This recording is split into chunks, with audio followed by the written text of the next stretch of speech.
Are you ready, Zel? Yes. Ladies and gentlemen, please, will you bring your attention to me?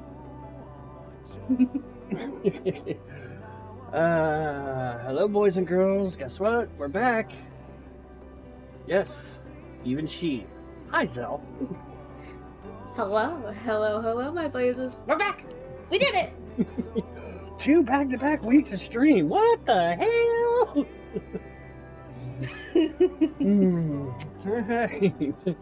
Alright, so we are back with more Final Fantasy XIV A Realm Reborn Revisitation. We are going to finish up, hopefully, all of the patchwork today.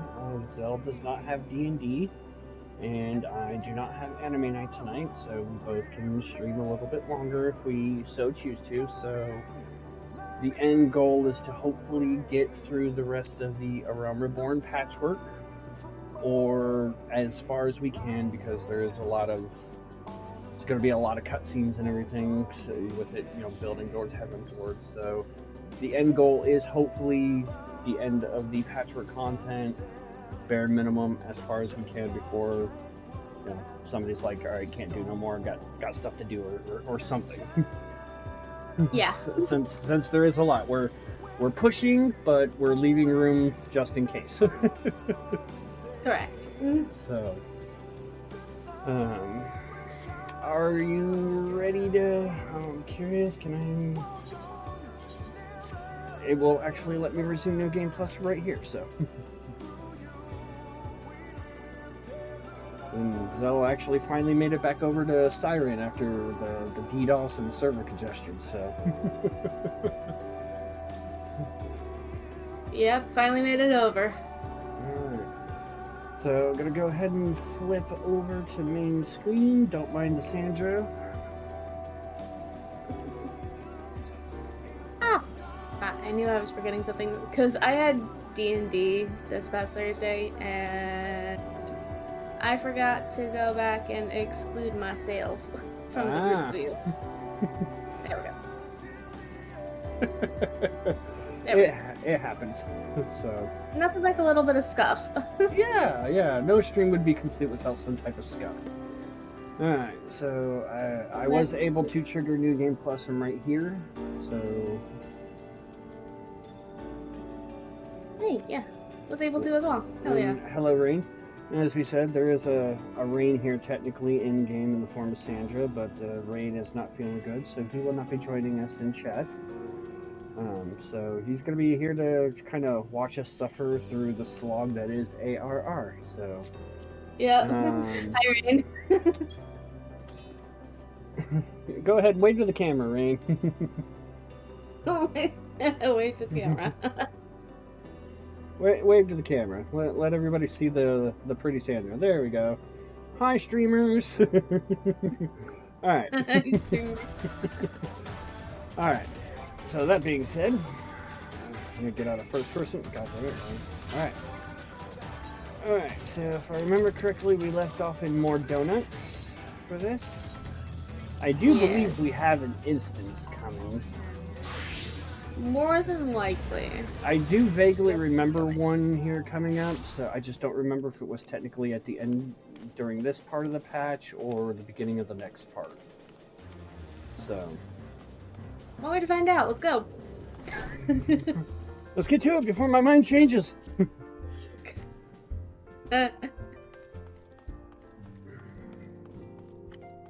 Yes, the Rising Stones. Pray return to the Rising Stones, not the Rising Crust. I'm inferior. Alright, Offstar ready? I am ready. I am accepting the quest. As am I. And it's not voiced, so... Naturally.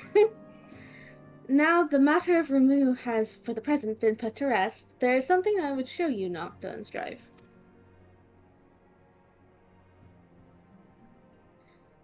It is a letter of thanks signed by the leaders of the Eorzean Alliance, acknowledging the Scion's tireless service to the realm. It mentions, in particular, the names of all the defeated primals.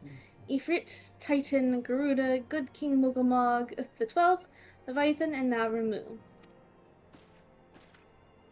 Needless to say, there is only one among our number to have faced them all. Really? Who could that be? I wonder. I want to shake their hand.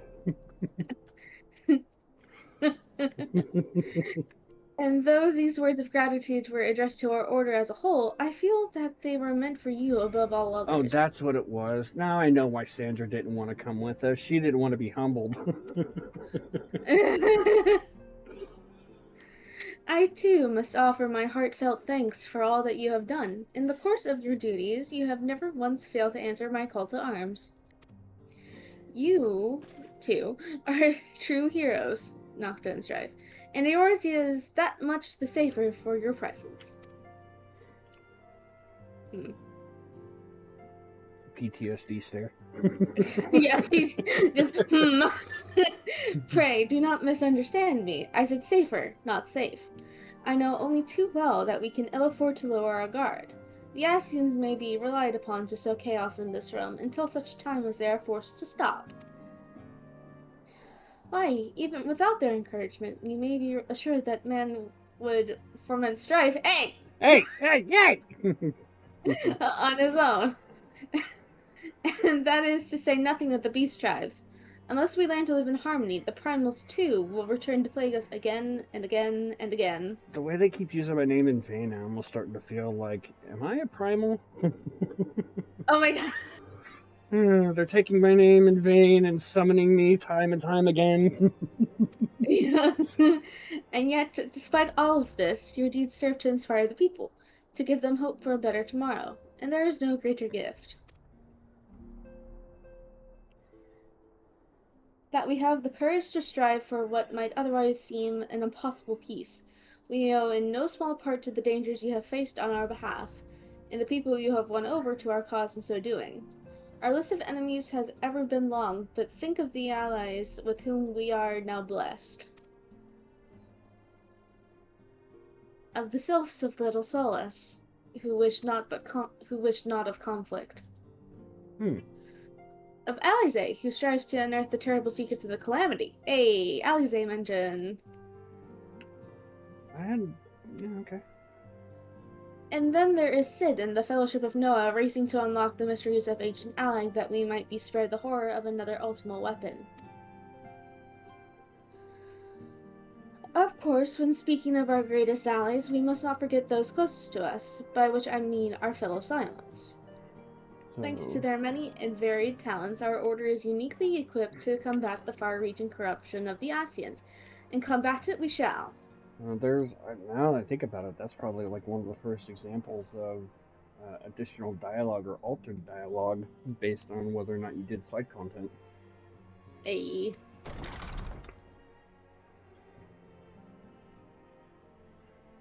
Your enthusiasm is truly heartwarming, antecedent. Given our embarrassing wealth of allies, I trust it will not inconvenience you unduly if I absent myself for a time. I was right. Yep, hi, Alphino. Alphino! I take it the troubles in Ul'dah no longer require your attention. There are yet some rumblings of discontent, but the air of simmering violence is largely dissipated. 'Tis to report such that I stand before you now. That, and to speak with you concerning the new organization we discussed. I have a message for you from Ellie. You recall the refugee girl, the one whose parents were missing? They were found unharmed. She wished me to pass on her thanks to you two. Why, Alphino, am I to understand that you made the effort to remember the poor girl's name? I look forward to reading all about her in your report. I do hope you left nothing out. Yes, tease the Alphino. Tease him. Our Alphino was so insufferable. Yeah. Strife, Nocta, You have been away from Revenant's Toll for some time now, I believe. Might I suggest that you put the affairs of the realm to one side for the moment and take this opportunity to reacquaint yourself with the town? Which reminds me, one of the Doman children recently inquired as to your whereabouts. Yozan was his name. I believe he has some small matter he wishes to share with you. Why not oblige him with a visit? Well, nod. Nod. Yeah.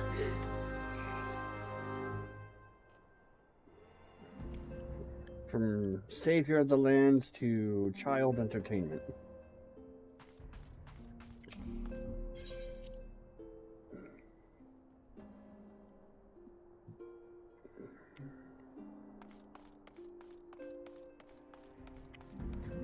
Oh, hey, look. All the children. Oh, wait. They're inside. I didn't realize they were inside. I thought I had to go outside. Nope.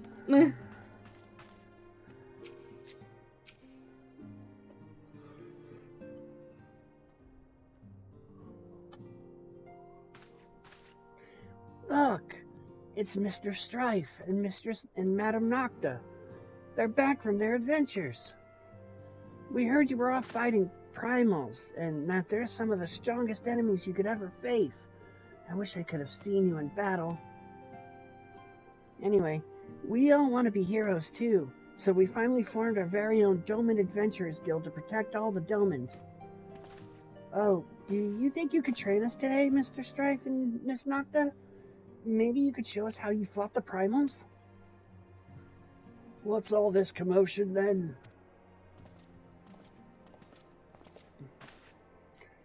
Mr. Boulder and Mr. Coltonet, did you know that Mr. Strife and Miss Nocta are back? Bless you. Yeah, that was a sneeze. So it would seem. Welcome home, Nocta and Strife. My companion and I but recently became full members of the Scions, and I believe proper introductions have yet to be made. I am known as Hoary Boulder. That just sounds so wrong. And this bookish fellow is Coltonet. Though we remain largely unproven as adventurers, we have taken it upon ourselves to instruct the Doman younglings in the arts of combat. Our Warrior of Light tasks take us in many directions, or different directions, says Wonder Twin. Yes. I told you, Mr. Boulder, we are not younglings anymore. We are adventurers. And we were just asking Mr. Strife and Miss Nocta if they could show us some special training. I think we're ready to hunt monsters alongside him, don't you? Well, you're certainly diligent with your drills, but I'm afraid the fiends of Mordona are still ever so slightly too dangerous for you. I have a counter-proposal. What if I were to cross swords with Strife and Nocta? A demonstration of skill at arms, if you will. Hurry, if I didn't know you better, and I do, I'd say you were merely seeking to test yourself against a legend. Well, mayhaps I am. But what matters the motive when the children stand to learn so much from the lesson?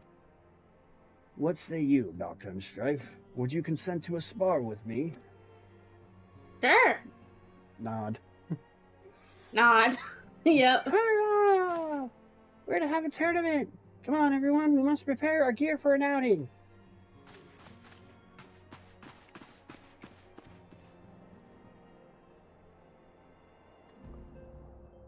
Do not try to disappoint them, Have faith, Coltonet. I shall summon every last ounce of my strength to make this a worthy contest. The fields to the east of town should prove suitable for our purpose. I very much look forward to our bout.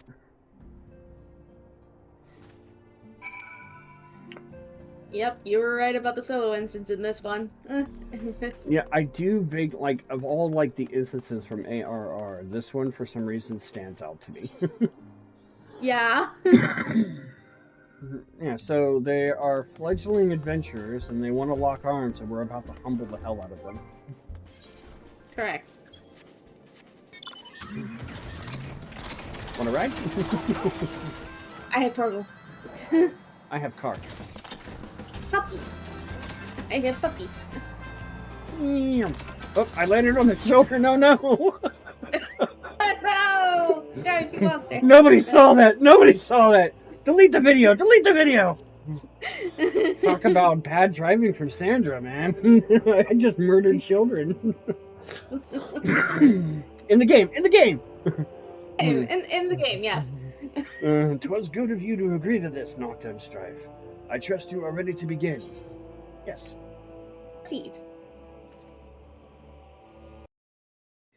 At least Sandra only murders trees in the game. Very well. Let us not keep the younglings waiting any longer.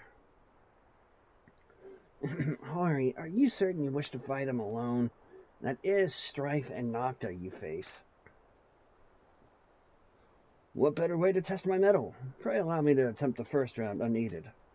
After all, 'twas these heroes' legends that led me to join the Scions to begin with.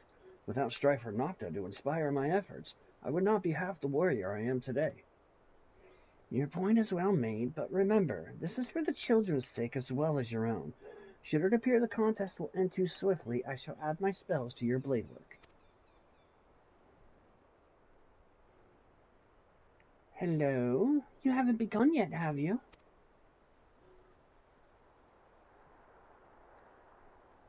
Hi, guys. Ida, what?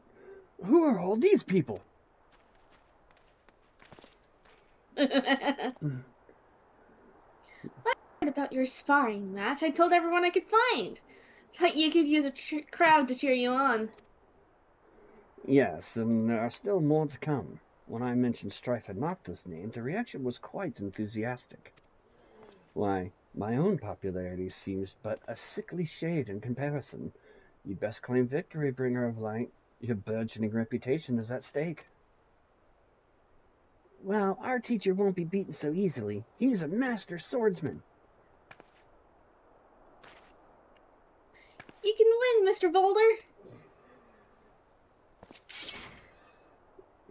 We shall soon see. On your guard.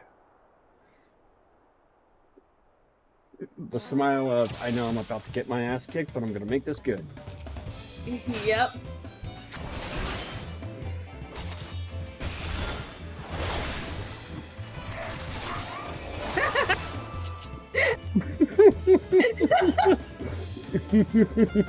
Such power, the tail barely do you justice. Mr. Boulder will lose, will he? It's not over yet, it can't be. Aye, the children have the right of it. 'Tis time I joined the fray. On your feet, Hori. Take out the spellcaster first, as is protocol.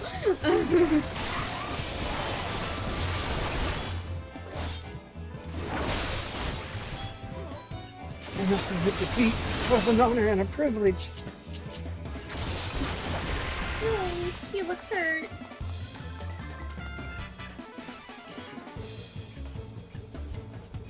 Mr. Strife is so strong, but you can't give up, Mr. Boulder.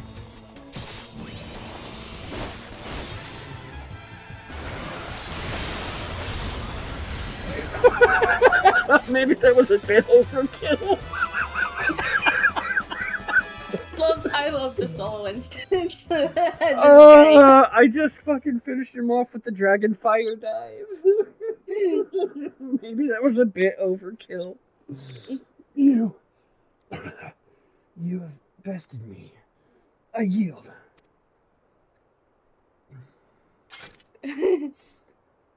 Gasp. That was incredible! He beat them both at the same time! We knew you couldn't lose, Nocta and Strife. None can defeat the Guardian of Eorzea. Now I see why they sent you to deal with the primals.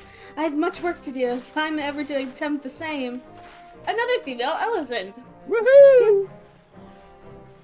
Yeah, yippee!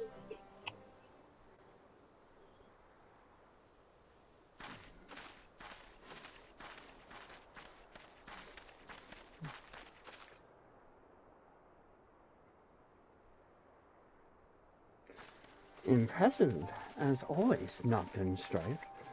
'Tis ever a pleasure to witness the spectacle of your martial prowess. And judging by the smiles on these many faces, they too appreciate the hard-won strength that keeps the perils of the realm at bay. Guardian of Eorzea. Yes, that is a most fitting title.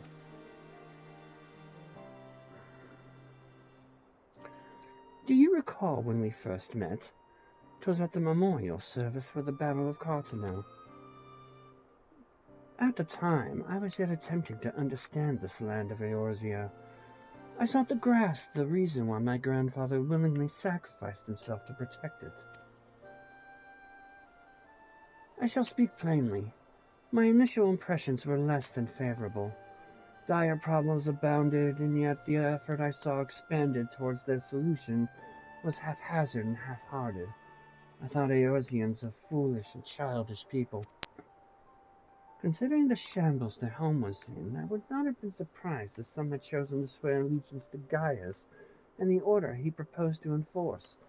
The legatus' single-minded military invasion precluded any such switching of loyalties, of course. Were it not for a desire to continue grandfather's legacy, I would have abandoned the realm to its fate long ago. The threats were too many, the nations too self-involved and unstable.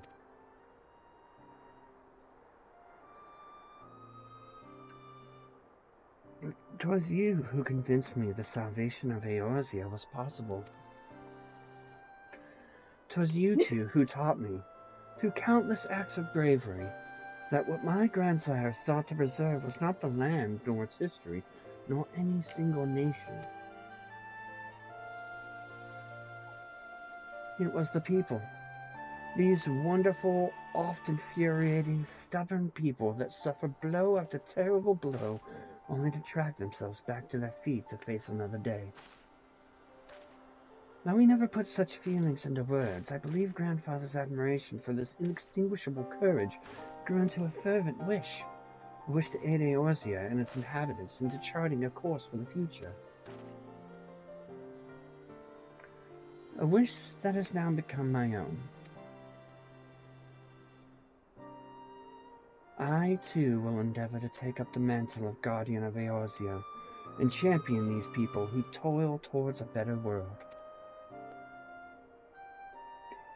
Our cause, however, is not a simple one. The troubles that plague us are of a scale that cannot be solved by the science of the Seventh Dawn alone. No, what is needed to tackle the root of the primal threat and effectively counter the schemes of the Ascians is a new, expanded organization that operates beyond the limitations of nations and borders. If you would aid me in building such an organization, then pray let us continue this discussion back within the walls of the Rising Stones. Sure. Sure, why not?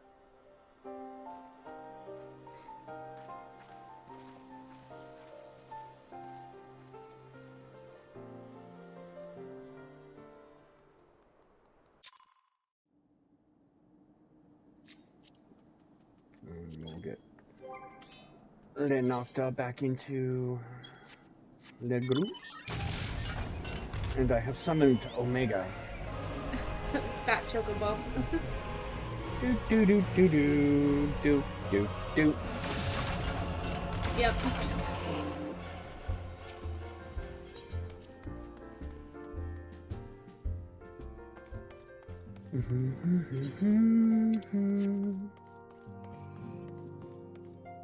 I'm curious, what does Thancred and Papa Gita have to say now?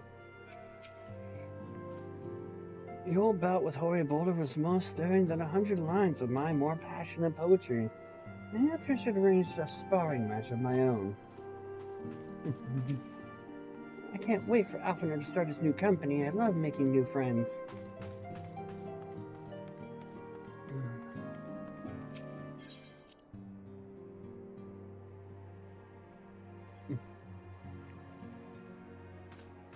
Alright, Alfie.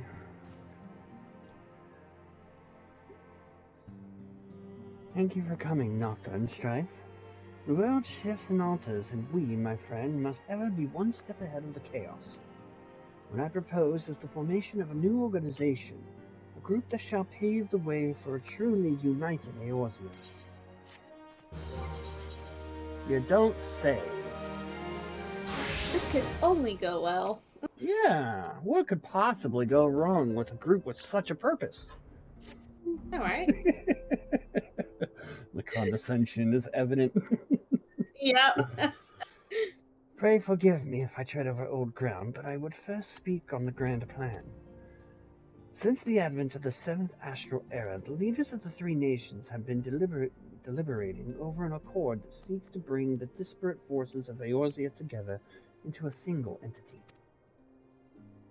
A well-run grand company, if you will. The military might of such an institution would be drawn from every corner of the land and directed against threats that no single nation could hope to overcome alone. Yet while the purpose of this hypothetical organization is undisputed, the logistics of its formation have become the source of endless debate.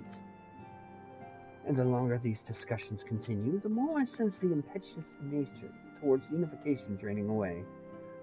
Thus have I been campaigning for the creation of what might be considered a trial company. It will be on such a much smaller scale than what we had hoped to eventually achieve, but capable of the same manner of unrestricted operation accorded to the Scions. It is my hope that the successful utilization of such a force will lend momentum to the lagging deliberations. Also, being a primarily military outfit, I mean to assuage fears in the misuse of its misuse by placing the fledgling organization under the authority of the antecedent.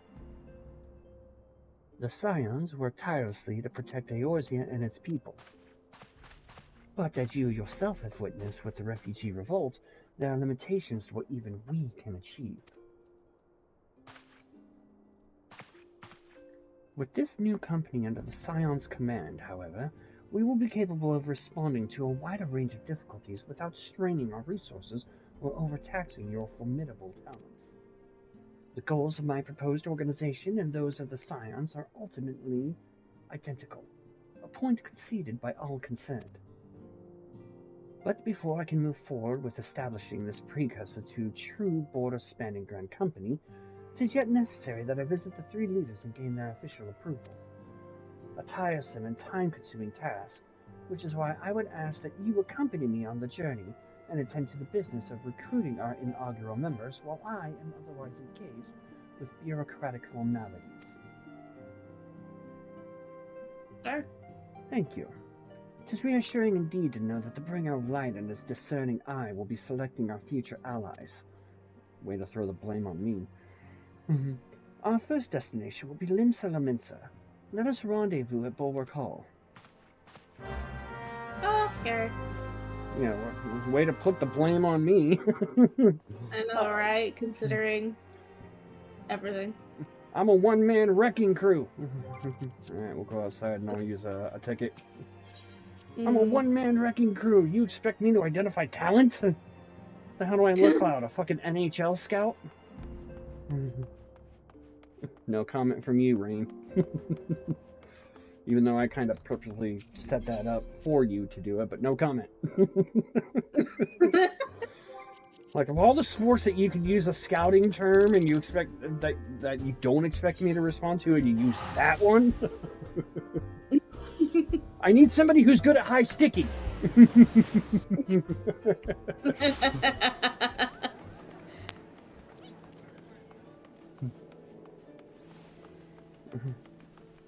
Look, it's blood for the blood lily. Blood lily. I don't have an item called blood to give her. Blood for the blood lily. Ah, there you are. I am ready to ascend to the bridge and speak with Admiral Bluefusman. While the Admiral and I are finalizing permission boundaries and signing parchments, I would have you begin the equipment process in earnest. I have, of course, endeavored to spread the word of our organization through various channels, but I believe a personal approach will reach many who may otherwise remain ignorant of the opportunity. As for potential members, no matter should they already be pledged to another institution, only that they are willing to lend their strength when the situation demands it. In the leading range in the countryside, the upper decks alone are populated with sufficient candidates to suit our purpose. Once you are satisfied with your recruiting efforts, meet me at the airship ticket counter and we might prepare for the next leg of our journey. Alright, so upstairs we go. Yep.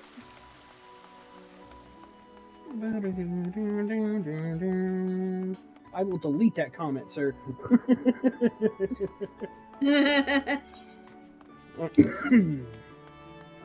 Alright, so I think start north and then just use the Aetheroid to come back down to the aft castle where roughly the area is for the rest of them.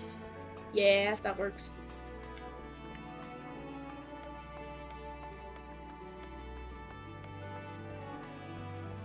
I remember when I first came through here, I thought it felt weird since I started in Limsa, when I was running around here as a class that you got from someplace other than Limsa. Yeah. An organization with the freedom to operate with territorial impunity? I must say your proposal intrigues me. But the Krakens well know that there is a time to act and a time to watch, and I'm afraid this trial company of yours falls into the latter category. Fair enough. Yeah, you could have told us off in some worse way. Yeah.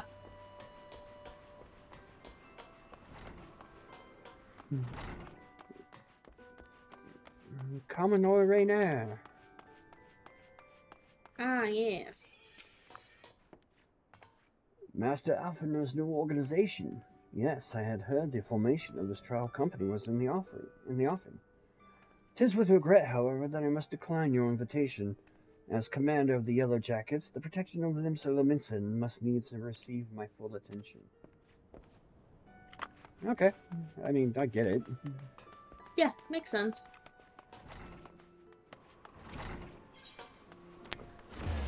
The aft castle.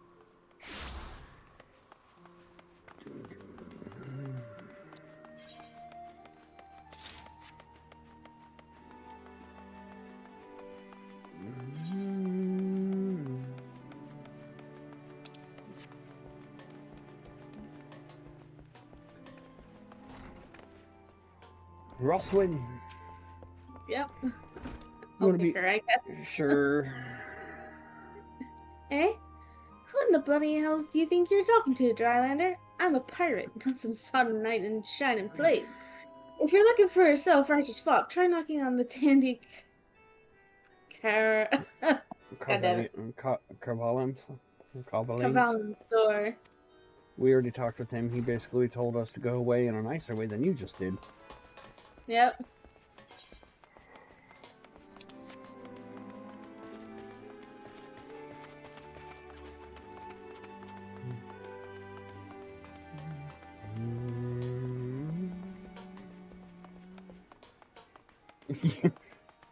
I really wonder if they like what they were thinking with it. Just like, yeah, let's have them try and recruit the freaking guild master. Yeah. A precursor to a united Eorzean Grand Company? While I do admire the scope of your ambition, my responsibilities here at Naldik and Vermilies keep me close to the forge. I have not the time to be trapezing hither and yon across the realm. Should you require my skills on an armorer, however, I might be willing to accept some special commissions. Fair.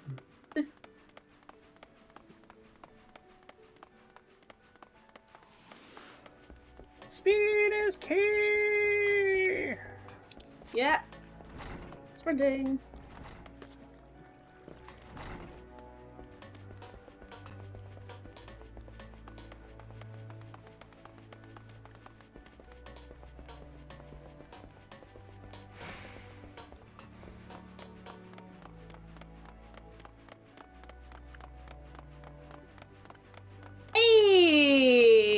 It's the boy! It's Captain Whistle! Well, if it ain't Strife and Nocta. I'd not forget adventurer brave enough, or daft enough to seek the shortcut into Titan's bedchamber. You remember Oriel, don't ye? Formerly of the Company of Heroes. 3 whistles at Bronze Lake. I ain't often I dragged me arse out to Limsa for a drink, but I'm right glad I did. How fare ye these days? You're looking to put together a new crew. Top-tier work. Sounds like a right lark, it does.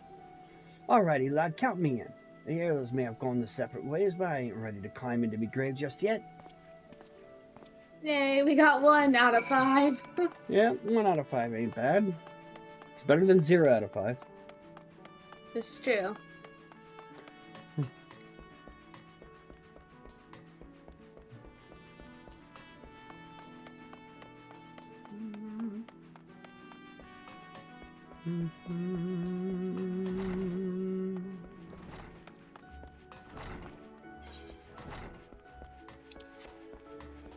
It's the only time I can actually make this joke.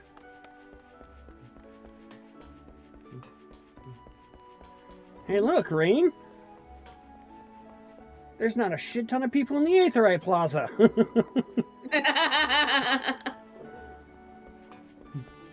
Ah, the curses of back in the day when there were so many people freaking hanging out at the Limsa Aetherite that it took forever sometimes to load into Limsa if you had to come here for anything. Ooh, the airship landing. Ooh.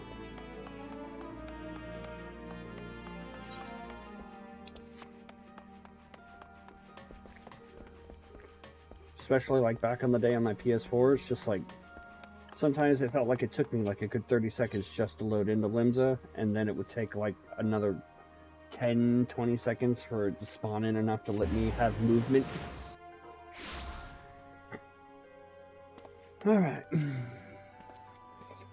Nocta, Strife, your recruiting went well, I trust? I'm curious as to how my proposal was received by the rough and ready folk in Limsa. A member of the legendary grunt company of heroes indicated his interest. Astonishing. I knew enlisting your aid was the right choice. You could boast the acquaintance of such an elusive character. I, too, was successful in my task. The Admiral consented to sign all the documents requiring her approval. I can only hope that my visit with the other seeds here proceeds as smoothly. Pray continue on to Gridania at your own pace. I shall await your arrival at Nothka's altar. Gridania! And I have to let Willie inside, so as soon as I take... Oh, nope. Sister got it. Never mind.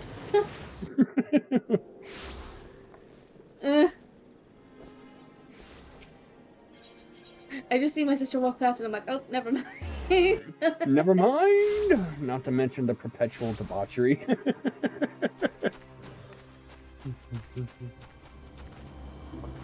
My audience with the elder seats here is due to commence momentarily.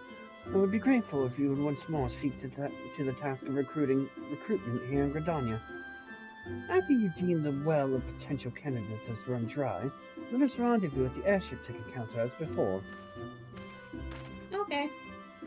So we got 4 people. 4 and... Yep, so...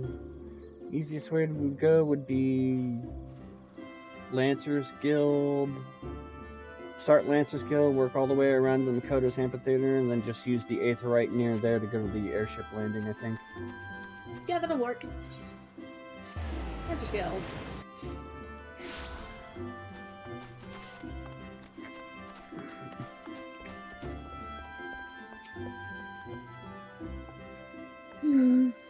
Tis not often a guild officer such as myself gets recruited, and this company of yours certainly sounds to have some promise, but its duties appear less than focused. I must refuse your invitation until such time as your organization is more organized. Okay. Fair. I could understand somebody wanting to join an organization that was more stable versus, like, theoretical. Yeah. It's like leaving your job. Majority of the time, it's always a smart idea to have another job lined up before you leave one, so... Yeah. Hey, crippling depression! You would offer this old man a place in your company of champions? I am both puzzled and honored by your invitation. Pray forgive me, young master and mistress, but I cannot accept. I have sworn to abide here for whatever scant years remain to me, and bear responsibility for the evils my lady has wrought upon this land. Enjoy your self-induced purgatory, my friend. Mm-hmm.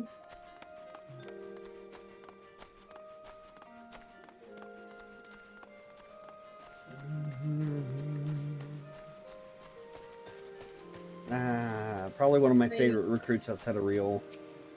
Yeah. Grandfather, you must call it a day. You must return to the guild and rest ere your tormented back gives up on you for good. I'm terribly sorry. We were just... Strife, Nocta, isn't it? It has been some time since our paths crossed outside of Copperbill Mines. Why, you were apparently more than a novice adventurer then, but look how far you've come. Mother Miyun tells me 'twas you who felled the fearsome Black Wolf. And now you seek stout-hearted souls to fill the ranks of a new order. Well, your cause is undoubtedly just, and my old companion here would be much relieved to see me in good hands. Yes, I'll do it. This is the very thing I've spent my entire adventuring career working towards. I shall join your company just as soon as I've seen Isolde safely home.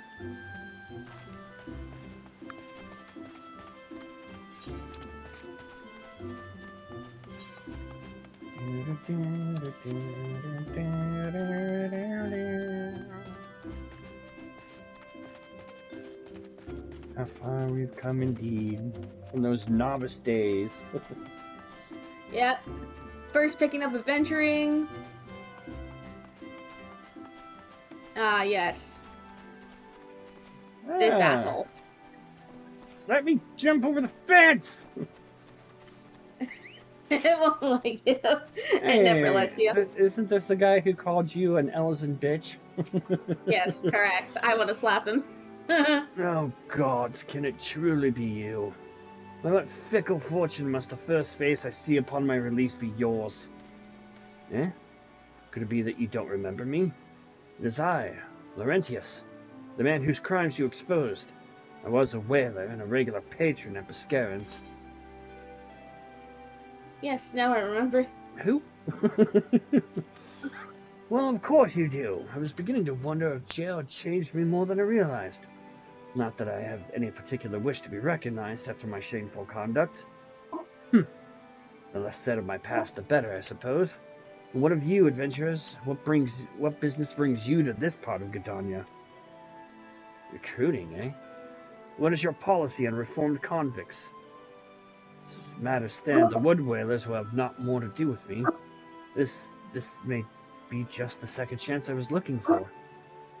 Evidence told, you say. I shall leave at once. You shall not regret this. I promise you, I am a changed man. Surely he doesn't lie, right? Surely. Really? And don't call him Shirley. His name is Laurentius. Hey, we appear literally right behind Alphinaud. What news, Nocta and Strife? For my part, the elder seats here is more amenable to our requirements. A former wood whaler and a seasoned adventurer, our company will not lack variety, that much is certain. An interesting harvest indeed. Shall we strike into Uldar whilst the iron is hot? Let us meet at the Royal Promenade and endeavor to conclude our remaining business. Our journey draws to a close. To Uldar! Hola! Tulila, tulila, Uldar!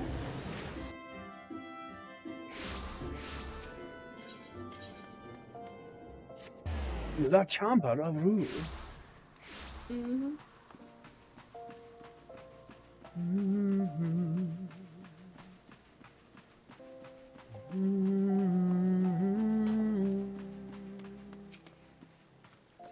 Uldar, the gilded city, when one's fortune defines one's worth.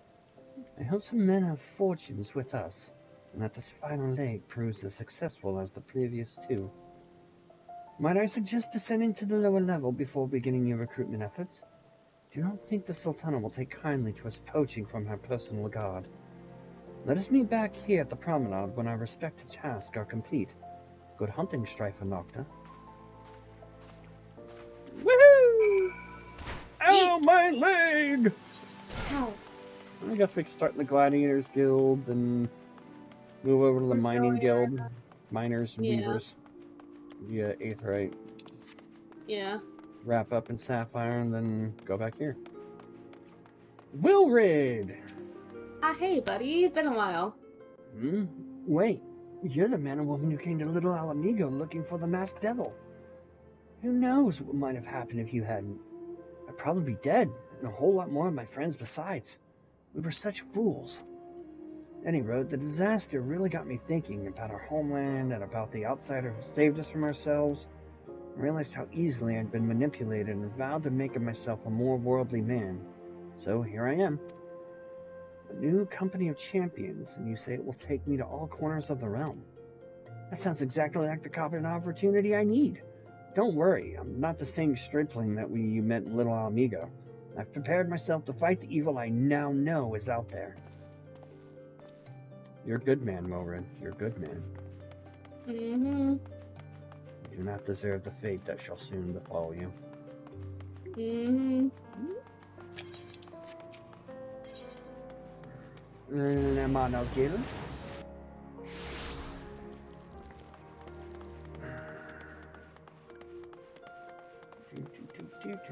Hey!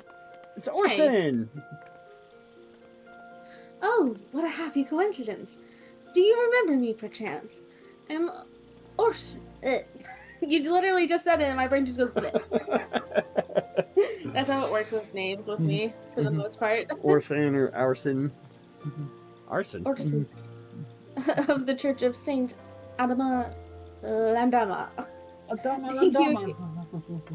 Thank you again for your timely rescue. And I must also thank you for preventing that fraudulent Goddamn. Words are hard. Words are hard, yes. Fraudulent priest from preying on tribals less fortunate.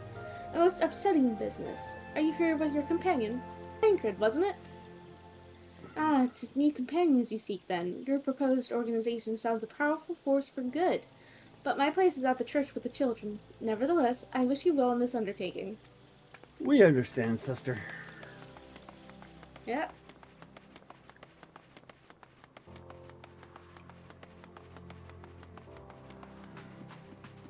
Looks like if I remember who this is, we're going to attempt to recruit a fashionista.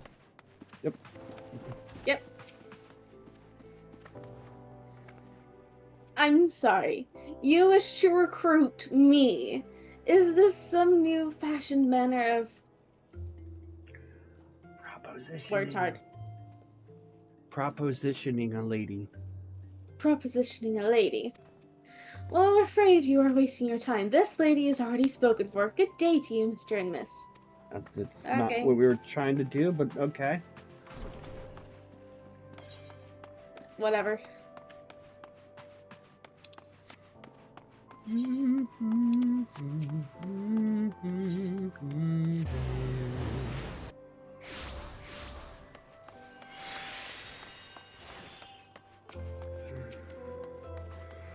A company that looks to cure the ills of the realm entire. Listen, friend, I can scarce bear the complaints of the next all over, let alone the conundrums of a neighboring nation. Okay.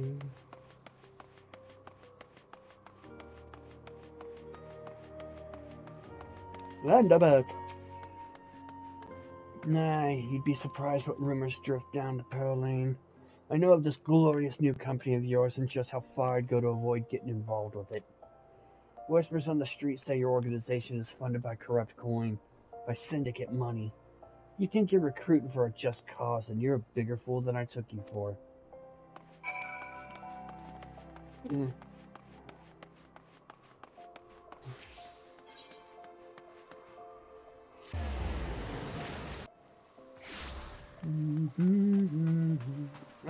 Didn't have much success here. Got one. Like, Limsa.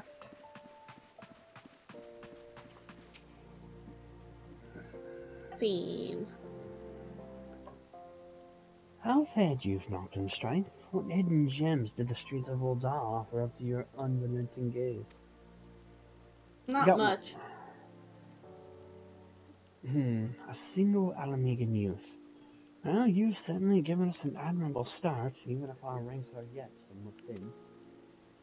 In these troubled years following the calamity, talk of the Eorzea's salvation must seem akin to grasping at clouds.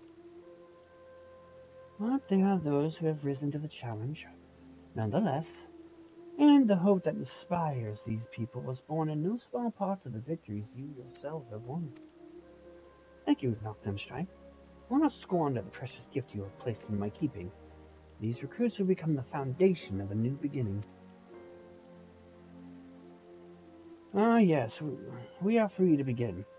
As you have no doubt summarized, the Sultana also graced my trial company with her blessings. Our first wave of recruitment is over, the documents signed and the finances secure. There is naught to prevent me from taking the next step. You are concerned by the Syndicant's involvement, as was I. Thus was the origin of every coin of their contribution carefully scrutinized and recorded. This organization will not be built on corruption. Naturally, I prefer not to rely upon outside sources at all, but even my family's substantial coffers could not sustain a venture of this magnitude. And as for the rumors and doubts surrounding this enterprise, well, such things shall plague us until the company has had a chance to prove its worth. It will not be an easy process, but we will earn people's trust one success at a time. Speaking of time, we should waste no more of it. Let us return to the Rising Stones and lay the first stone for a united Eorzea.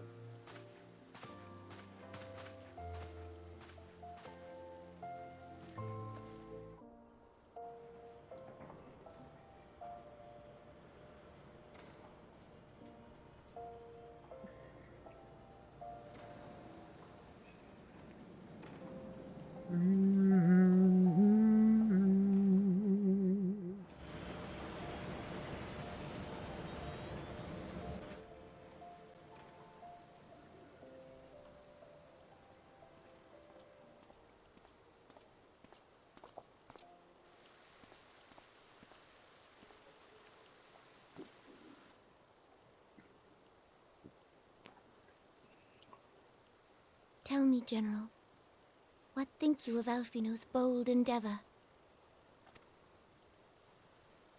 I think it is more than bold, Your Grace.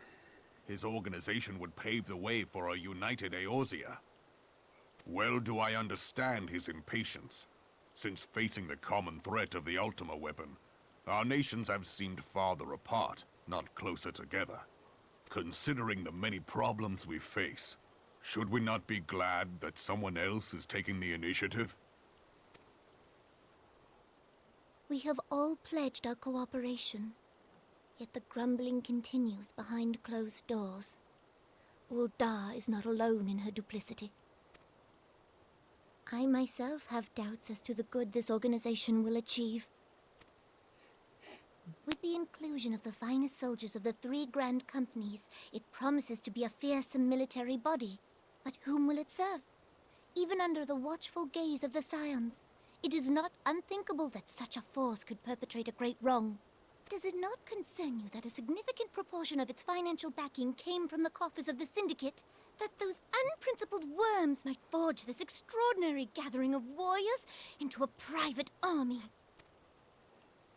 I have trust in the Scions, Your Grace. They have spared us no end of trouble at the hands of the Primals. If they seek reinforcements, I deem it unwise to deny them. As for their finances, full many gave generously. And though our nobles proffered a sizable sum, their coin did not spill from the pockets of Lolorito and his cronies. And what of the presence of our stalwart adventurer friend in this endeavor? I doubt the warrior of light would betray our cause. Yes, there is that, I suppose. Yet I have known people to change. Whether we will or no, the events of the age hurl us this way and that, like a dust devil skipping across the sands. Cannot be done about Telechi? I have explored all avenues available to us, Your Grace. But as Ul'dah law now stands, we lack the evidence to convict him of any crime. To arrest him on spurious grounds would only play into his hands.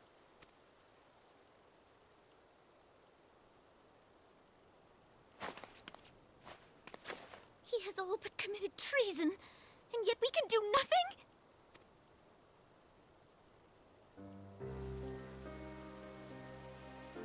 Then what good our government? What worth the royal house? How deplorable this mockery of justice!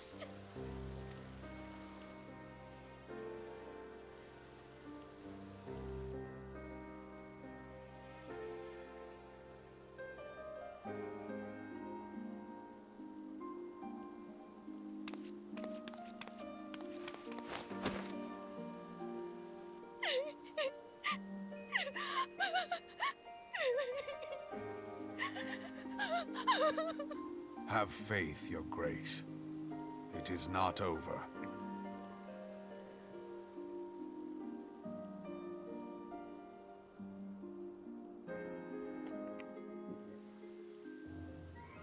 Aww. He cares so much. And yet they can do so little. Yep.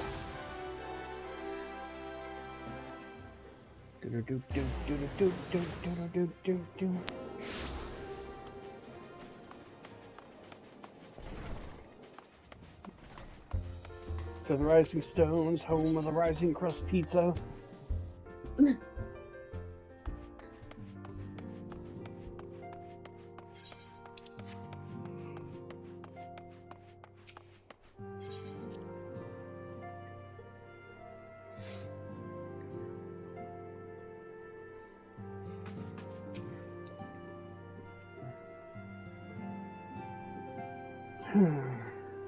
That is not a journey I'd soon wish to repeat.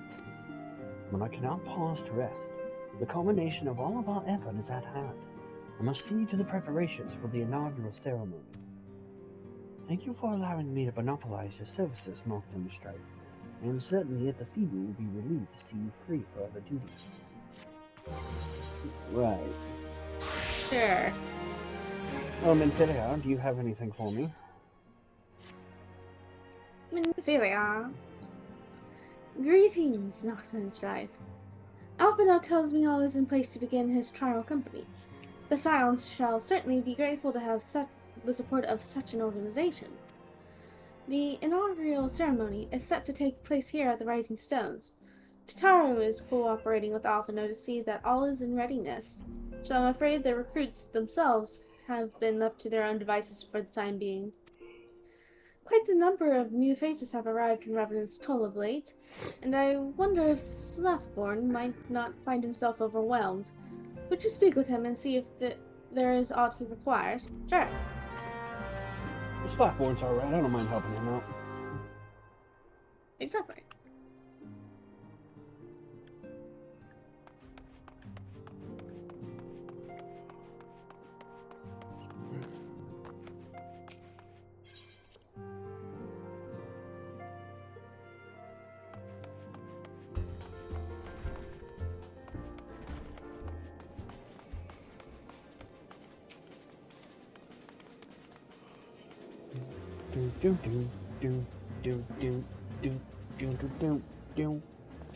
What can I do for you, Nocturne Strife?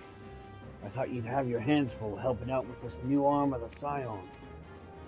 Annie, have you seen any new people around here? I barely noticed your recruits arrived. This is barely a trickle.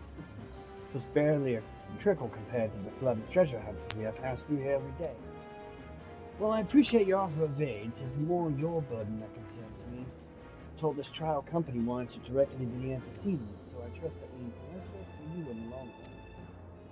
Slapboard, the shipment! We couldn't!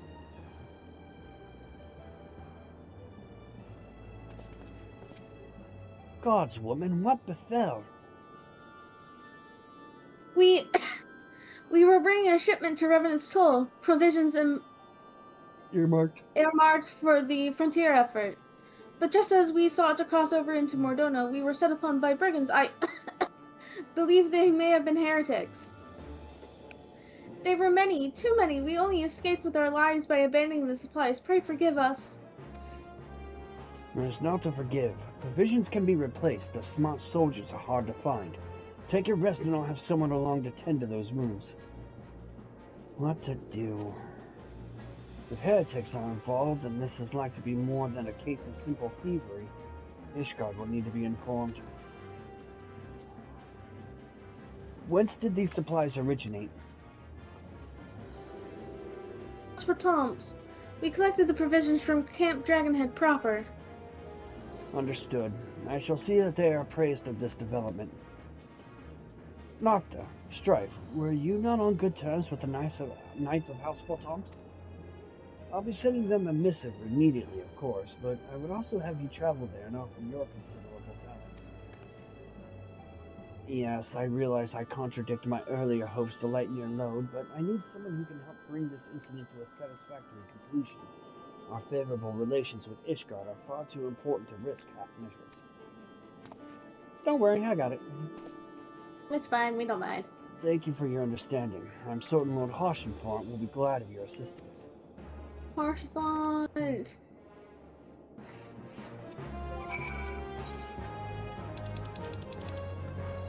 To Camp Dragonhead. Yeah.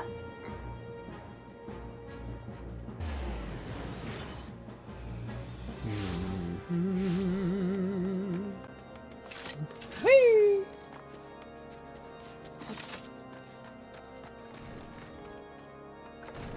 Whee! Harshenfont! Well, well, if it isn't my fine friends Nocta Luna and Strife Eclipse. Would you care for a plate of roast cacao? Some mulled wine? No? Ah, I see you have not come into my home merely to escape the biting cold. I was, in fact, on the verge of opening an urgent missive for Revenant's Toll, and I suspect the timing of your arrival is no coincidence. You got that right. Correct. When the cold sets in.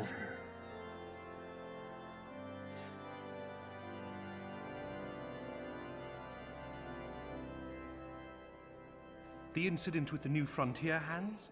No, you need not elaborate. I have been following their progress with no small amount of interest. Brave men and women all. They do our nation a great service. The existence of a fortified outpost in Mordona will do much to dissuade the Empire from trespassing on Kurth's soil. Right glad am I that you have chosen to lend your support to this endeavor. Never let it be said that House Tom does not acknowledge the efforts of her allies, or her debts. 'Twas in the spirit of gratitude that I arranged for sundry supplies to be delivered to Revenant's Toll. The shipment should chance to be waylaid by heretics is poor fortune indeed. Poor fortune, I say, yet not without precedent. If you would know the truth of it, these incorrigible villains grow more organized with each passing day. Hey, look, it's incorrigible. This new unity of purpose we attribute to their leader, the Lady Iceheart.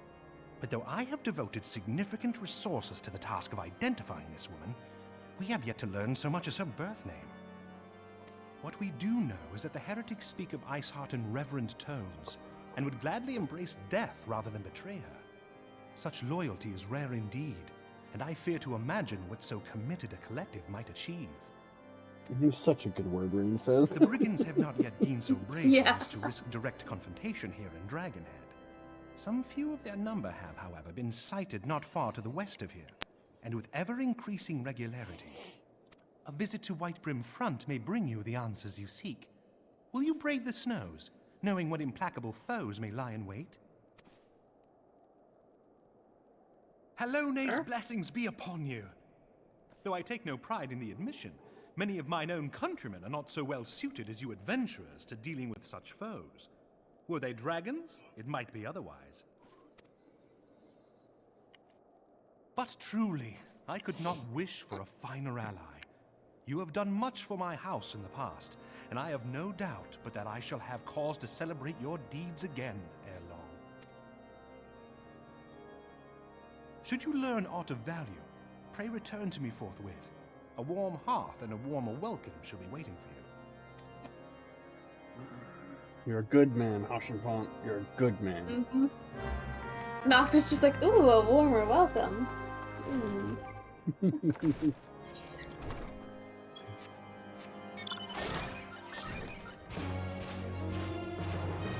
Well, that's appropriate. Considering what we're probably going to be doing eventually. At some point. Yeah.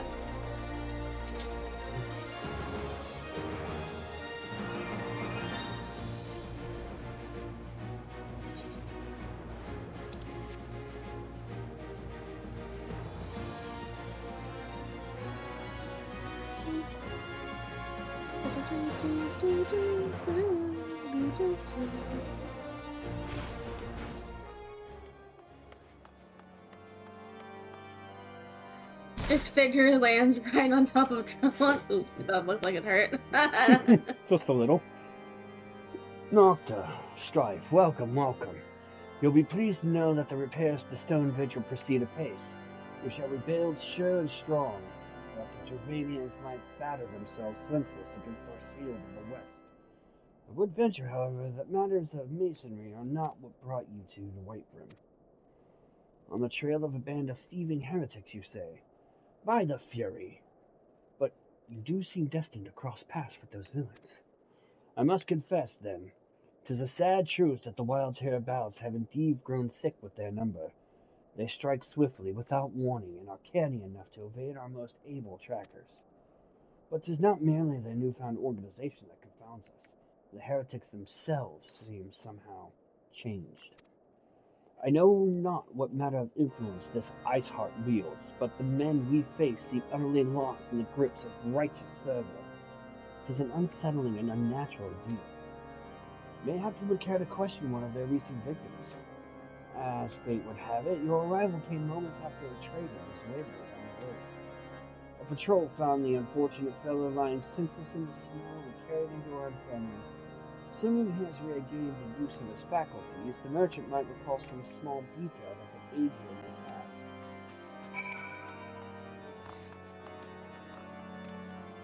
Sounds good.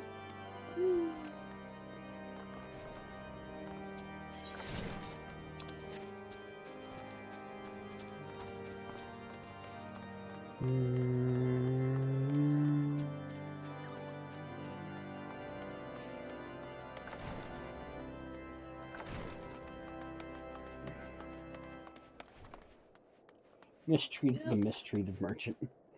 Yep. Tell you what happened. Why, yes, of course. I am quite recovered enough for that. Anything to help catch those cowardly Blackhearts. I was traveling my usual route to White Brim Front when a sudden blow sent me reeling. The next thing I know, I was on the ground and several heretics were rifling through my cargo. Arms, armor, crystals. They were taking everything. 'Twas then that one of them noticed my bleary gaze and stalked over to me to better acquaint my head with his mace. Before darkness claimed me, however, I distinctly heard the words, "Return to Snowcloak." I dare say that is where they were hauling my goods, but you'll not catch me rushing off in pursuit. They tell me 'twas a miracle I survived at all, and I'll not trust my thick skull to save me a second time.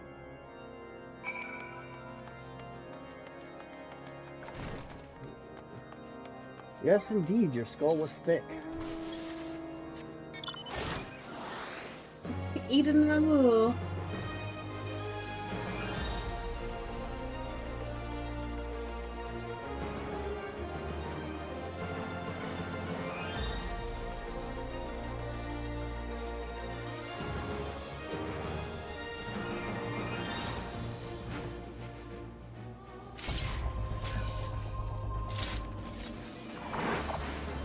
Goodbye.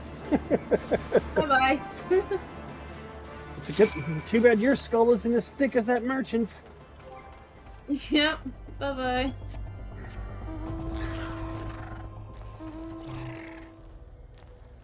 Mr. Hunter Mount. Whee. Okay. We got the same one. Draw your weapon. Foul. Wait, I recognize you, adventurers. You come seeking heretics. Then we share a common purpose. We were on patrol when we chanced across one of their raiding parties and pursued them here. By rights, we should have had them cornered in this ravine, and yet they are gone, vanished like icy wraiths.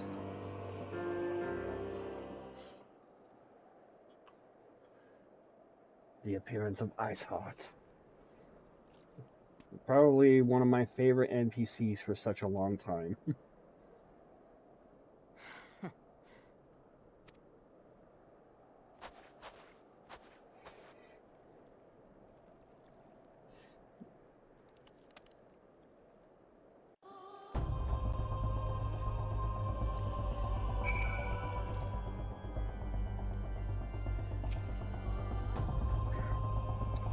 You glimpsed a woman atop the cliff.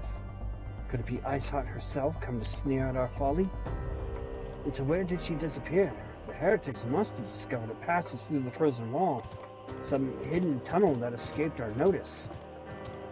We have not the men to risk further investigation. It would be best were we to return to Whitebrim Front and lay our suspicions before Lord Junmont. Okay.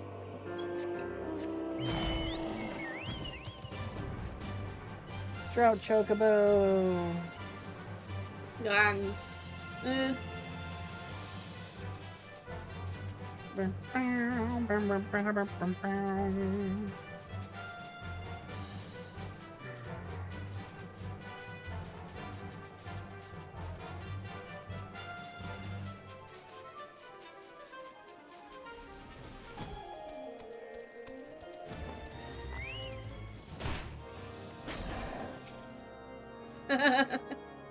Doctor Strife, it appears I owe you my thanks once again.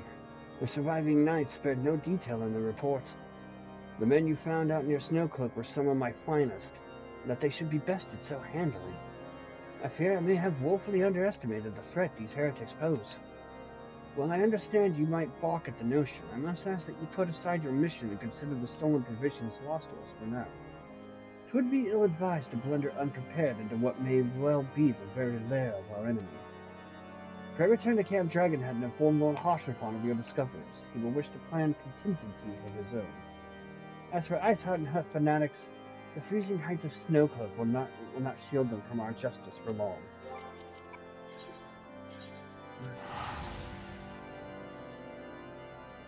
Save a trip, ride my ticket.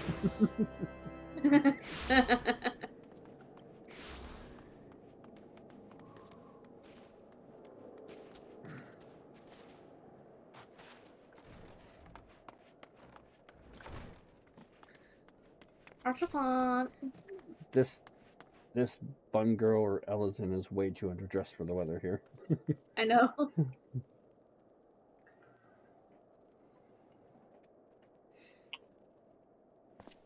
Your return is most timely. Of their own accord, my thoughts had turned to your task, and the progress He was thereof. checking Nocta out totally. That's And why Nocta's just I like, tended oh. toward the grim and bloody. Don't like that face, Nocta. You enjoyed it.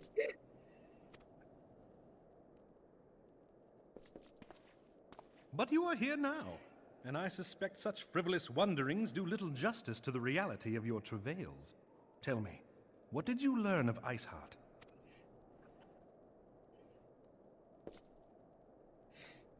Indeed, and this And I transpired thought Sandra at was Snowcloak. often bad for that. Of all the highlands, Yep. that towering wall has borne the worst of the region's brutal shift in climate. So inhospitable has Snowcloak become that we have still to survey the area in its entirety. Could its frozen heights conceal the heretics' hideaway? Mayhap a more robust reconnaissance effort is in order. Putting such considerations aside for the moment, we still know far too little of this Iceheart. That she is capable of commanding such a band of fanatics bespeaks natural authority, and no small measure of charisma. As much as I would like to fathom this mystery with you, the situation has grown beyond my personal purview. I am bound by duty to inform the Temple Knights and request that they bring this matter to its conclusion.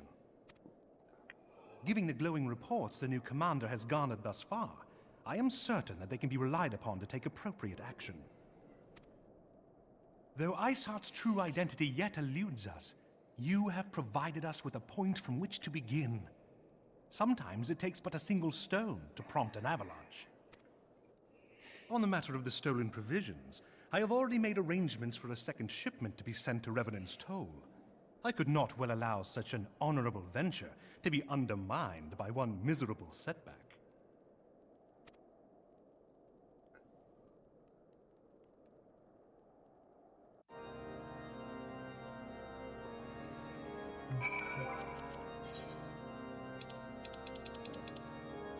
And back to Modona. Yep.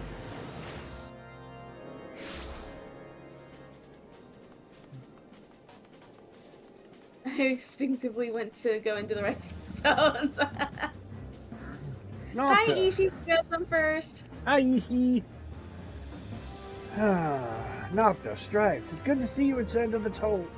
How fared you in the frozen wastes of Kurthus? House Fort Thompson has sent us a second shipment. I must send thanks to Lord Hoshenfort for his continued generosity. Yet even as our town grows in prosperity, I feel it will attract even greater numbers of those who would do us harm in the name of greed or power.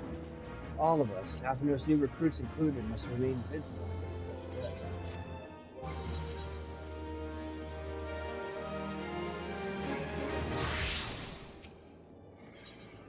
Are you new companions?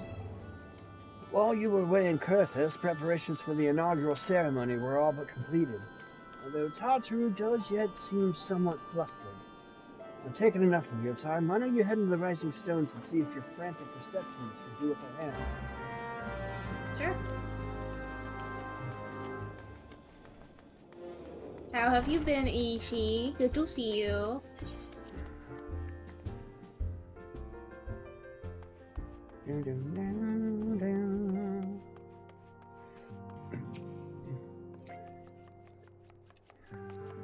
You want me to take Tatsu? If you want. Sure. These parchments need to be sorted, and these documents, why are they even here? I am sorely tempted to file the lot in my waste paper basket. Ah! Strife! Nocta! You startled me. You wish to lend a hand? Splendid! Would you be a dear and hand these uniforms to the new recruits? They're scattered about Revenant's Toll, and I haven't the time to track them all down. Recruits know to don their garb immediately and assemble here in the Rising Stones. You'll want to report directly back to Alphino if you don't wish to miss the ceremony. I wonder if the Scions will ever have matching uniforms. A well-funded organization is a well-dressed organization, I suppose. Right.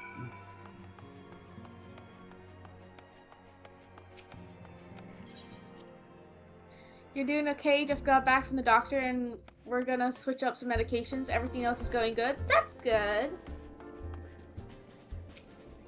Grrr. Grr, we have to hand a thing, a uniform. Grr, you, yes, you. Those who believe this company will see no riches are short-sighted fools.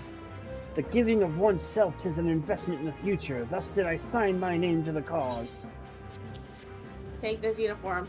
These uniforms were a splendid idea. Once our organization has made a name for itself, there shall be a wealth of plenty in selling replica costumes to the adoring masses. Sure.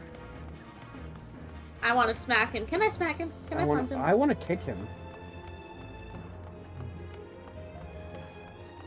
We both punch at the same time, send him fucking flying over near the crystal tower. Oh no, fiends! Oh, you. Grr. I thought it'd be best to mimic my fellows here, but I admit that I have no idea what we're supposed to be doing. Take. Oh, our new uniforms. I'm reminded of my induction into the Wood Warriors. Congrats on a free stream streak, Ishi. Hell yeah.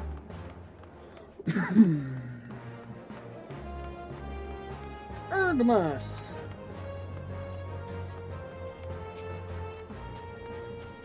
The Scarlet God makes me a proud member of the Maelstrom and a hardy defender of Lintel Lamentor. Yet in truth, I stand for the betterment of the realm and thought this new company a fine opportunity to contribute on a grander scale. Take this. Now that's a striking shade of blue. Put alongside my maelstrom uniform, my wardrobe will certainly not lack for color.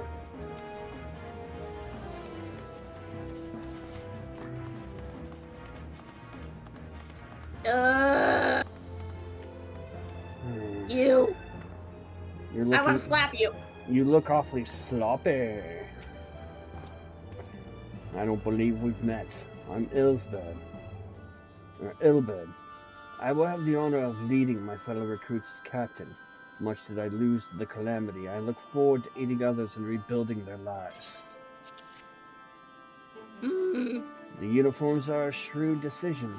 There's no easier method of creating a common bond among what is essentially a band of strangers.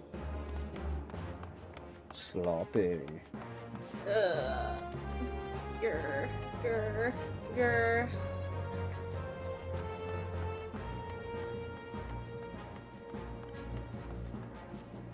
Hey, another female Ellison. Noctiluna! Strife Eclipse! Gods, I did not expect to meet you strolling about town. The tales of your primal battles were what inspired me to come to Reverend's Toll. Take this! It is an honor to receive this uniform from your hands. I shall wear it with pride.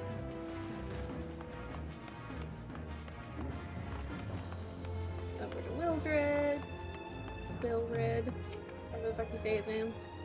Little Alamigo could learn much from Reverend's Toll, but this town can be so alive in the midst of such desolation. Here, take this. I've never worn out quite so voluminous. Well, I'm sure I'll grow accustomed to the extra cloth in time.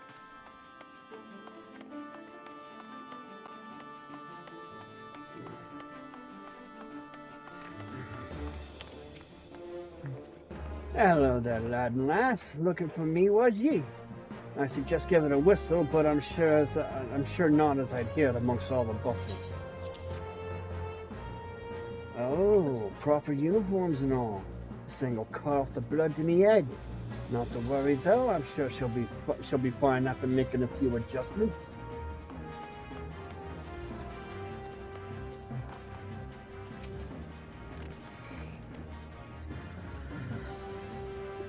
Isildur has at last retired from the adventurer's life, though I shall miss his wisdom and irrepressible spirit. I am excited to forge my own path forward. But take this. Ah yes, the uniform. Thank you. Truth be told, the thought of pledging myself to such a lofty organization is somewhat intimidating. It won't be so bad. I hope. Hope not. Chocobo. Play it, motherfucker. Oh god, even Nocta's doing it now. Rain, what have you done? Look what you've done, Rain. Who's there? Excellent. Yes, Nocta, Strife. Tataru mentioned you were handing out the new uniforms. I assume you've now met with the rest of the recruits. Some few answered the call to arms I put forth through the established grand companies and such. We are not yet an army, but there is much a small corps of elite warriors can achieve. Did I mention I thought of a name for the company? It is my hope that it shall soon be known across the breadth of Eorzea. The moment of truth draws near, Nocta and Strife.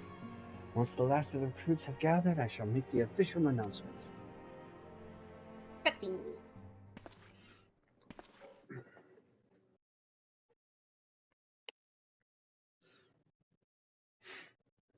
Comrades, your presence here this day signifies the momentous choice that each of you has made.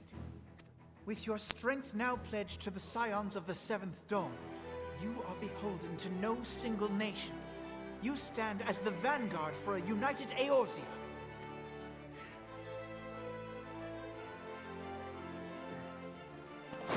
From this moment forth, I declare you Crystal Braves.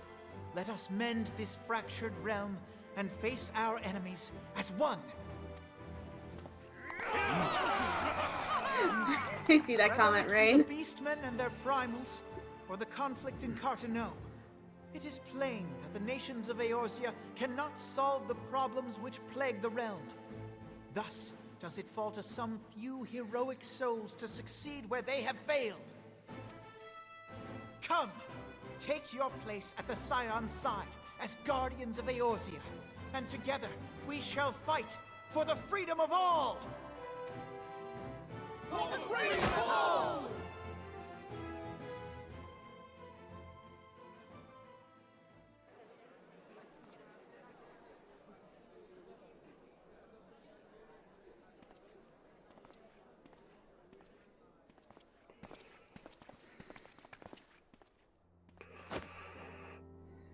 A rousing speech, Alphino. Or should I say, Crystal Brave Commander Leveilleur? Please, Antecedent. The title is honorary. I shall not be leading the troops into battle, as it were. We are of the same purpose. Let us join hands and do what must be done to save this land. The Scions stand ready. Nod. Nod.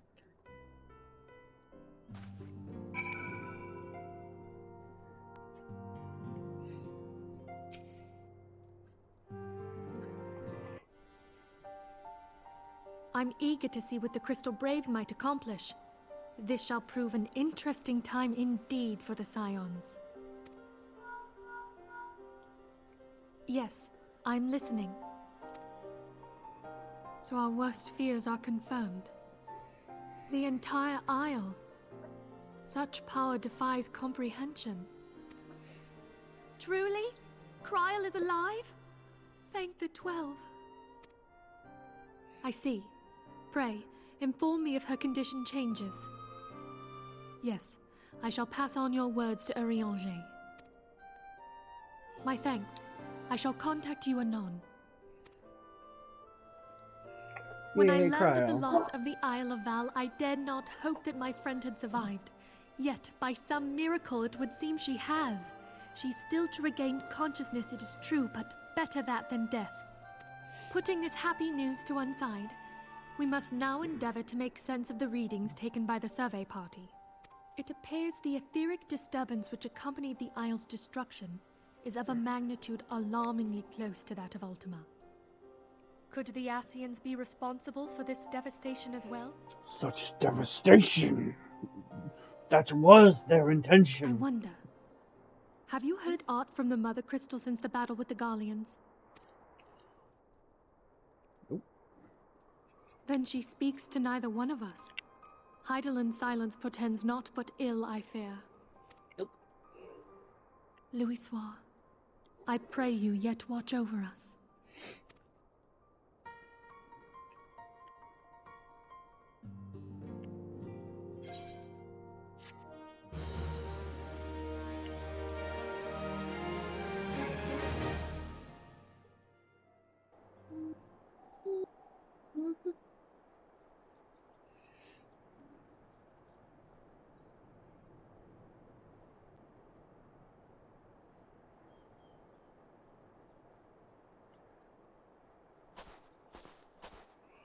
Very good.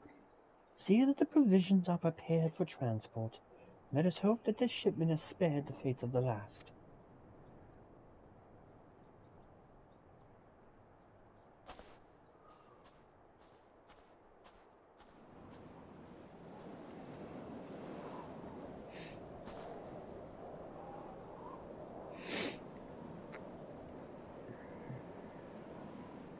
The winds are uncommon fierce this day.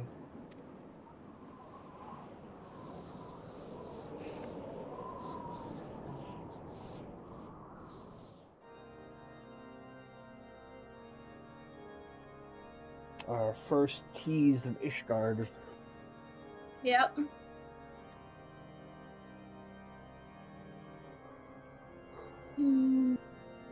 Grr. There's a lot of grr going on in this episode. Correct. There is, because we know what happens. It's just like, grr.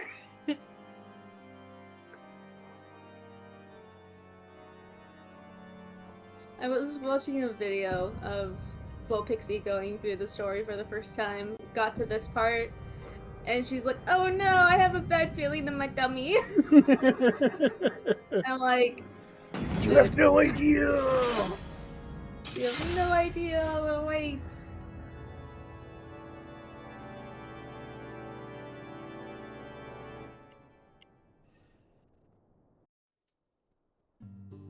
And with that, we are done with there's that part part done. 5, and we are on to Yay!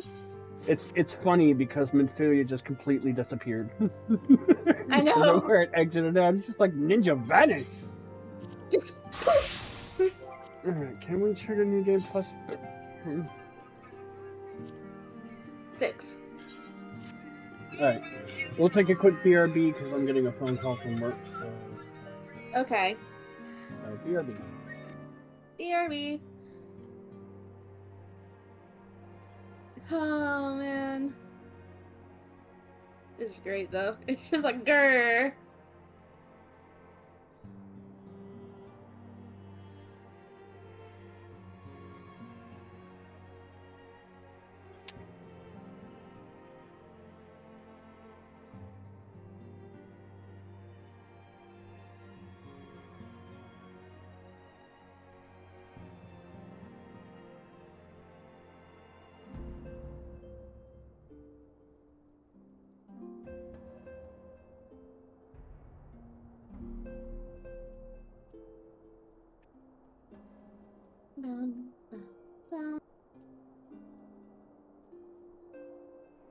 Oh, man.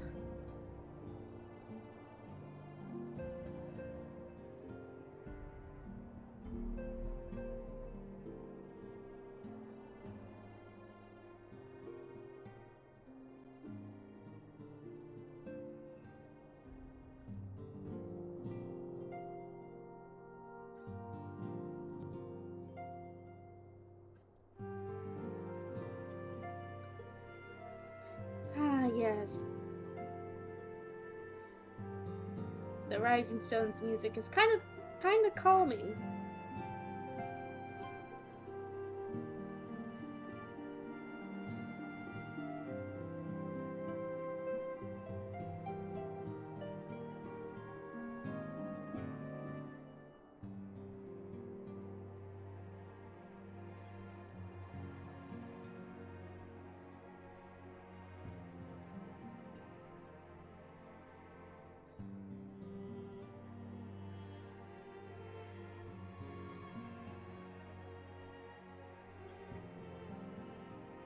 Indeed, yes.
hath returned, and so has Menphilia. Ah. Are we ready to proceed? Part 6. Oh, I can't. It let me proceed from the same room. Did not, for me.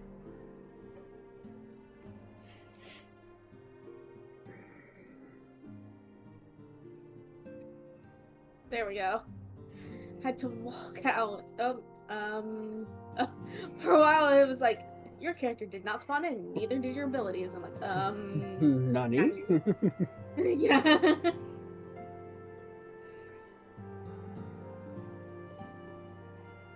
Righty. Traitor in the midst. Traitor in the midst. Oh boy.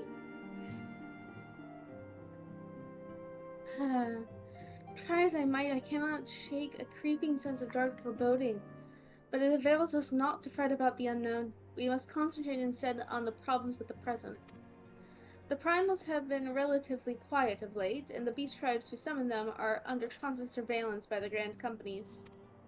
Should any suspicious activity be afoot, you may be certain that we will hear of it. And until such time as a permanent solution to the primal problem has been found, we can do little but wait and observe. As for the Eskrins, Orionje is wholly dedicated to finding the means by which we may defeat the Dark Beings. Let us pray for good tidings on that front. But all of this you knew already. Let us speak then of more current matters, in particular the state of the Crystal Braves. Alphino did well to found the organization, but ensuring its smooth operation is another matter entirely. Though I doubt not that he is doing his best, I felt that a helping hand or two would not go astray. Sorry. Righty. She laid down right behind my chair and was looking at her paws. She should not be doing that. No, ma'am. To this end, I offered to send one of the Archons to assist him, but he declined. You know how he can be, independent to a fault and singularly loath to accept help. Save, of course, when that help comes from you two. Alphino has entrusted countless matters of import to your care in the past, and I believe he would not hesitate to do so again, were you to offer. I should be most grateful if you would go to him and support him in whatever manner you are able. Sure. Certainly. Riley agrees.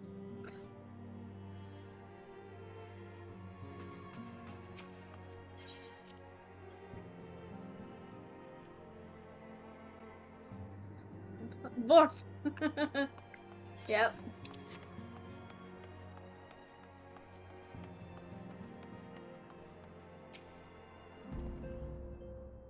What is it?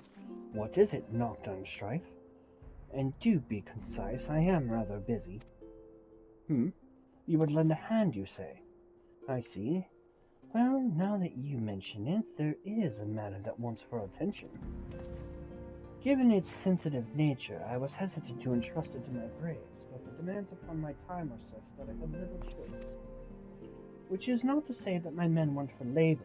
Though we are but newly formed, there is already a great demand for our services, and we are hard-pressed to answer all petitions, but I digress. The fact is, I would sooner attend to this particular matter myself, but my presence is required elsewhere. That being the case, I have entrusted its resolution to my second-in-command, Captain Ilbert. Tell him that I sent you, and he will furnish you with the particulars. My thanks in advance, Nocturne Strife. Gilbert. No wonder this is gonna go sloppy.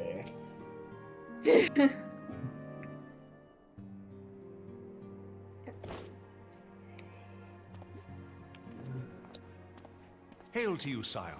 How might we serve you? Actually, how might I serve you? Yeah, that sounded horrible coming from me. Commander Leveilleur bade you serve us. These are welcome tidings indeed. Given the sensitive nature of the task, I could not rely on one of my own.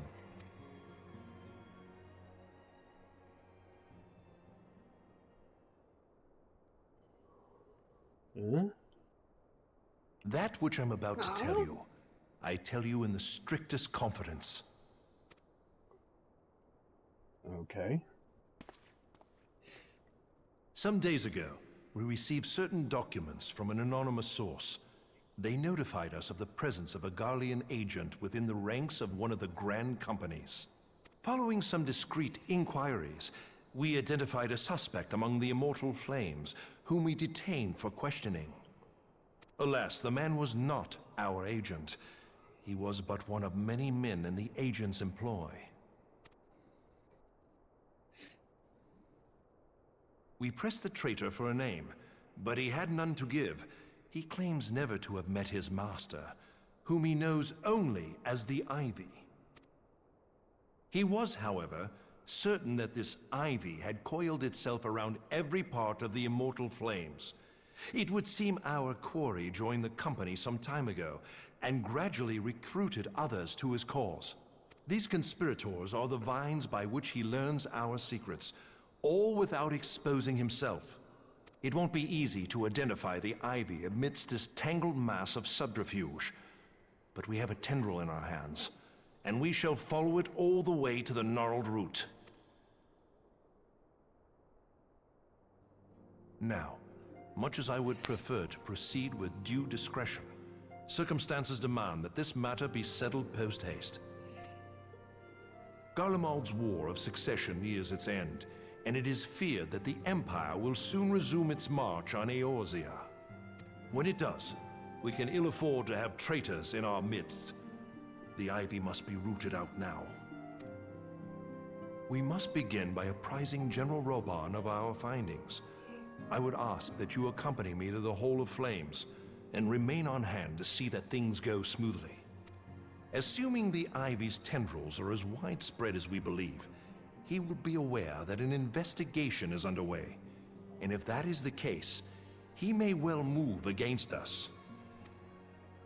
We must be prepared for anything, while taking care not to betray our purpose by seeming prepared. A simple enough task for a one-man army like you. Nod. Yep. Just quite literally. It's just like, oh, so we're playing the espionage game now. Just internally, Kato pops his head up, just, how might I be of service? Welcome to Final Fantasy Solid. To Ulda! Da.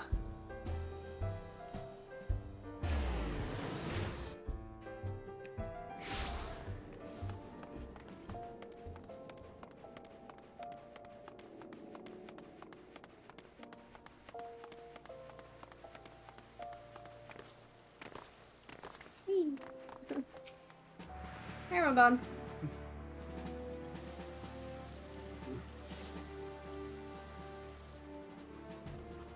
Well, well. What brings you here, my friend?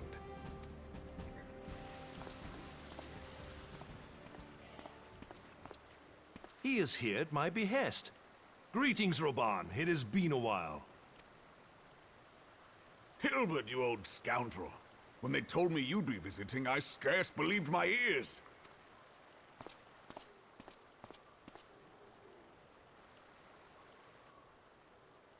But look at you! The honored captain of the Crystal Bloody Braves. Who'd have imagined, eh?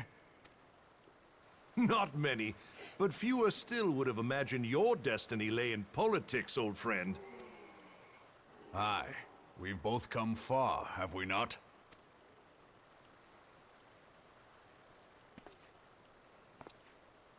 Lest you wonder, Hilbert and I go back a long way. We've been friends and rivals since we were lads. The last time we saw each other, Alamigo had just fallen, so you can guess how many summers it's been. And in all that time, not a word from the fool. Ah, well, my dealings tended toward the modest and mundane, unlike some I could mention. As I hear it, no sooner did you reach Thanalan than the brass blades clapped you in irons and dragged you off to die on the blood sands.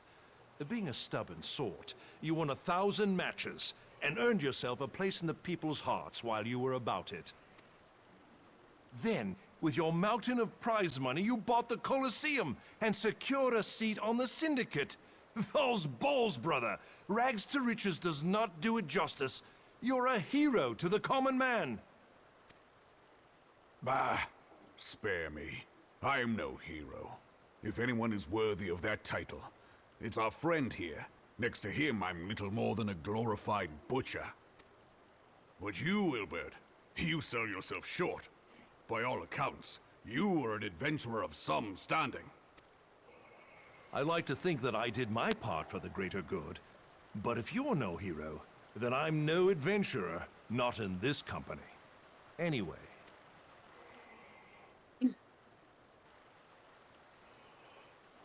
I have tidings. So there has been progress. I've let it be known that this meeting is a reunion between old friends. None will give your visit a second thought. To convene elsewhere would only attract attention. Let us speak here, in plain view of all.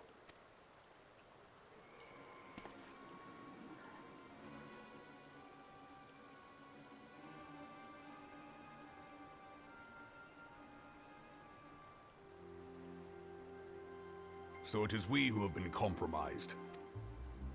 Teleji Adeleji's machinations have shaken Ul'dah to her foundations. In such uncertain times, a man's loyalty may be bought for a fistful of gil. But if this snake has truly been in our midst for as long as you say, we must needs consider a far graver possibility.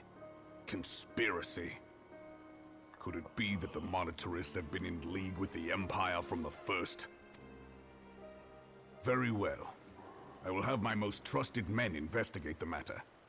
Continue your inquiries in the meantime.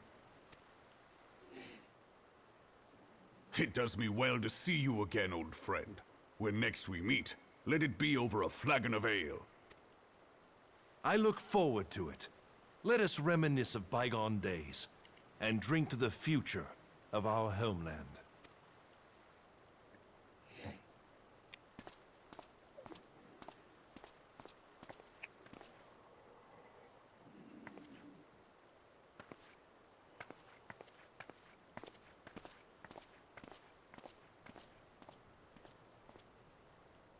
Flame General. You wear the mantle well, old friend. I must work hard if I'm to keep up.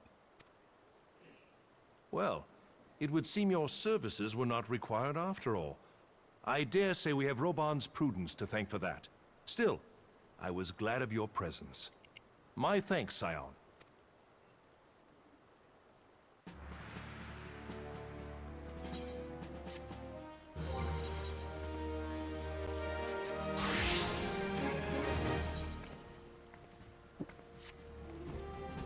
Back and then back. Our hunt for the Ivy begins in earnest, Scion. Suffice it to say, we must tread warily, for one misstep may well cost us our lives. Our business here is concluded for the time being. Let us return to the Rising Stones and report to Commander Levelou. Back to Mordona! Again, forward and back, Back and then again, forward and back again. Forward and back again, one ticket forward. Or one quest forward.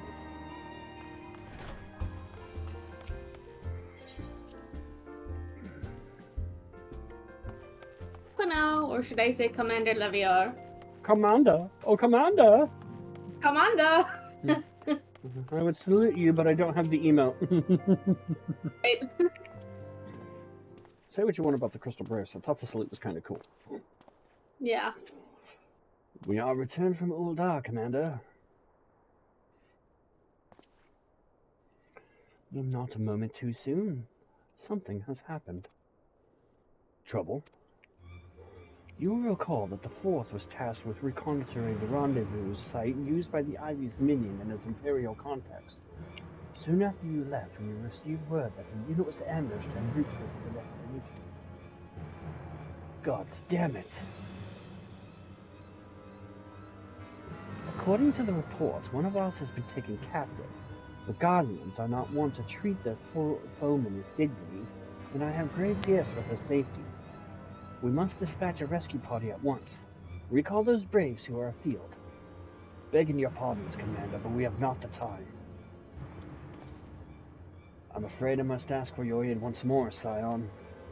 An ill-prepared rescue party will only serve to provide the Guardians with more captives, yet time is of the essence.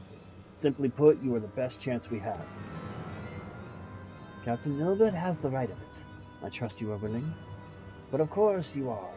Now, Aliane of the Fourth lies in wait in the Tangle, near the entrance to Castrum Century. Seek her out and she will appraise you of the situation. Nod. You got it. On our way! Just a hop, skip, and a jump away. Mm-hmm.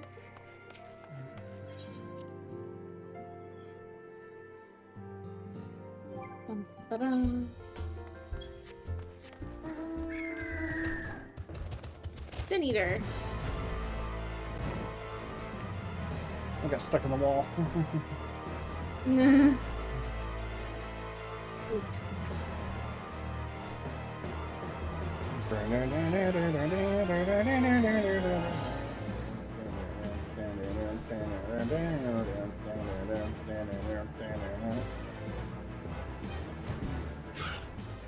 Hey.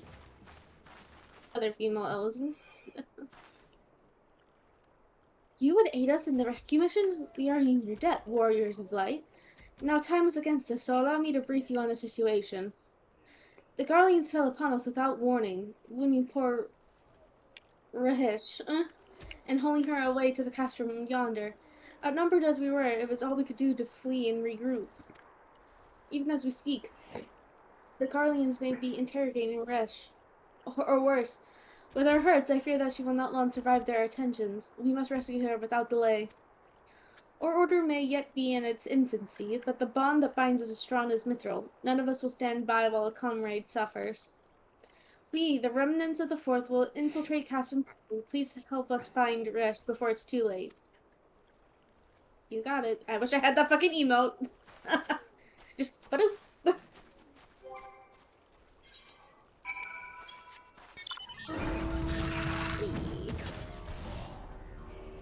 Titan. Titan. Yep.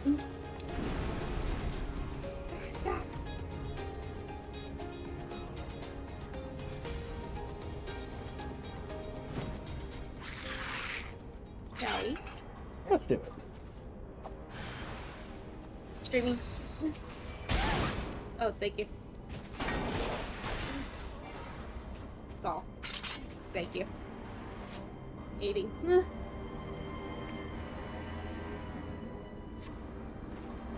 Cutscene. Where am I?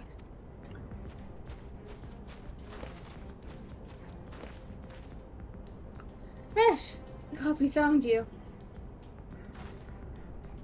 And thank you, warriors of light. Now to quit this accursed place. Resh cannot move with those wounds. She will need to be carried out. I believe a diversion is in order. Might we trouble you to provide one? Given your reputation, I suspect the Guardians will only be too happy to grant you their undivided attention. If you were to create a commotion within the castrum, we should be able to steal away unnoticed. Let us speak again once we are safely outside these walls. You got it. Sure. Creating a diversion. What we do best, right, Strife? Yeah. We love being a distraction.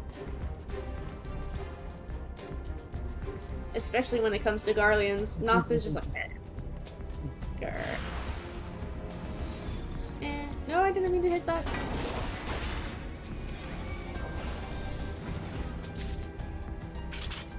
There's one. Everyone else is just like, nope, did not see that. Nope, no, I don't see shit. Nope, no. Nocta just, wise choice. You have chosen death.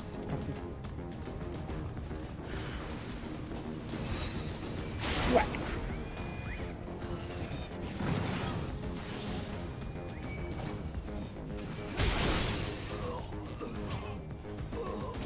Here's another. You stunned me. How dare! How very dare you? Fucking hit him with the axe so hard it looks like he just got fucking Thanos snapped. Yeah. Oh,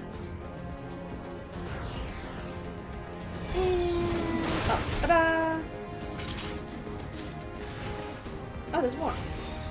Yeah. Yeah. More? No? Okay. Nope, they're good. Oh, the amount that I worked my ass off to get.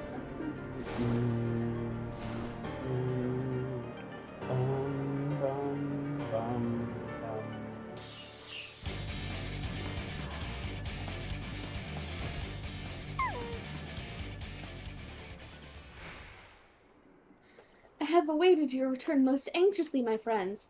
You have done us a great service indeed. Thanks to your aid, our comrade Horatio is safe, and we suffered no further casualties. Words cannot well express my gratitude.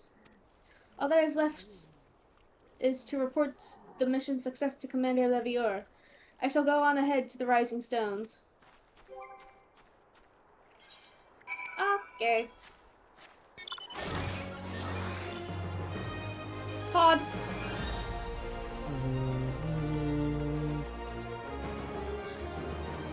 Space. The final frontier.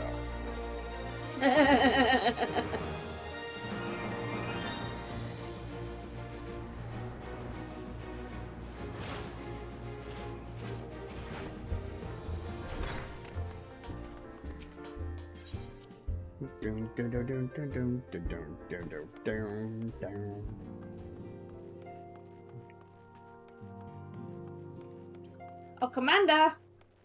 Commander!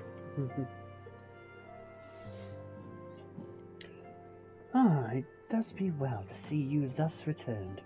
Though I doubt not your prowess, entering an enemy stronghold is generally considered to be a risky venture, and I must confess to have been a trifle anxious. But here you are, hale and whole, having succeeded in your mission as your wont. Lest you wonder, the woman you rescued is being cared for by the Domans. Thanks to their expert ministrations, the danger is past. You have my gratitude, Nocturne Strife.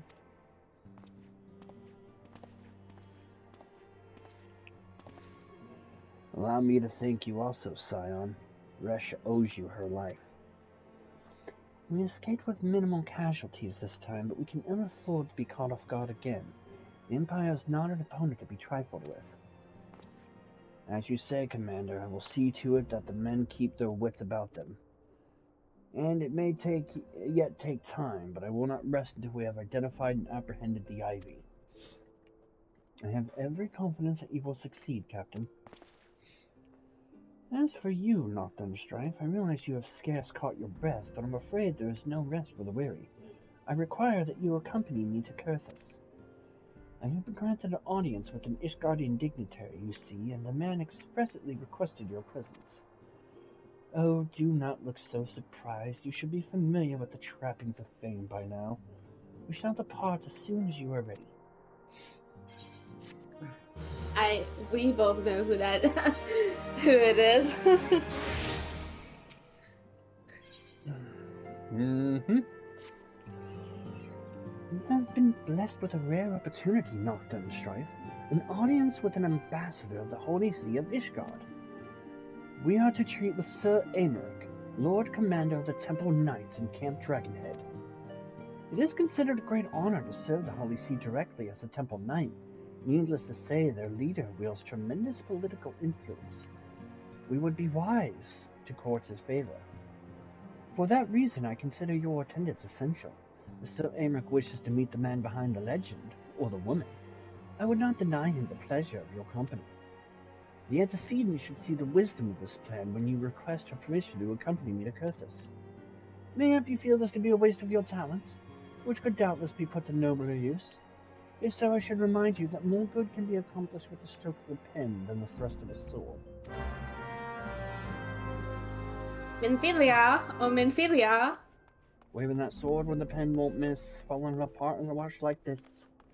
This Yep. is what you asked for. Heavy is the crown. Yeah, still love that song, by the way. I listened to it today.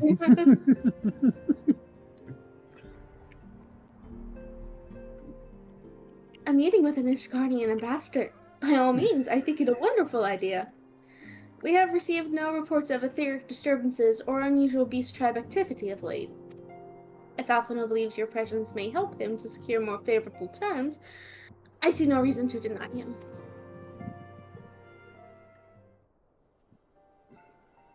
Cutsy? Voice? Nope. Nope. Antecedents. I take it Nocturne and Strife have explained the situation.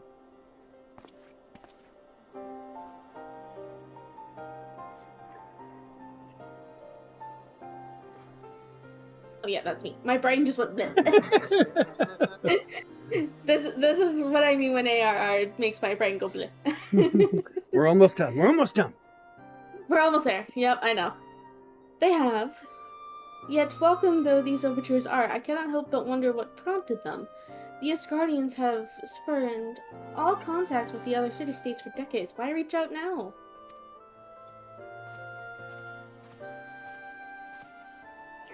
Would that I knew. The question of their motives is one to which I have given no small amount of thought. Alas, I know no more than is generally known.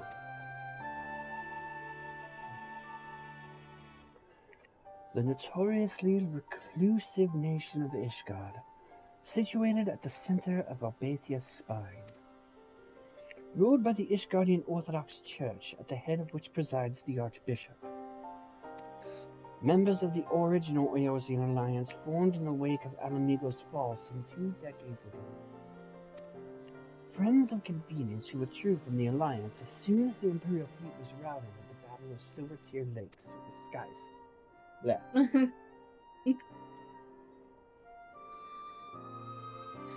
Since which time their borders have remained closed to all outsiders.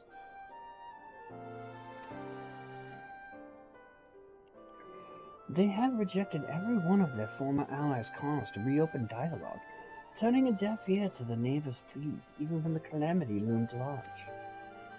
And on the fields of Carton now, where brave men and women laid down their lives in defense of the realm, their banners were conspicuously absent. I have tried to convince Ishgard to rejoin the Alliance at every opportunity. I have explained over and over again that unless Eorzea stands united, we cannot hope to preserve our freedom. One by one, our nations will fall, as once fell Alamigo.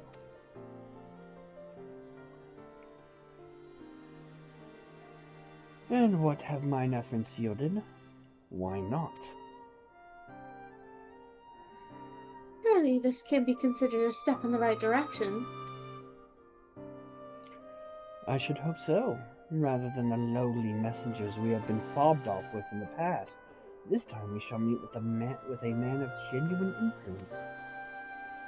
Of course, I am not so naive as to think they have come to us out of the goodness of their hearts. We have something they desire, though I have yet to find out what. But such is the nature of diplomacy. They will bring their agendas to the negotiating table, and so will I, along with a handful of incontrovertible truths. The Empire will soon be at our doorstep once more. Indeed. You may be rest assured that I will expound upon this point and others. Let us depart for Camp Dragonhead, Nocturne Strife. Our old friend Lord Harsenfont is expecting us. Since our request to recover the Enterprise, I understand you have further integrated yourself with the man. Excellent work. His fondness may prove useful to our cause. And I think he's more fond of Nocturne than me, but... Yeah. I'm just saying. Yeah. I'm just saying. You're just saying. Waka waka!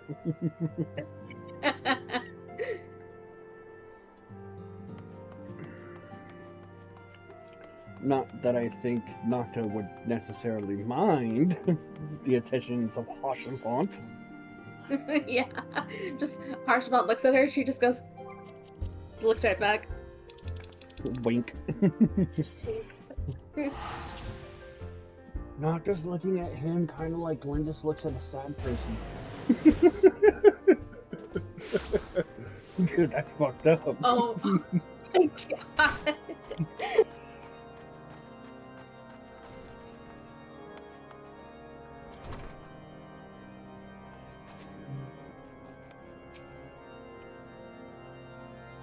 Oh hey, the scantily clad woman is back. Mm-hmm.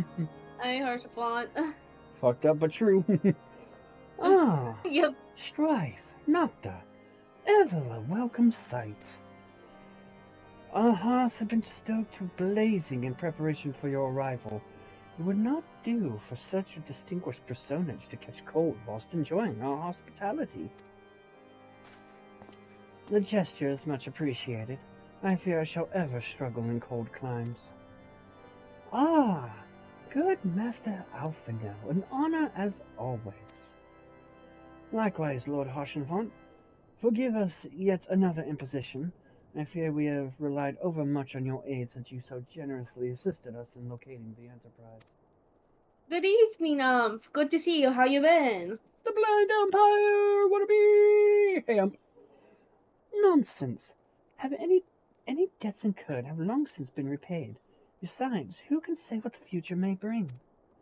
House Fortams may even seek the aid of your newly formed Crystal Braves. In any case, I am simply delighted that the Holy See is at last willing to grant you an audience. No doubt your discoveries at Snowcloak helped to justify the decision. The recent resurgence in heretical activity is of grave concern to us all. But to the matter at hand, Sir Amric arrived at Camp Dragonhead earlier, and I am told he is eager to meet with you at your first convenience. You are doubtless weary from your journey and desirous to rest a while by the warmth of our hearth. But if you are willing to forego such comforts, pray inform the knight stationed outside the intercessory. He will grant you entrance and send word to the other attendees. As inviting as your health sounds, I think it best we proceed with the intercessory forthwith. not a lot going on. Just kind of one of those Mondays. You're doing good, thanks. That is good to hear. That is good to hear.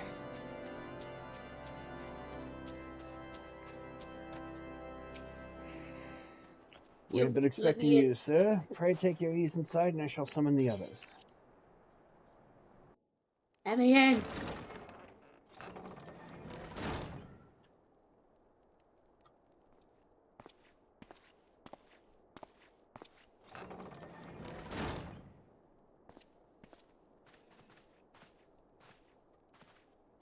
Have faith, my friend. You need only state your case with confidence and clarity.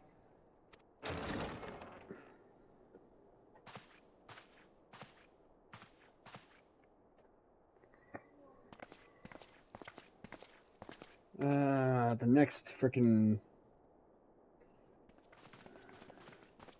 I love Lucia. I still Commander adore the hell out of this lady. It is both an honor and a pleasure to meet you. I am Emeric, Lord Commander of the Temple Knights. Alphinaud Leveilleur, at your service. Your reputation precedes you, Sir Emeric. I think we will find that we have much in common.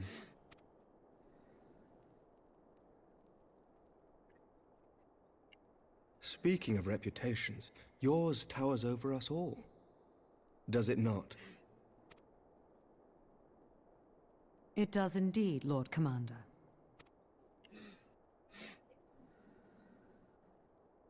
I am not too proud to admit that I have followed your activities with an interest bordering on fascination. Full glad was I to learn that you would be joining us. Now then, shall we begin?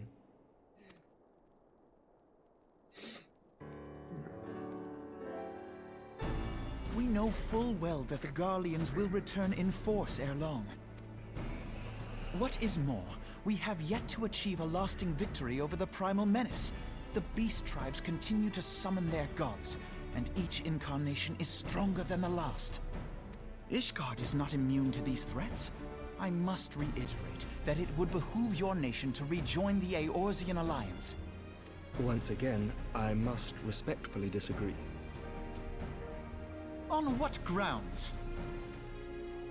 Despite their presence in Kurthus, the Ixal do not concern us. Their territorial claims pertain to Gridanian lands, and it is the people of Gridania whom they harry.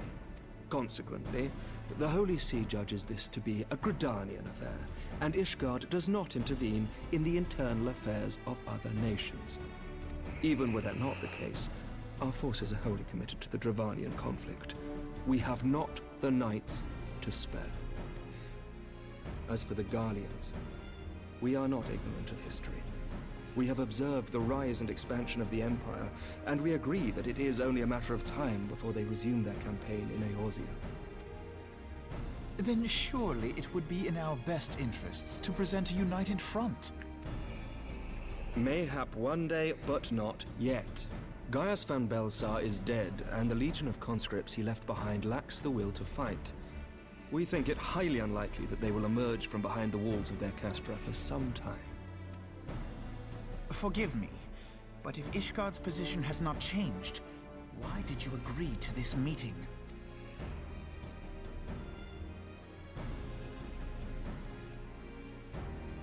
It was not only as a representative of Ishgard that I came here. Pardon? It is not within my power to change Ishgardian policy, regardless of my personal feelings. There is, however, one area in which I may exert a measure of influence. Concerns have been raised over the supplies House Fortin has offered to Revenant's Toll. These have led to calls for restrictions on the provision of aid to foreign powers. I can ensure that the shipments continue unabated. Sir Emmerich, we would be in your debt. No, you would not. For I require something in exchange.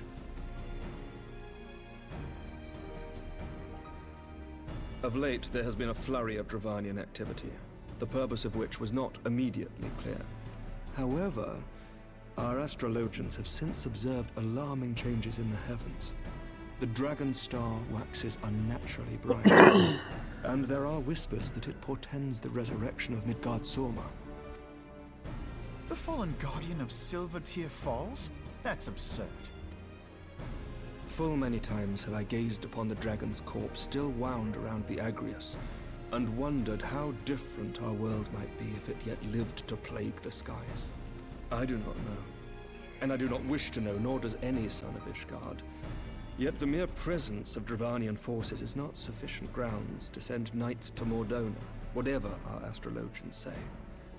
As I told you before, we have not the forces to spare. But we do. So you will intervene on our behalf if we agree to watch over the Keeper of the Lake. Do you accept these terms? I do. I will see that you are kept abreast of any developments. I regret that we could not come to a similar agreement on other matters, but I understand that you are not at liberty to make such decisions.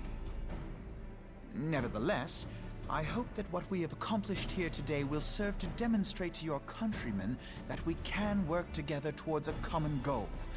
Mayhap one day we shall look back on this moment as the first step towards a united Eorzea. Mayhap we shall, Commander.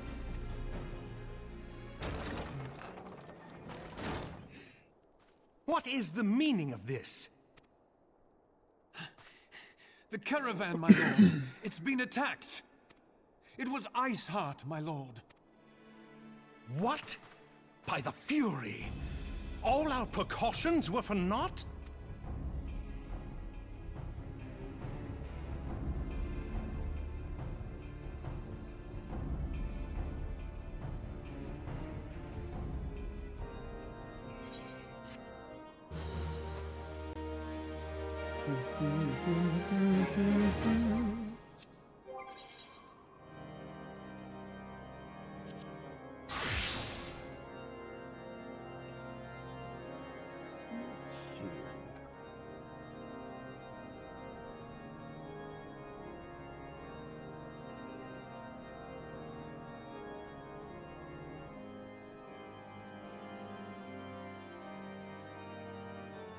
We're getting closer.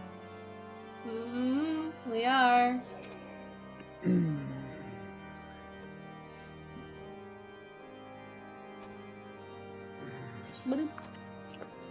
The intercession of saints. Just when they're starting to make progress. To make matters worse, the caravan they spoke of was bound for Revenant's Toll of all places. Honestly, why so inclined, I should think the gods were conspiring against us. Happily, however, I am not. I would know more of this attack. Let us speak with Lord Harshenfont and find out what he has learned.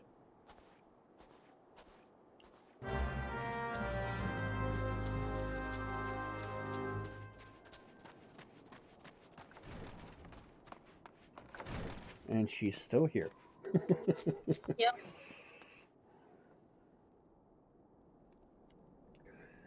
My sincerest apologies for the interruption, my friends. But the situation is so much that we must act swiftly. If you would be so kind as to elaborate. Weishart's heretics fell upon the caravan bound for Revenant's Toll as it was passing through Boulder Downs. 'Twas an ambush, swift and ruthless. In an instant every knight was slain, every crate seized. Then, as quickly as they had appeared, they were gone. You want to be Lucia? Yeah. Would be an impossible feat without knowledge of the route, knowledge to which only a select few were privy, I presume.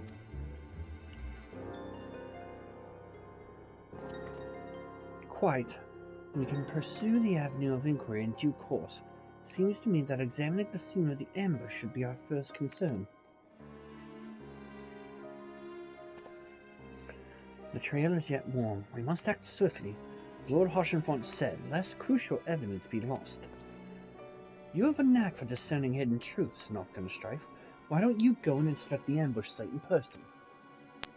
An excellent idea. Inform my men of your intent upon arrival, and they will gladly share their findings. Nod. Yep, you got it. Don't mind me, I'm just gonna summon some monstrosity. Monster Hunter mode. The Hades.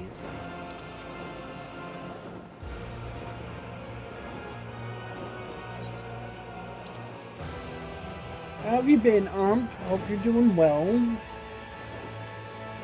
I saw you were doing like a free enterprise the other night. Hope that went well.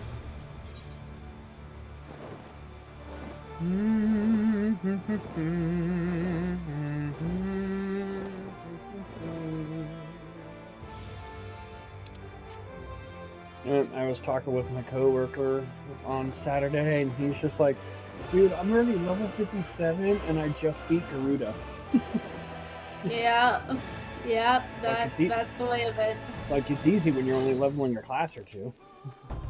Yeah. Move along, adventurers. There's nothing for... Eh? Lord Harshenfont bid you speak with us. Then you must be... Beg your pardon, scions. As you can see, they left nary a crate behind. Tipped the wagon for good measure, even. Whole thing's a bit odd, if you ask me. It would have been easier just to steal it. Though a damn sight harder to conceal it, I'll allow. Reckon they came prepared, probably with wagons of their own, hidden away off. But pay no heed to my ramblings. Absent of proof, 'tis naught but speculation. Might be as the squire receiving care at the observatorium could tell you something more factual. That is, if he's awake. Unlike myself, he was there during the attack. Not that his presence amounted to much.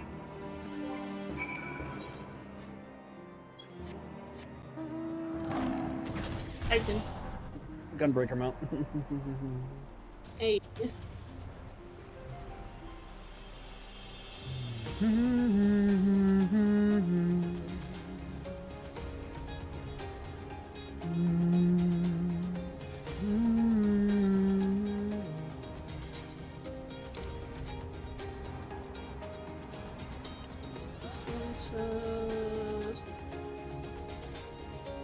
Yes.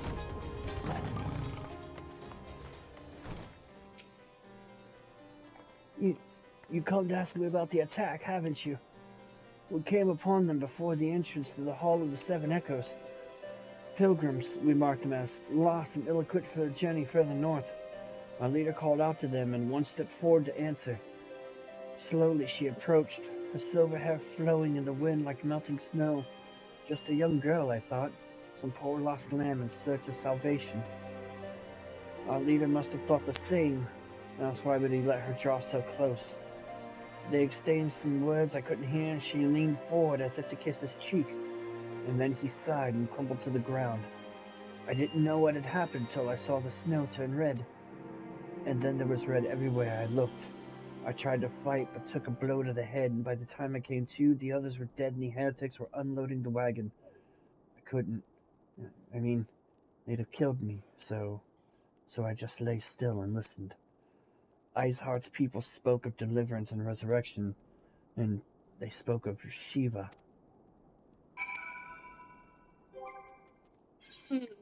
Shiva, you say? Shiva. Hades, Blubber. Dun, dun, dun, dun, dun, dun.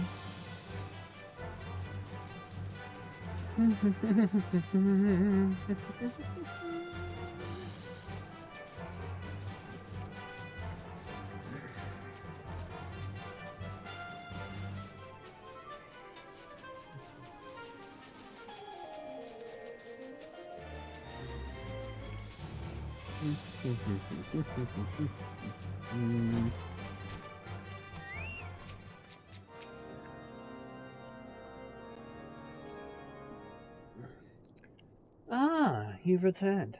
What news have you for us? Well, you see, what happened was... It seems Lady Iceheart does not scruple to sully her hands with blood. Who is this Shiva the heretic spoke of?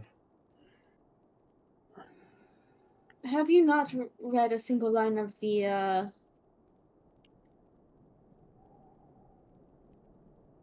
word hard? I want to say I believe it's the Enchiridion? Enchiridion, Master Alphino? Shiva was a traitor to kith and kin, an apostate who laid down with dragons. Now, we cannot expect all foreigners to know Ishgardian scripture so well, particularly when it comes to the patron saints of heretics. Wait, you say she is their patron saint? Oh no, it all makes sense now. Lord Harshenfond, what was the caravan's cargo? If I recall correctly, the Diamond Forge had requested a rather large quantity of crystals. Do you not see? Iceheart and her followers intend to summon Shiva as a beast tribe with a primal. Why else would they go to such lengths to secure crystals? I shall inform the Lord Commander at once. Lord Harshenfond, you would agree that discretion is of paramount concern. Of course. I trust we can count on your continued support, Master Alphino. The Scions of the Seventh Dawn are sworn to combat the primal threat. Our support is given.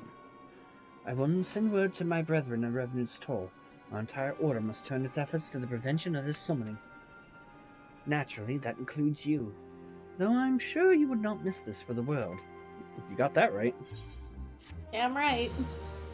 Shiva was the best primal. Yeah. Shiva was the coolest summon.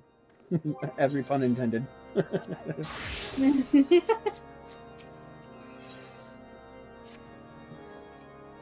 persistent attacks on our caravan seemed little more than a nuisance at first. The heretics were a problem to be sure, but a relatively minor one. That was before I discerned the purpose behind their attacks, of course. Now they have my undivided attention. After appraising Minfilia of the situation, I shall summon a unit of Crystal Braves to assist us. And as for you, Nocturne Strife, pray join me in White Room Front. Since the incident at Snowcloak, the Knights of House Durandare have redoubled their reconnaissance efforts in the region. It is my hope that they have information which may help us to determine precisely where the heretics are hiding. Given our mutual enemy, Lord Juramont should be eager to oblige us. I shall see you there, then. Good. Yep, sure. Of course. Dragon. Oh no, I'm riding a dragon going to White Room Front. That's fucked up. That's fucked And more specifically, the dragon that they just asked about. They were just concerned about, Midgardsormr. Yup. Midgardsormr. Midgardsormr. Sounds similar and goes off the tongue like Wargorsormr. Wargorsormr. Damn it, your big ass. Hey, look, Drillamut. There's a dragon here to talk to you. That's fucked up. That's fucked up. The Scions of the Seventh Dawn wish to join in the hunt for Iceheart. Your assistance is more than welcome, my friends. Considering the report I just received, I dare say your timing could be no better. We are all ears, Lord Dredamont. A band of pilgrims was seen transporting a large number of crates to the west. The garb appears to match the description provided by the squire who survived the attack. Alas, our scouts tracked them at Snowcloak. The self-same frozen wall which we speculated might conceal the heretic's hideaway. Suffice it to say, the disappearance of these pilgrims and their provisions all but confirms our suspicions. I have heard enough. My knights will join the hunt. I took the liberty of summoning a unit of Crystal Braves to Whiteburn Front, given the gravity of the situation. I trust you will agree that we must use every resource available to us. These are extraordinary circumstances, Commander. 'Twould be in our best interest to coordinate our efforts. Such as was my intent from the start, Sir Emmerich. And so it begins, my friend. Though I dare say it will prove an all too brief collaboration, Iceheart will not elude the combined forces of the Crystal Braves and the Temple Knights for long. Nevertheless, a wise man does not wager all upon the success of a single solution.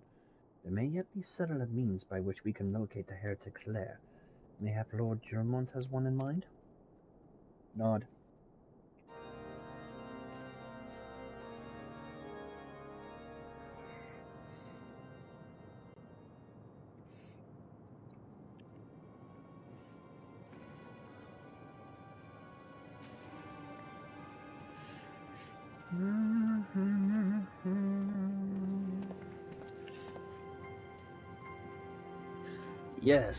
Yes, excellent.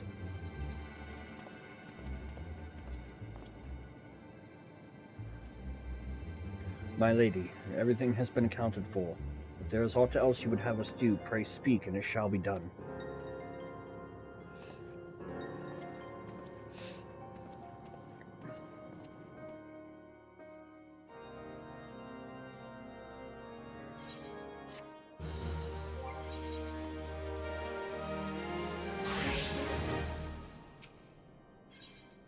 Dark words, dark deeds.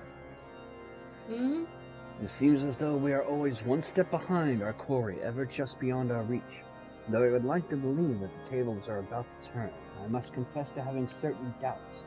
A joint effort may succeed where others have failed, but it could yet yield the self-same result. Fortunately, we are not without other options. I trust you haven't forgotten Inquisitor Reborn.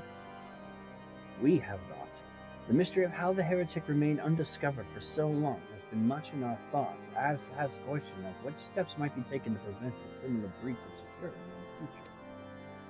Accordingly, we conducted an exhaustive and covert evaluation of everyone in Whiteburn Front. Though some were found to have committed certain minor transgressions, we have identified only one possible heretic.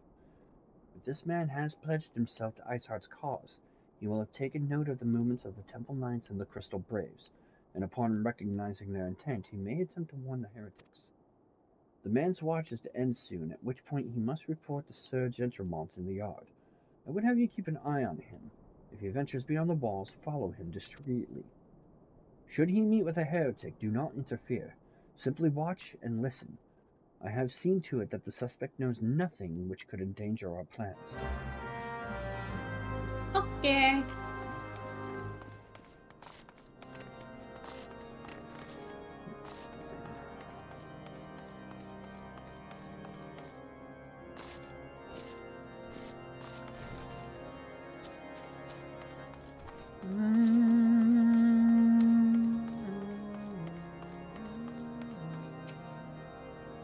Waiting and waiting and waiting. Yeah.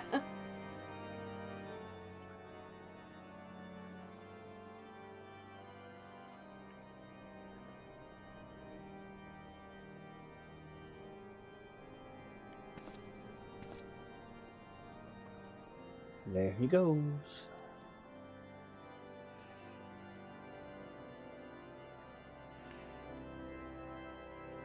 The suspect heretic leaves through the southwest gate.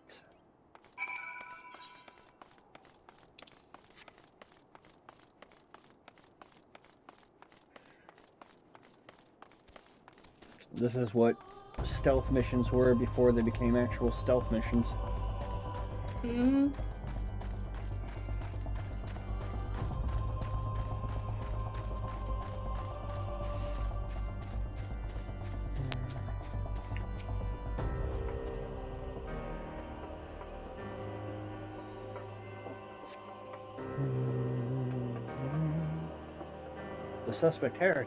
The suspected heretic follows the road east.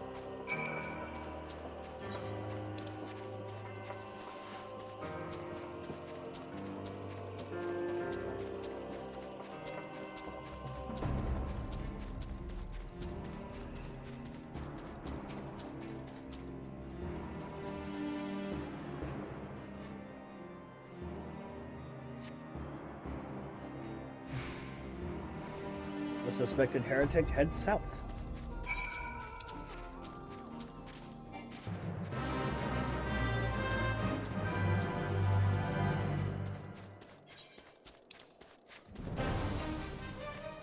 Down, down, down, down. Ah, yes, the tunnel system that, some Darren, Raquel, and Jax will get ambushed in. Yeah.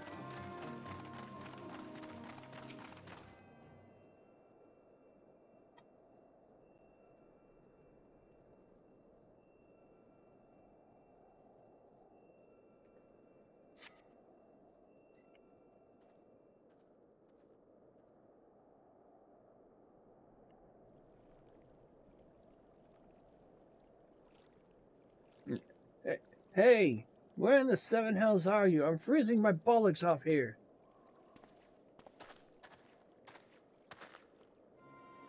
I'm here, you blundering oaf. Why are you late?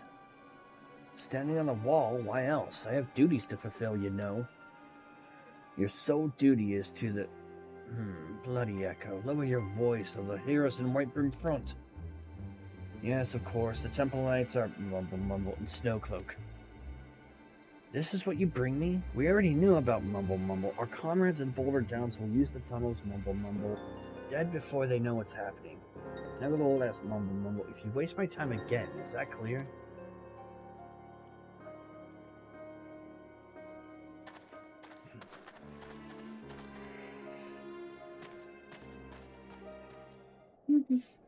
Report the Gilmont.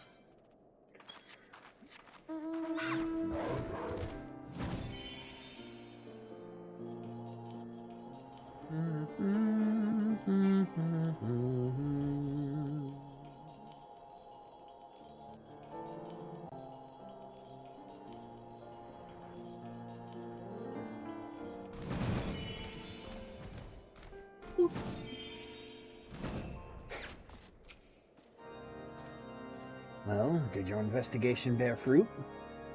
Yeah, I have enough, but... I see. I shall have the man detained at once. His guilt is plain. Would that you could have heard the words more clearly. Yet the few snatches you were able to make out are nonetheless enlightening.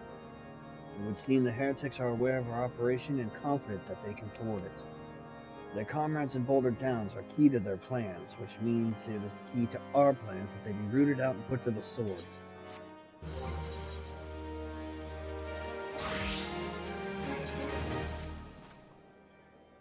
We have long suspected that the heretics use a network of secret tunnels to traverse the highlands undetected. Given what you overheard, I fear that Snowcloak may be riddled with such passageways, and that the heretics in Boulder Downs are planning to use them to take our forces unawares. Needless to say, we cannot allow that to happen. A contingent of House Dudendead Knights are on patrol in the area, and I shall order them to begin searching for the heretics at once. But knowing nothing of our enemy's numbers or readiness, I cannot say for sure that they will be sufficient. Hi, Menace. Good to see you. How you doing? It would put my mind at ease if you would consent to assist my knights with the search. I know they would take courage from the presence of so storied a warrior. And hi, Menace! Pray rendezvous with them at Wolden Downs. If Alonia is kind, we may catch these heretics before their plans come to fruition. Show them no mercy, Nocturne and Strife. The lives of our allies are at stake. No mercy. I'm not Gunbreaker right now, though. Phoenix! And I'm just gonna go up and around. Up from the top. And just fly. From the top rope! Rain's favorite mount.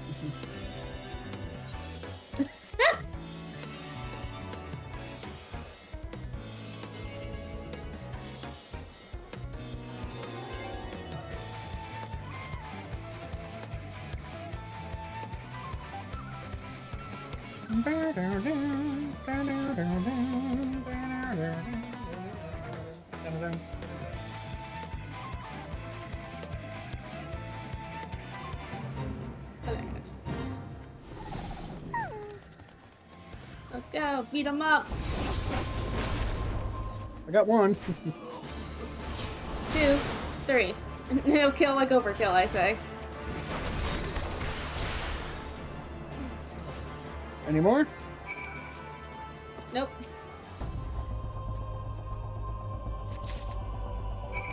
Back to Durlamont. Holy shit! I got this tiny little plane and all of a sudden I see Jurassic Park. Yep, Nocta got a hunt mount, so it's just like, grr. But Rain can appreciate this for a minute.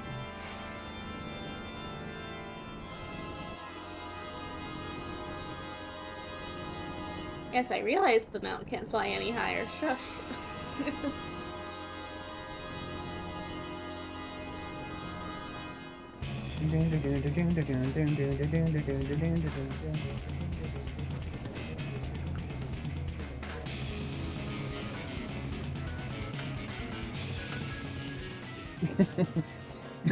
My knights sent no word of your coming, Nocturne Strife. What has happened?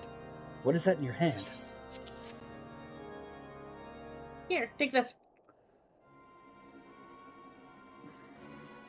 By the Furies, those were veterans with years of service.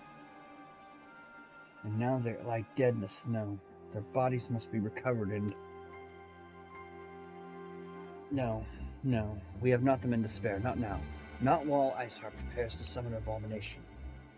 The heretics you dispatched were not of sufficient number to contend with, but the combined strength of the Temple Knights and the Crystal Braves, there must be others, and I'll wager they are on their way to Snowcloak as we speak. To make matters worse, it seems the traitor you followed managed to pass the heretics something of value after all. The parchment you recovered is a timetable of the guardsman watches at our outpost in Snowcloak. The traitor was stationed there long enough before he aroused our suspicions. Would that we have caught him sooner. With this information, the heretics would know when the watch was weakest. They could use their tunnels with impunity and prepare their ambush. The timetable has not changed, you see. Of course, it will be changed now, but the heretics may already be in position. House Durandare must send reinforcements, even if it means withdrawing knights from the Stone Vigil, because seeing no other way to safeguard the lives of our allies. Well, at least he is being considerate of allies. True.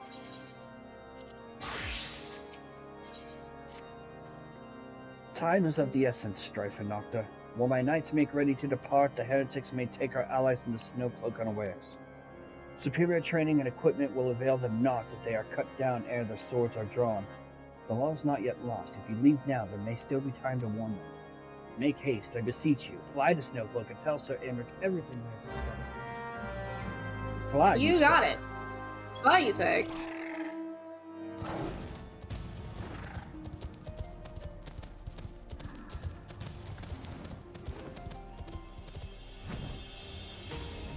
Fly. Fly, you fools.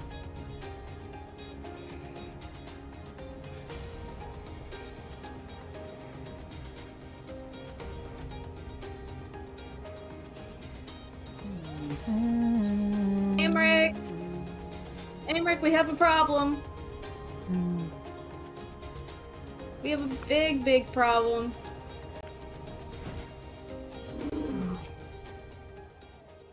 Strife, Nocta. This is a welcome surprise, perhaps the only one thus far. As you can see, we have yet to uncover any hidden... Shut up and listen to me for a second. Yep. You have my gratitude. Truth be told, we suspected the heretics might be plotting some such attack. Now that we have confirmation, I shall place my knights on high alert. Has Commander Larenor been informed? The Braves must be made aware. Alpha no.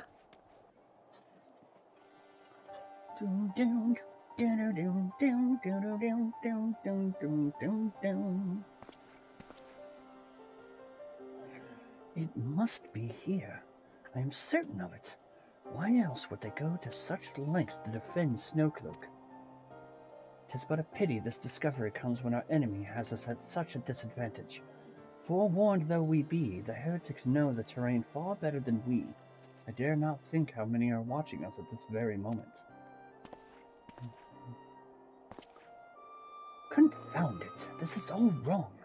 Isot has us scrambling to save our own skins when we should rightly be straining every sinew to find her and stop this damnable summoning.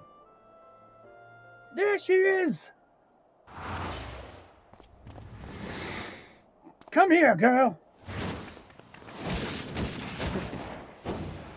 Hey, Ida. Come here, girl, while pouncing at freaking Alpha now. They didn't hurt you, did they? Only my pride, Ida. There will be others nearby. We must see that they are given a similarly warm welcome. Commander Levior!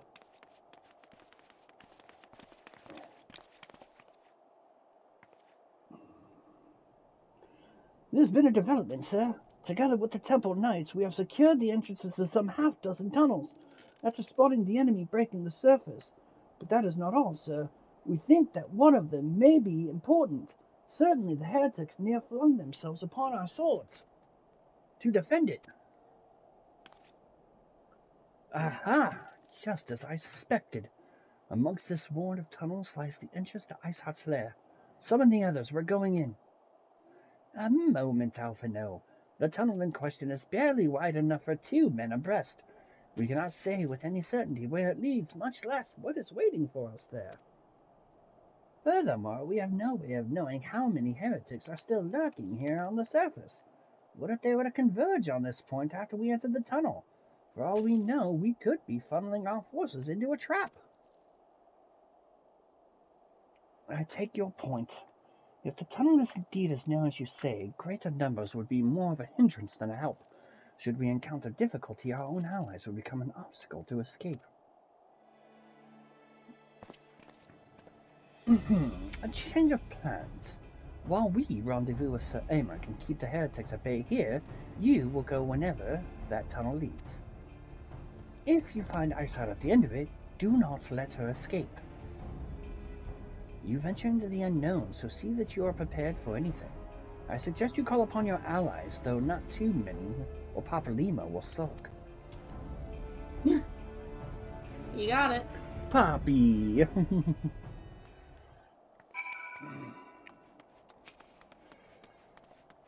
The entrance to the tunnel, sir, is just over here. Had we not seen the heretics breaking the surface, we would never have noticed it. For Sir Americ's orders, we will stand guard outside. Please be aware that even should you encounter significant resistance, we cannot leave our post. Snowcloak, now accessible. Realize that. I need to BRB. I need to use the bathroom. I'm just curious about one thing. Yep, random. Alright, we'll quickly BRB here, since we'll probably be in queue for a hot minute anyway. I can't imagine because we're DPS, yeah. Yeah, I can't imagine we'll get lucky like we did with like the trials and stuff. But after this, we've got 1, 2, 3, 4, 5, 6, 7, 8, 9, 10 quests left of the patch, and one of which is the Shiva trial. So we're making pretty good progress. We are. We're moving. Yep, I'm taking it. So, alright, we'll do a quick BRB here. Alrighty. Speaking of, Rain, if you're still online, did you want to join this? for this. You don't have to jump and call, but if you wanted to tank or heal for us, it would definitely speed up our queue time. Up to you, sir, if you're feeling up for it.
I return. And thank you, Ishi, for gifting a sub to Menace. Yippee, yippee.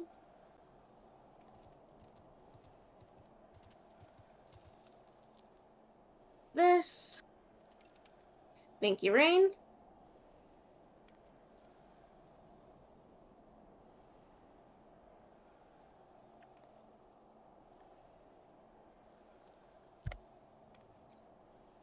You would join, but you're likely to be summoned away any moment now. Ah, fair.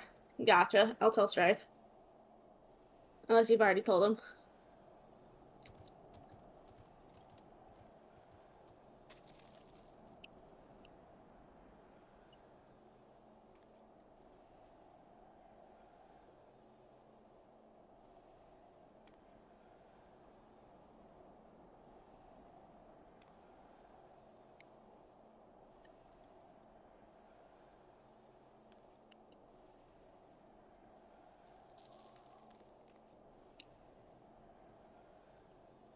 I hath returned. Welcome back. Right, Rain has yet to respond, so I don't even know if he's still there. He responded when I came back. Oh. In my chat. He would join, but he's likely to be summoned away at any moment now. Fair enough. Alright, let's see what the queue times look like for double DPS for this. Mm-hmm. It says less than Less 5 than 5 minutes. minutes. We do know that the timer does notoriously lie at times, so... Turning that off real quick. So I can actually watch the fucking cutscenes.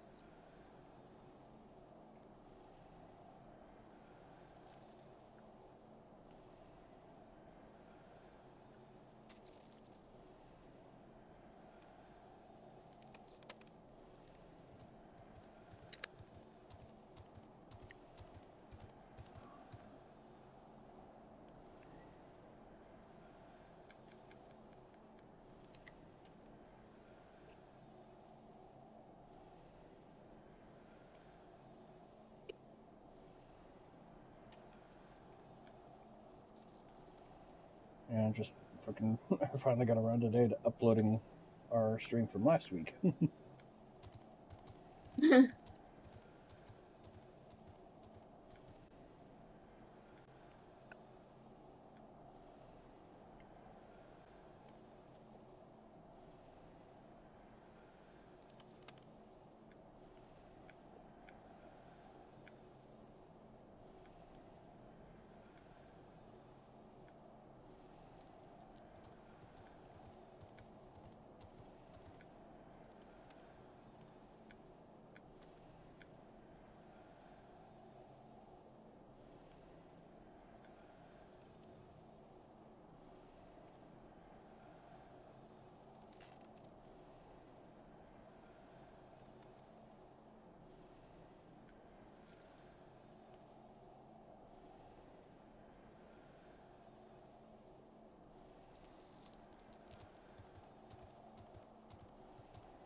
Yeah, so the trust system they implemented for this one is just generic scions.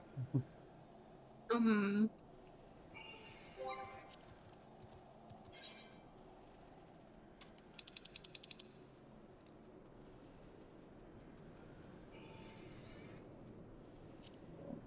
Generic scions for Keeper of the Lake.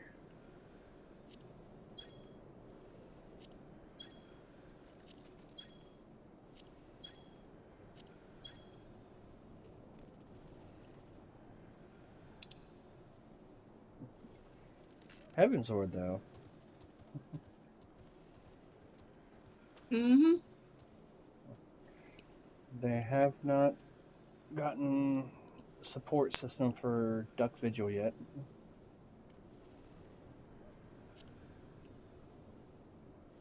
I see.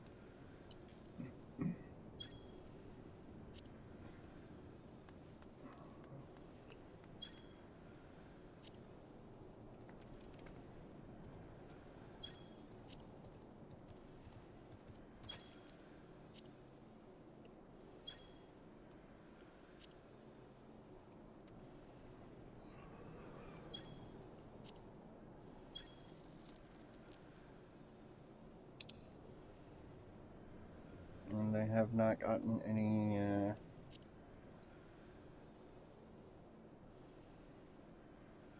any support for Shishui of the Violent Tides for Stormblood yet. Mm-hmm.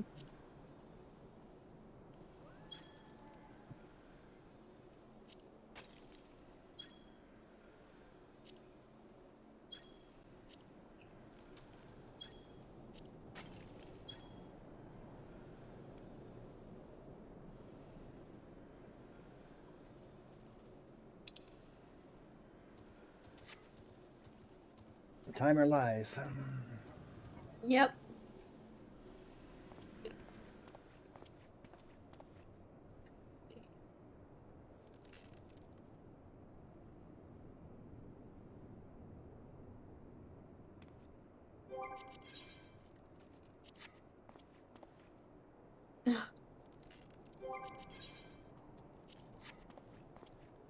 There you go. All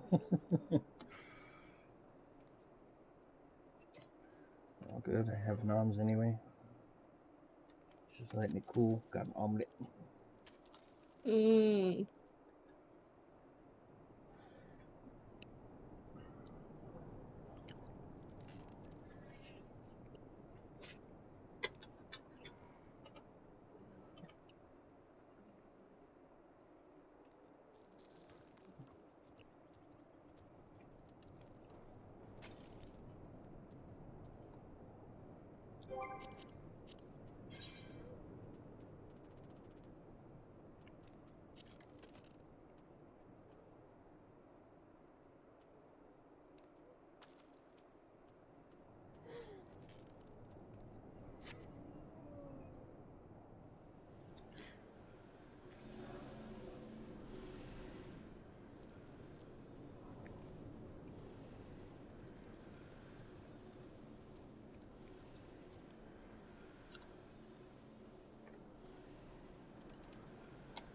The downside of old content. Mm-hmm.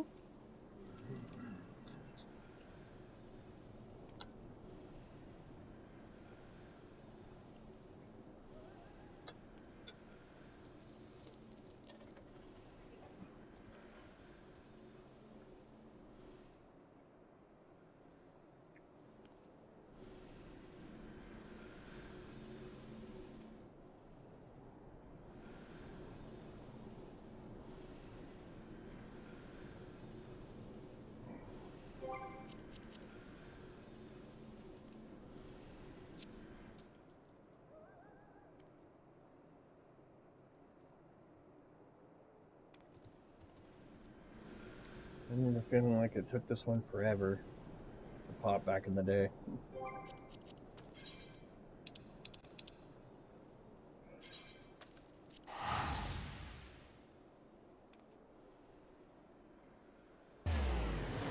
I shall try something.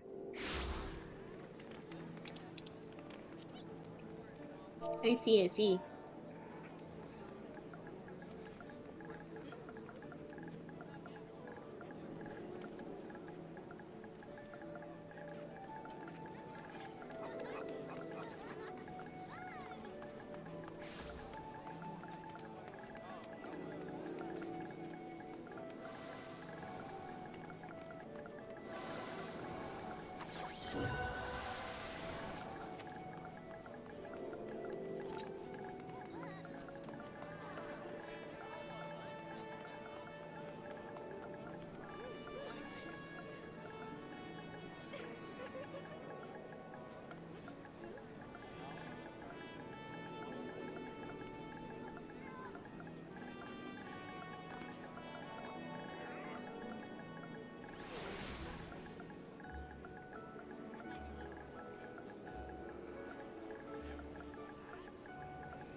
Oh, never mind.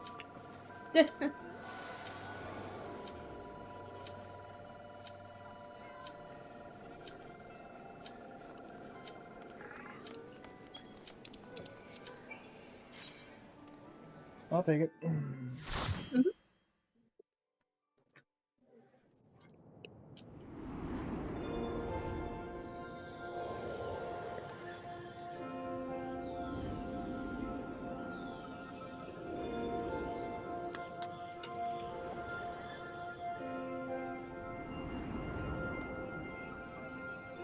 Yay, no llamas.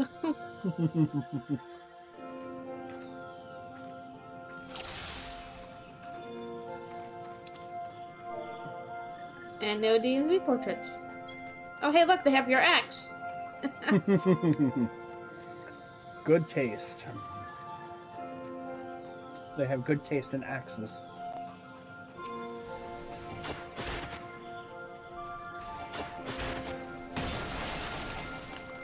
They're doing a wall-to-wall pull, it looks like. Mm-hmm.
That first boss. Mm-hmm.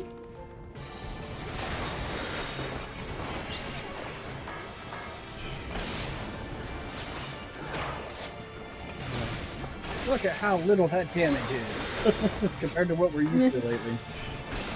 I know, right?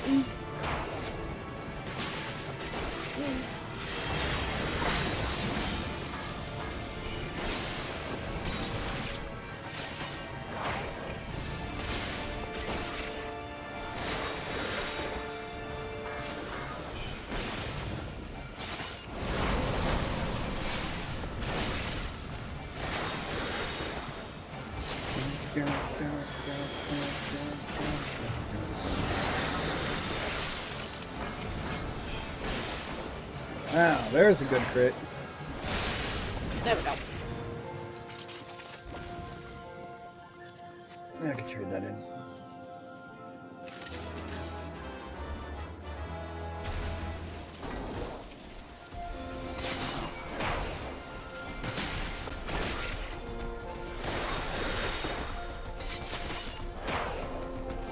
They're like, spade is pay.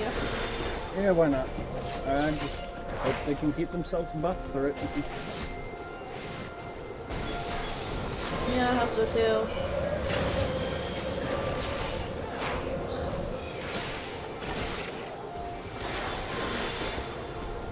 Because I don't have Raise or Cure at this point, so... I do have a Phoenix Down that can be used in here, but I only have one. I have 109 Phoenix Downs.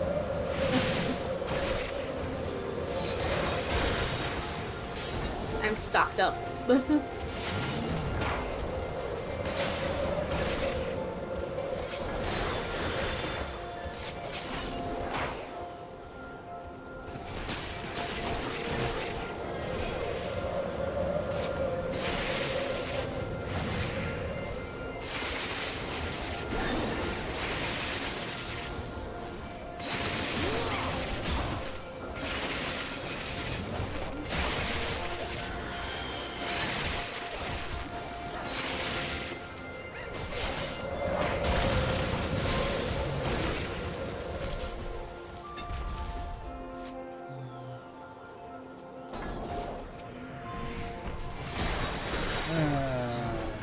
remember when this guy used to be a pain in the butt too. Yep.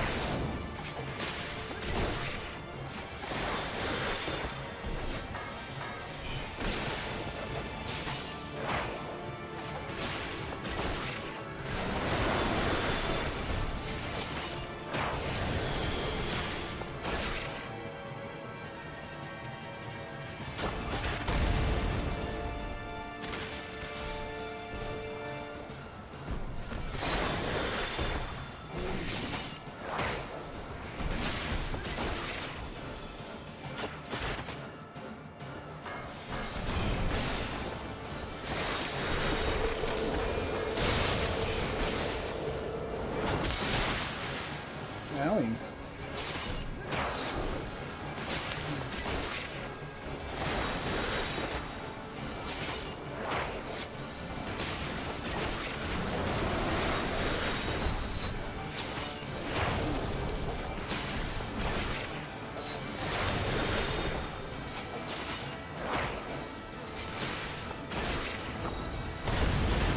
Oh, the healer almost rescued the tank into it.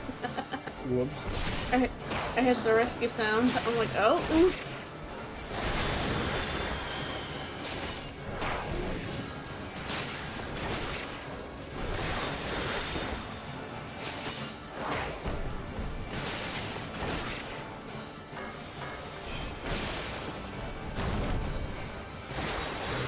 Bye-bye. There we go. Moving on.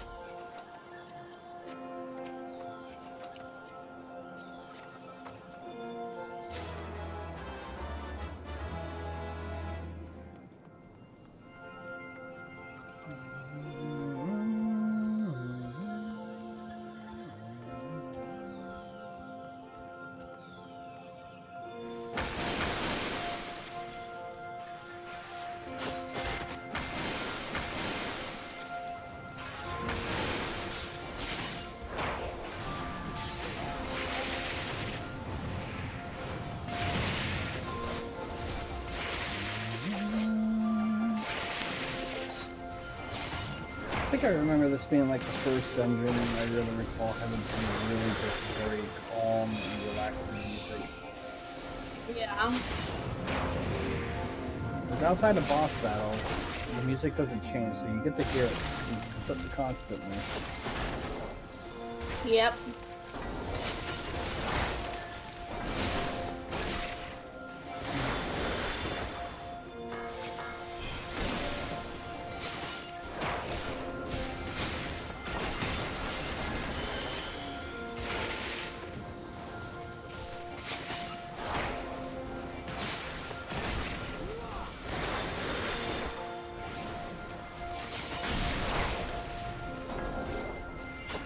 Les Cyclops. And no, not X-Men Cyclops, just Cyclops. Hey, sure. I knocked him.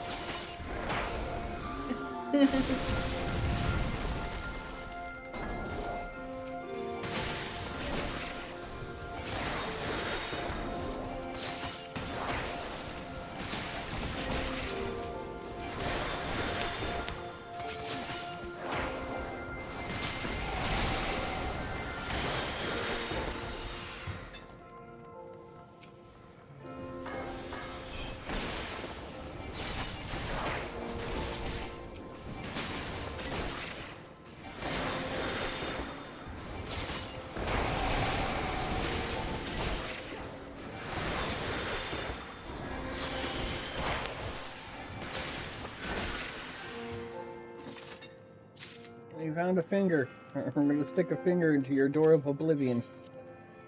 Because that doesn't sound weird.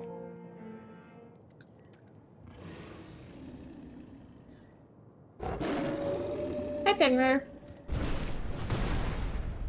I have you as a mount.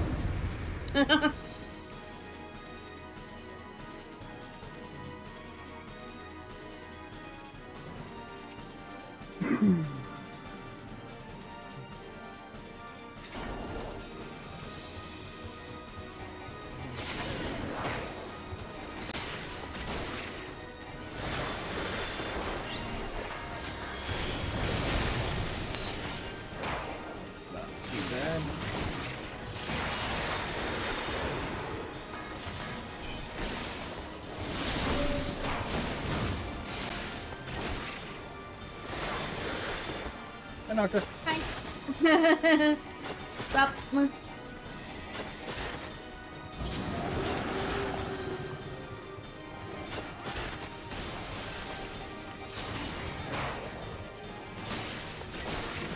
Oh no, the tank is frozen. Oh no, tank buster. They're no longer frozen.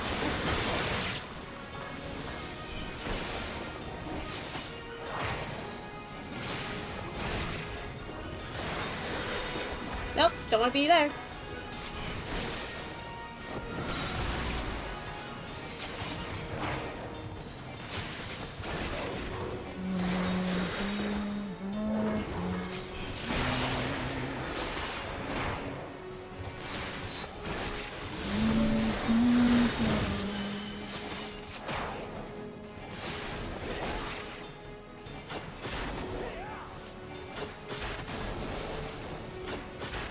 Soon. Oh, I didn't make it out in time. Oof.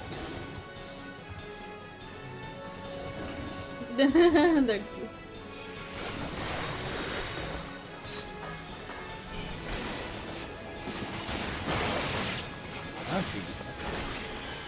That sounded like it hurt.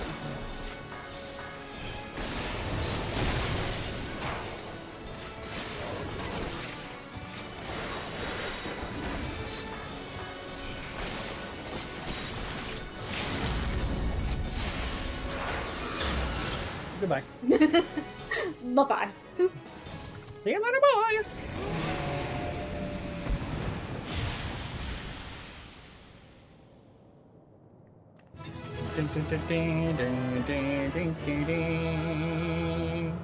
Yay, the joy close. And of course no one's safe.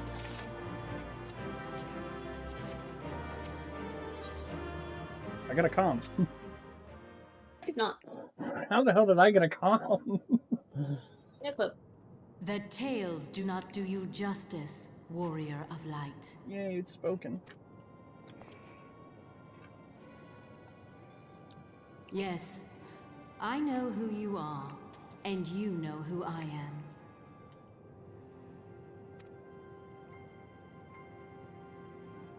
I was given the name Zel, but I earned the name Iceheart.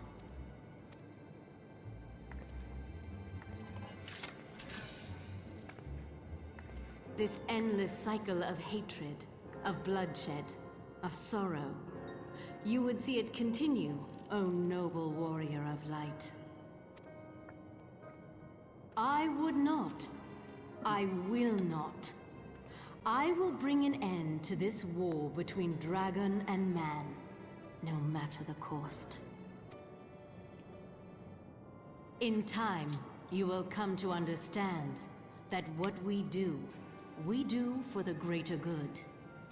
For Eorzea, for Hydaelyn.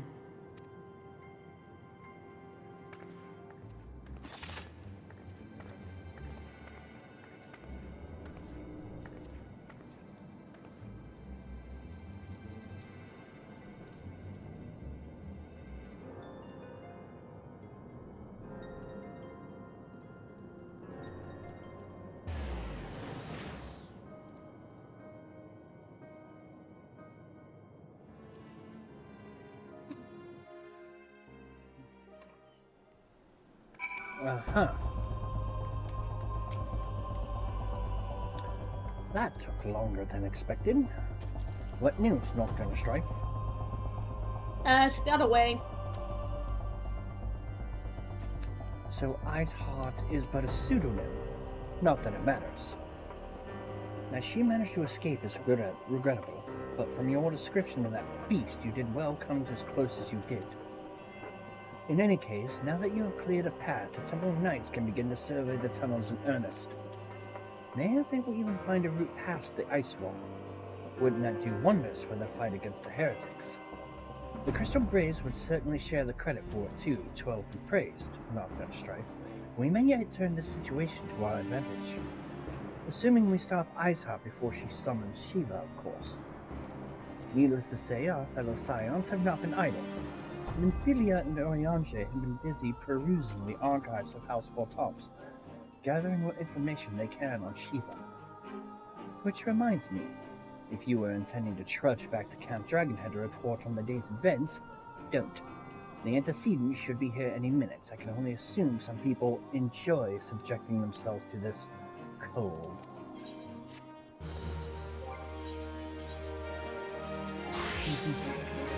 That's not my glamour!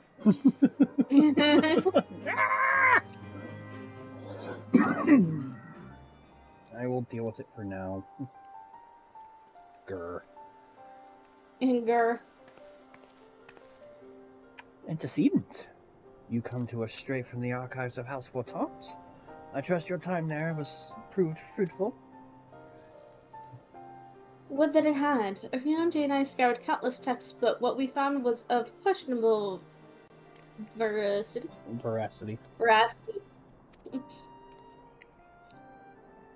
Accounts of Shiva's life and deeds are sparse and contradictory. Words hard. Only agreeing upon one point. She lay down with the dragon, the gravest of all sins according to the Ishgardian faith. Yet in the eyes of Iceheart's followers, this was a holy act, the blessed union of man and dragon. How such a thing could even be possible is quite another question. Suffice it to say, I very much doubt that we will find a useful answer in the archives of House Four-Tops. Such much knowledge has been lost over the centuries, though in this case one wonders if it is by circumstance or design. You said that Iceheart took a moment to plead her case prior to escaping, did you not? Yeah, she said she was going to bring the end of the War of Man and Dragon. Viewed without prejudice, most would agree that bringing an end to an endless war serves the greater good. I think Sir Emmerich might take issue with her methods.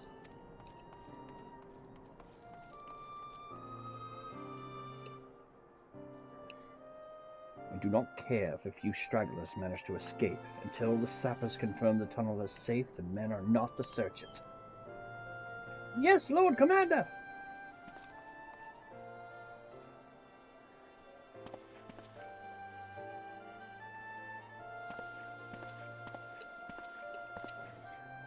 You pursue your foes with less zeal than I had expected, Sir Emmerich. Lest you misunderstand, I do not deny that our enemy has given us good reason to be prudent. I merely meant, you being a man of faith, then I had expected a certain single-mindedness. After all, was it not by the will of Halone that your ancestors came to this land, where they took up arms against the Dravanians? What would they have done in your position, I wonder? There are those who believe that faith is a renunciation of free will, that unquestioning devotion is required of all who live a life in service to the Fury. Such righteousness fervor may well serve a knight on the front line, less so a leader of men. We are all at liberty to interpret the scriptures as we will. I choose to believe that the Fury would value the lives of her followers over the deaths of her enemies. But I would not presume to speak for the Knights of Eld. 'Twas a different time, nay, a different era, and Scripture tells us only so much. Would that it told us more.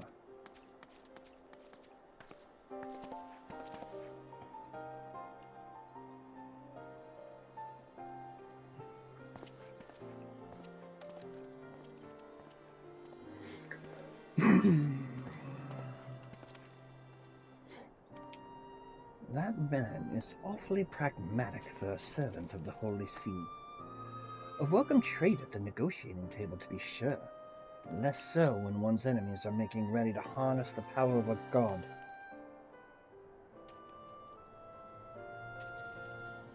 Mayhap he does not truly believe that Iceheart's plan can succeed.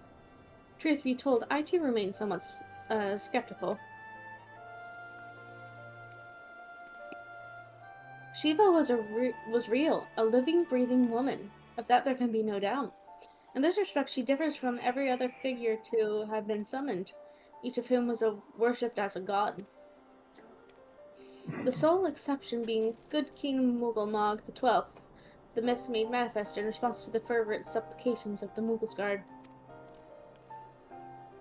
Saint Shiva may differ, but what of the heretics?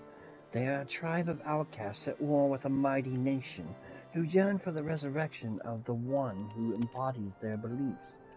If that is not placing one's faith in a higher power, then what is? Crystals and conviction, Minfilia. They have them both in abundance.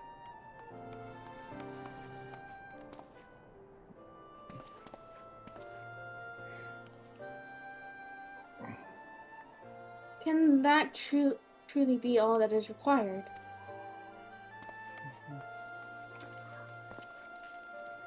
My survey team has concluded a preliminary analysis of the Aetheryte Iceheart used to escape. They believe that she teleported to another Aetheryte somewhere not far to the west. Despite the apparent proximity of the second Aetheryte, however, they have been wholly unable to detect its presence directly. Unless Iceheart has some means to mask its signal, I can only presume she had it destroyed to prevent us from following her.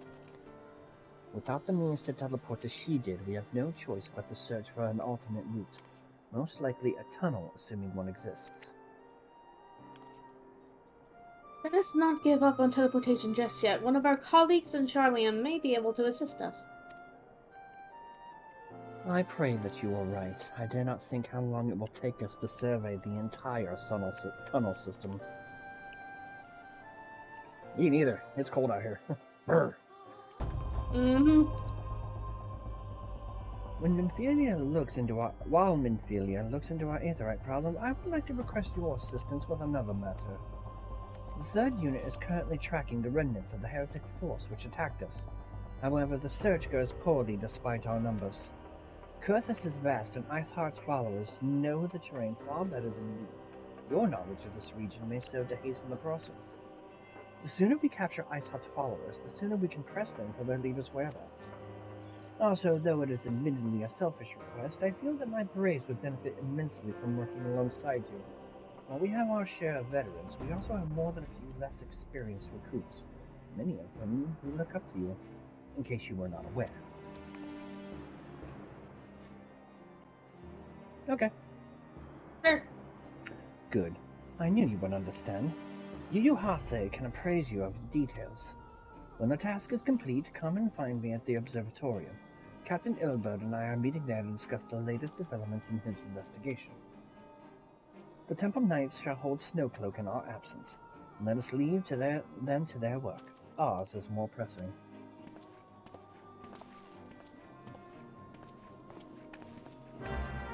Okie dokie.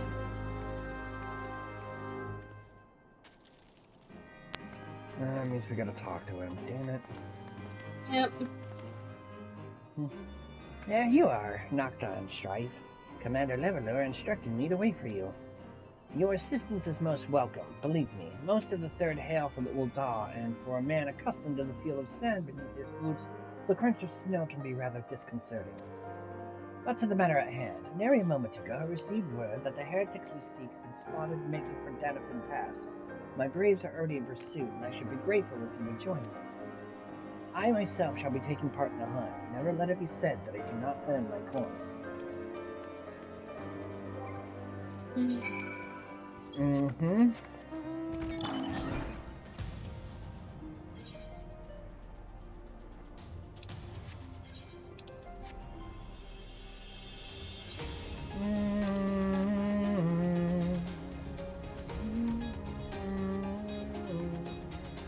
Your cat appears to like the concept of having food more than actually eating it. Oofed.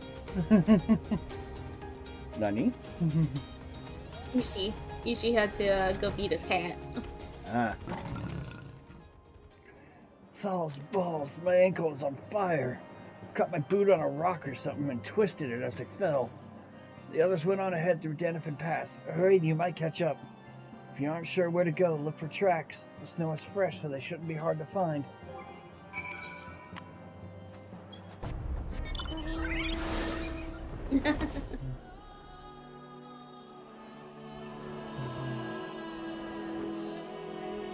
Just go through the tunnel. Why not?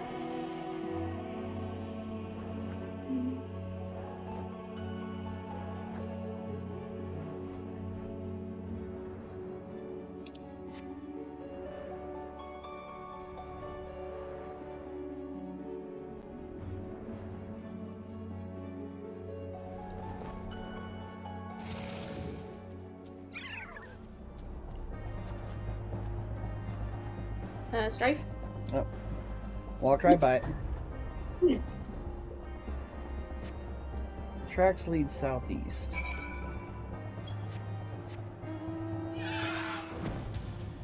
It's a zoo.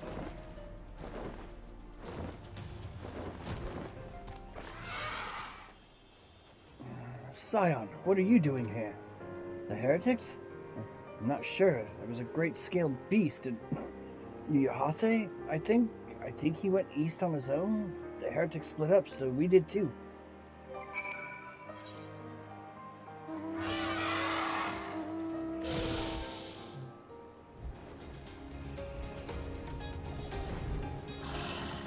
Do we have to? Yeah, apparently we do.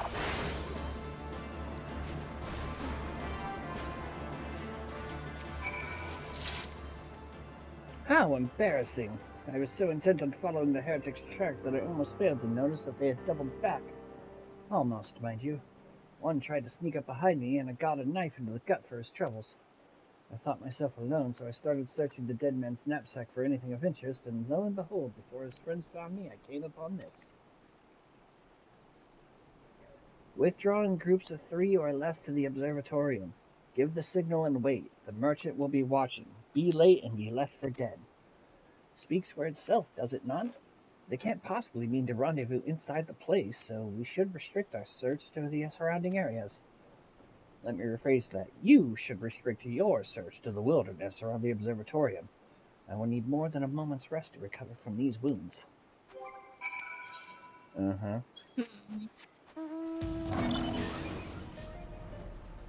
Oh. Riding home.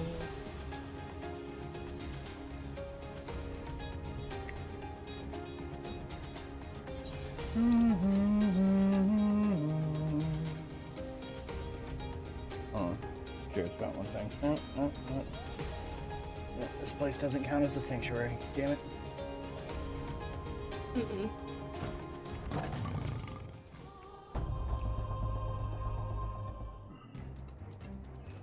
I'm through with listening to your excuses. We leave now! How? The woods are crawling with those bluecoats, and the knights are searching every wagon that passes through the gates. Huh? Hi. Well, Hey, how are stay you? with him then if you think you'll fare any better. No, there's no need for that. Ah. There are places. Oh wait, that's you, Gary. Sorry, I haven't heard from you, Gary, in a minute. Sorry. There are places like this in my homeland. Sacred snow-capped peaks where blood must not be shed. Yet your lands ever thirst for the blood of the fallen, and by your deeds it is drunk deep. No, you've done no wrong. None but meet in secret with heretics. Deny it all you will. You shall have the truth from you yet, or we shall. Inquisitors are not the only ones who are skilled in the art of interrogation. Damn it all!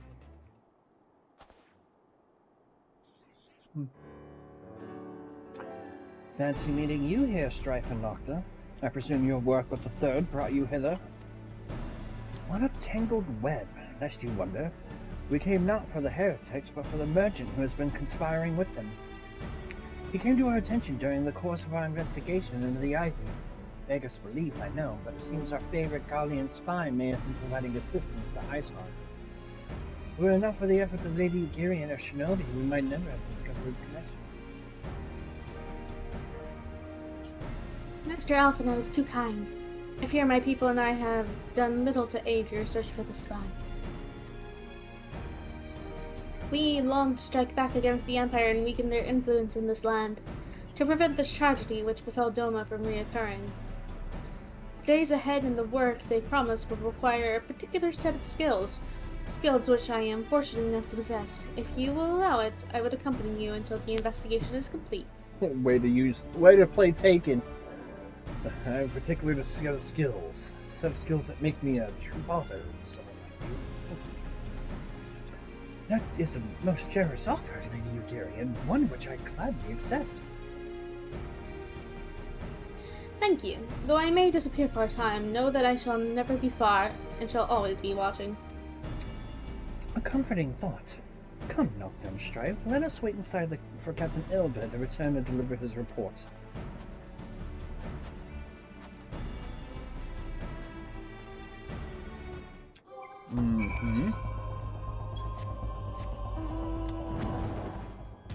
Durgan. Dog.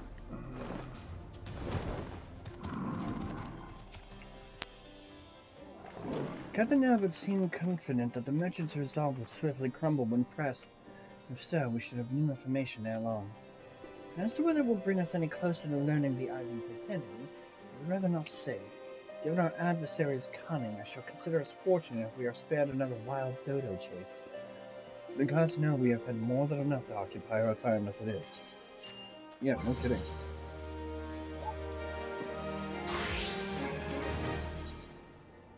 Tendrils of intrigue.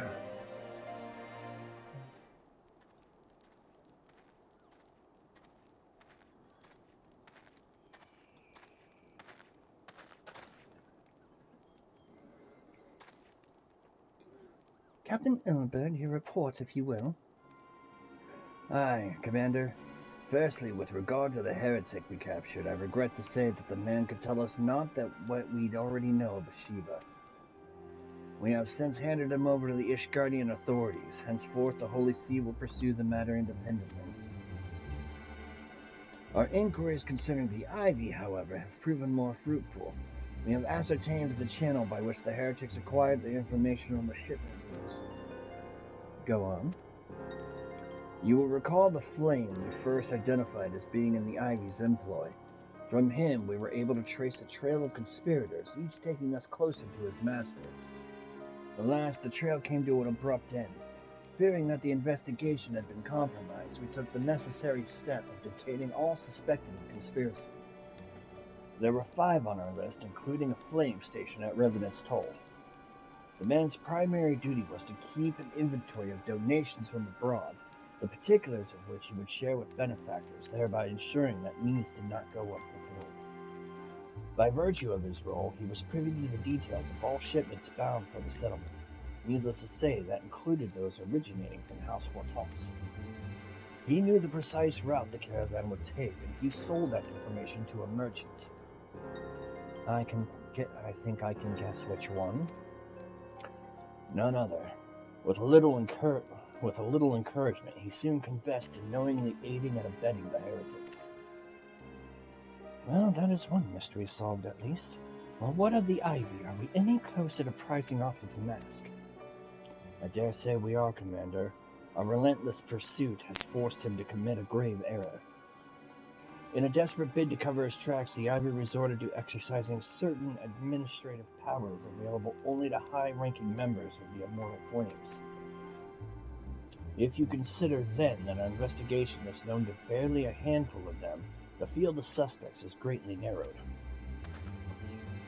You mean to say that the agent is among Rabban's innermost circle? Someone who has been within the Immortal Flames' establishment? 'Tis the most plausible explanation. The infiltration likely occurred during the company's founding, with the groundwork for the act being laid beforehand. To slip into a position of authority unremarked, and remain above suspicion all these years. Aye, I too was surprised, though I really should not have been. Of the 3 grand companies, Uldal's was ever the more vulnerable to infiltration. Both Limsa Laminsa and Gridania have long-standing armed forces that lend themselves well to the information of the formation of the Maelstrom and the Order of Twin Adder. To all intents and purposes, it was the same people, loyal ones, mind, under the same leadership, only the banner was different. Not so the Flames. Uldal's military was made up of disparate orders, most of which were glorified mercenary companies that answered only to their own paymasters. Hardly an ideal environment in which to establish something as high-minded as a grand company. The difficulties Rabban faced when founding the Immortal Flames are well known.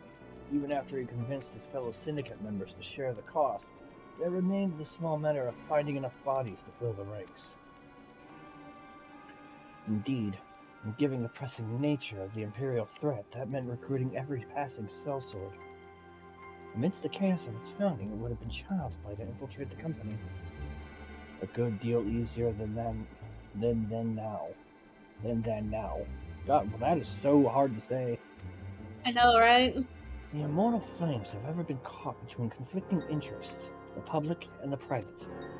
Though the Monetaris ultimately agreed to support the organization's founding, it was not out of charity that they did so, but simple self-preservation. Had Nell Vendaris' ambitions been any less apocalyptic, you may be sure that they would never have risked supplying Reborn with an army. It is but a wonder they did not attempt to extinguish the flames the moment the danger had passed. Returning to the present, even as we speak, our Doman allies are shadowing several high-ranking flames, any one of whom could be the Ivy. Desiring to deal a blow against the Empire, the refugees were eager to lend us their aid, and expect to hear from them ere long. Very good. Pray continue your investigation with the first. Meanwhile, have the second attend to the unrest, the third can join the fourth in inspecting the crystal shipments. If they notice anything unusual, I want to know of it. If Shiva is summoned in like manner to other primals, the heretics will be looking for further supplies. Understood, Commander. I shall send word to Sir Amic informing him of our success in identifying the heretics' fetters. Hopefully the information will be of some use to the Ishgardians. It is time, Commander. Yes, I am aware. An emergency council of the Alliance leadership has been called. There have been developments in Garlemald, it would seem. As commander of the Crystal Braves, my presence has been requested. I would have you accompany me, Nocturne Strife. As the realm's stoutest champion, 'tis only meet that you be present for the discussion. Oh, and the antecedent has already given her consent, lest you worry.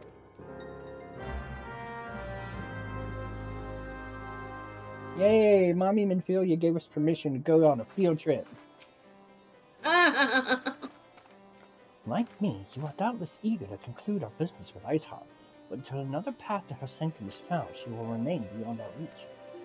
Minfilia and the Archons are sparing no effort to secure an alternate route. Until such time as they succeed, I suggest we give some top thought to the realm's other problems. I shall go on ahead to Gridania in readiness for the coming council.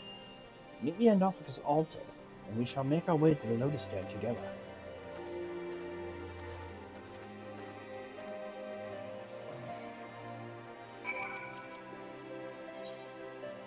To Gridania! Gridania!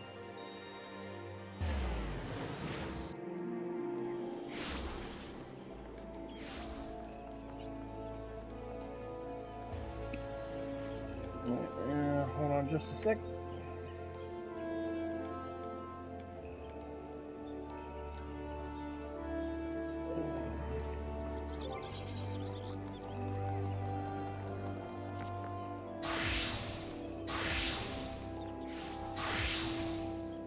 I'm gonna move the Conjurer's Guild, but I am being summoned for a brief moment, so give me a second. Okay. Understood.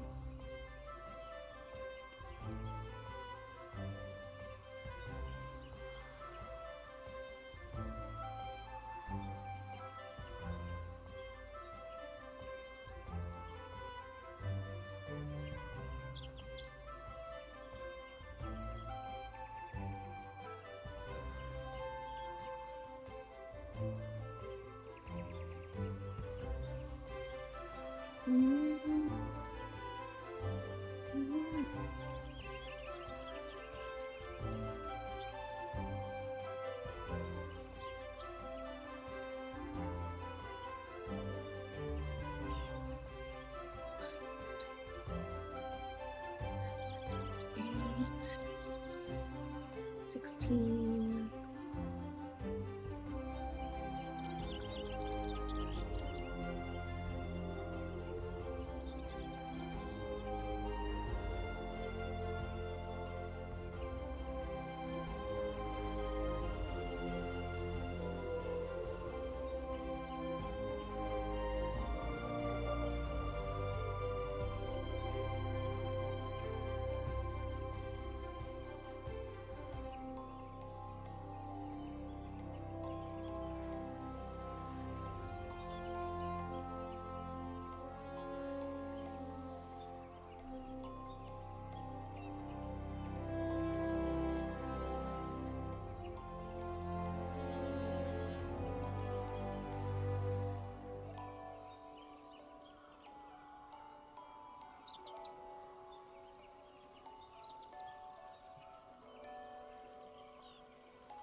now I shall. And wait for Strife to come back.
I hath returned.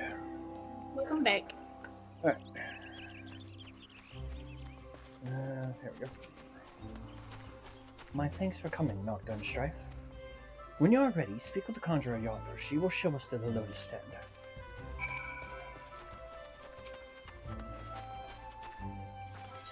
Yeah. You like sleepers, wait at the little stand. Will you be joining them now? Yep.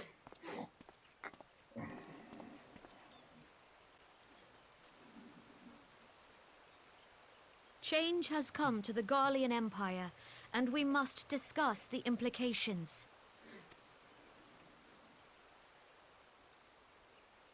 The rumors are true, then? The War of Succession is ended? It is. A new emperor reigns in Garlemald. Who?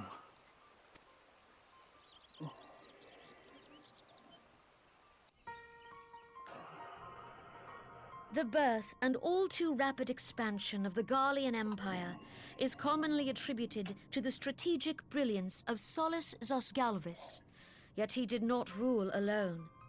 Several members of the royal household also distinguished themselves during his reign. Nevertheless, it was the eldest son who stood to inherit the throne, until his most untimely passing. I thought us fortunate when I learned that the Emperor had died without naming a successor.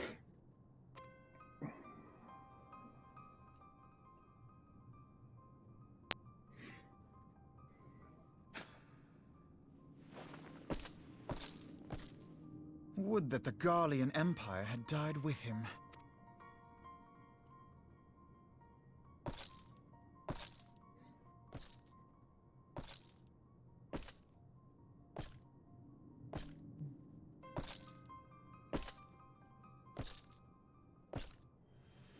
'Twas the grandson and his uncle who had the strongest claims, was it not?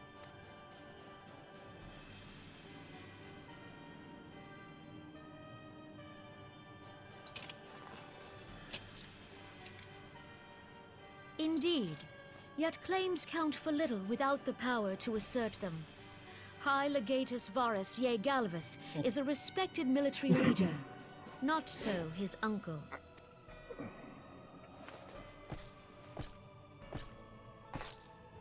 So young Varus has torn the crown from his uncle's grasp and taken his place at the head of the Empire.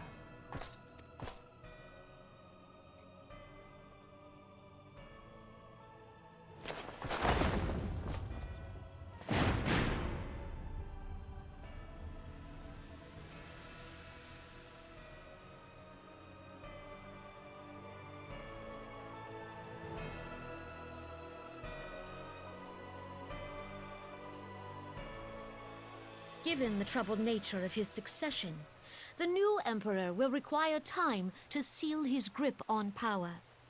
Yet have no doubt but that he shall, for there are none left with strength enough to oppose him.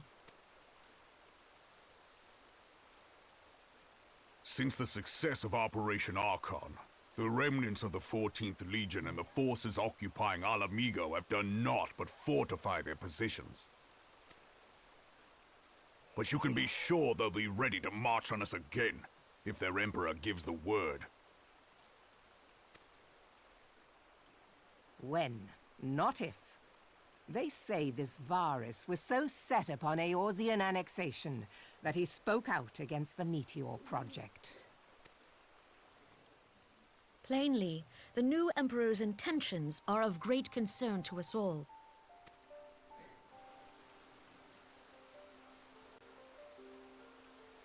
I propose that we set aside the Cartano dispute for the present, and discuss what measures the Alliance might take to prepare for a resumption of hostilities with Garlemald.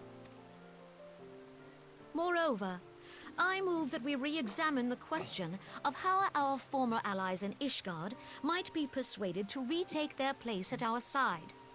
Could Eorzea but stand as one, 'twould deal a grave blow to our enemies' ambitions. I mean, we have been pretty much trying to do that.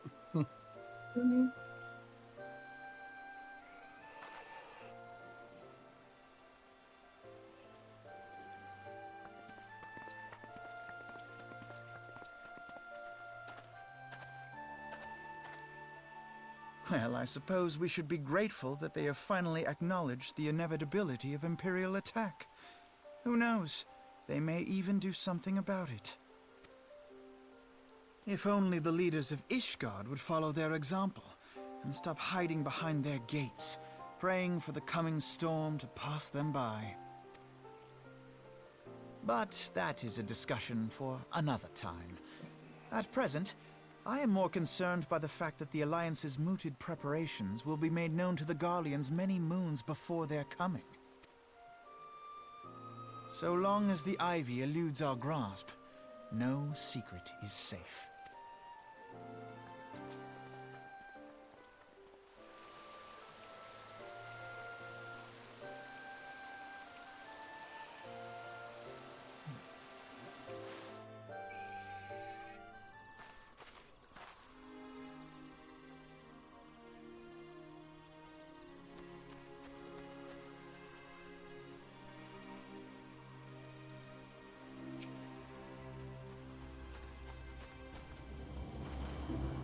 I will not have escaped your notice that the nations of Eorzea are no nearer to being of one purpose, despite their prostinations to the contrary. Plainly, the threat of a resurgent Garlemald is not enough to stir them. And the reason for this? Deep-rooted mistrust amongst the citizenry. The nation's leaders can come to all the understandings they like, but their unity is nevertheless to the common folk. Take the Laminsons, for instance. Though Admiral Merweb outlawed piracy over a decade ago, foreigners still picture the nation as a haven for grog-swilling, wooden-legged cutthroats. And likewise, the Gardanians are marked as hermits who talk to trees, and the Odans scorn the swindlers who worship coin. Not that such sentiments are entirely without grounds, of course. Take that pillar of Uldan society, Telegiada, for example. That is beside the point. The fact is that people are wary of outsiders whether they have cause to be or not. On that basis, one could argue that the conflict at Cardinal is a necessary evil. Each nation has its own warmongering faction that advocates the acquisition of Omega. In order to placate them, we present them something resembling warfare, and thereby curb their appetite for full-scale conflict. But enough idle musing, let us speak of a more pressing matter, the Ivy. Since we spoke at the observatorium, Captain Albert has further shortened his list of suspects, and by happy coincidence, the one he deems the most likely candidate has lately come to Gridania. The hunt nears its end, Dr. Strife. All that remains is to corner our quarry. Seek out Ilbert near the Adder's Nest. He will give you the particulars. Should there be any developments in Kurthus, you may be sure that I will send word without delay. In the meantime, I wish you success in apprehending the Ivy. Instead of using the Ethernet, I'm just gonna... I believe he's somewhere near Adder's Nest anyway, so... Yep, there he is.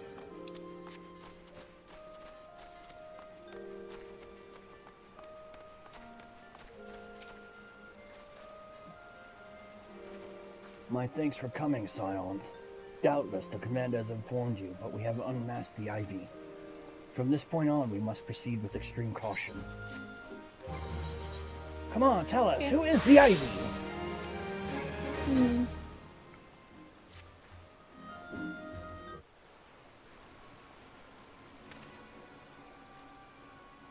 Listen well.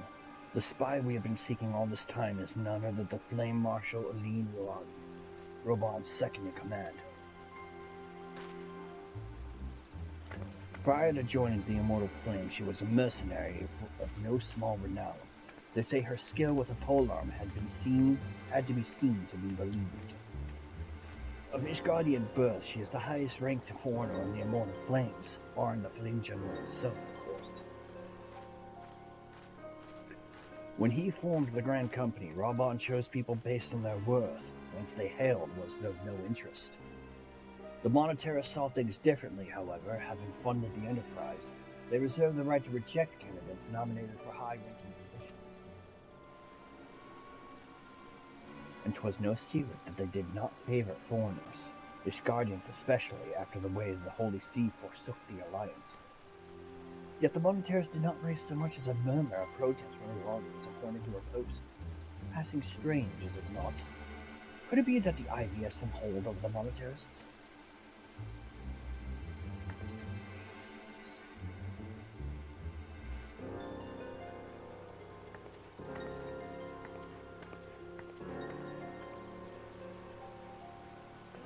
But these revelations are secondary to our current mission. Of foremost interest to us is Role's presence here now, and you may be aware it is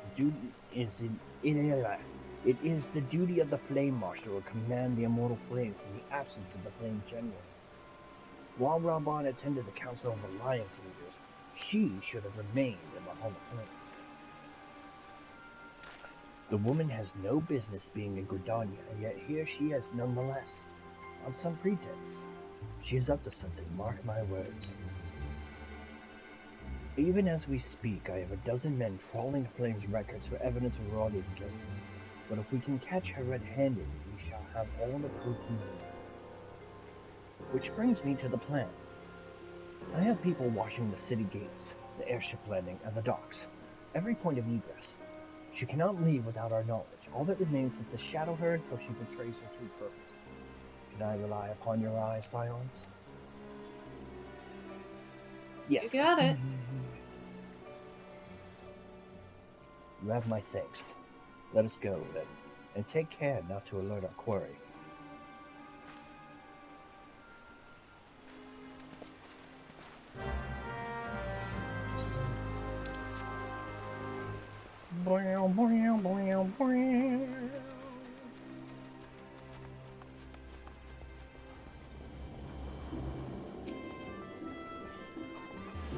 Raleigh is headed in the direction of the Blue Badger Gate. With me, Scions.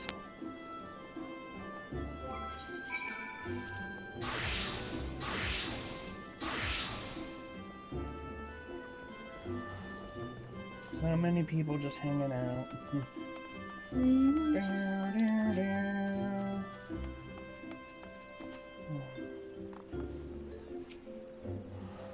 So Raleigh has entered the Carline canopy, meeting someone perchance? Or could it be she means to board an airship?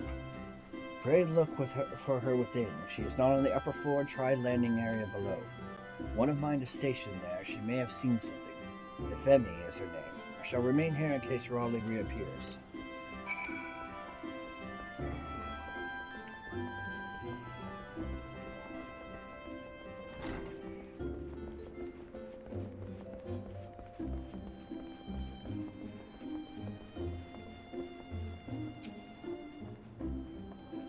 Strife, Luna. Oh, I was gonna take this one for since sorry. you've been doing so much talking. Also, female Edison. Okay. Noctiluna, Strife Eclipse, such an unexpected pleasure. What brings you here? Ahem. A social visit, you say? How pleasant. No, she didn't come this way. I've noted every passenger and none bore any resemblance. Well, don't let me keep you.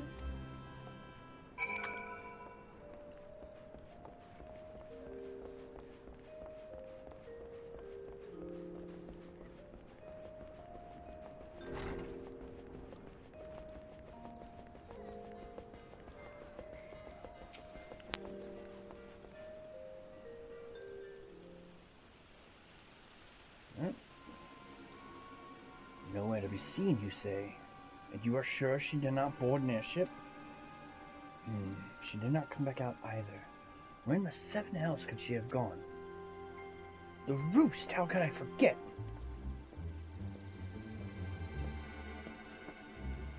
Greetings, good sir. Might I interest you in some Mundai tonic?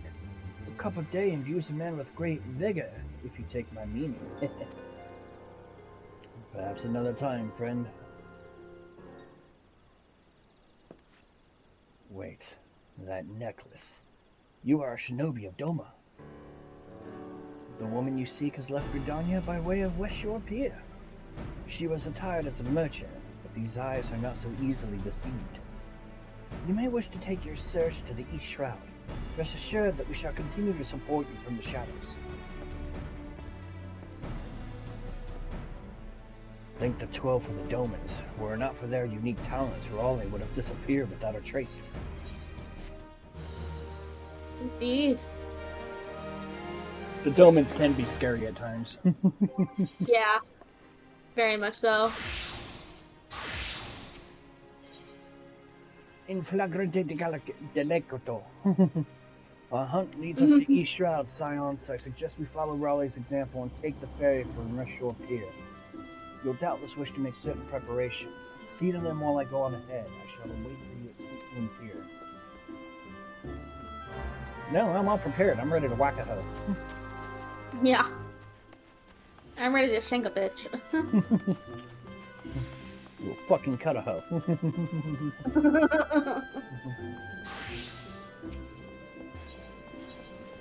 Do the Lancer skill.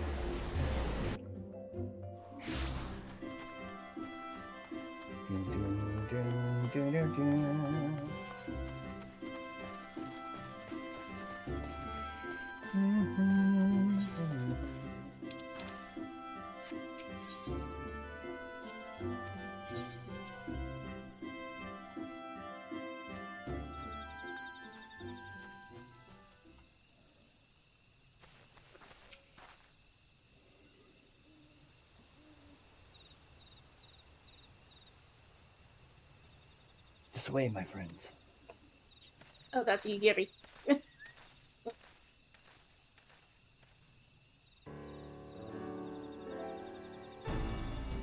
Your quarry makes for Hawthorne Hut. If Royal is truly the one we seek, we can expect that she means to make contact with her Garlean masters there. An explanation is in order. You are no doubt aware that the Garleans have their own method of communicating over great distances. Well, our ingenious friends at Garland Ironworks have provided us with devices which disrupt these communications, and we have installed them around the city-states. In doing so, we have made it difficult for Imperial agents to correspond with their masters. Raleigh would thus have no choice but to rendezvous with Imperial conflict. Yet, as a well-known face in the Immortal Flame, she cannot move without Thalin without being recognized. It would only be a matter of time before someone saw through her disguise. It is for this reason I believe that she has chosen the Black Shroud for her clandestine meeting. The others in our common sight here, and her comings and goings are not like determined events. This place is home to many of your kind. That's what he says to me. As my scouts tell it, the Garleans have sent agents with a mind to destroy the devices and render such direct contact unnecessary. Fortunately, our shinobi have thus far been successful in rebuffing their efforts. This is it. We need only make for Hawthorne Hut and catch her early in the act.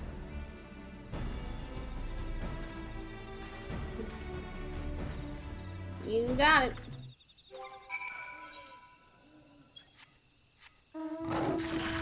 Golbez cat.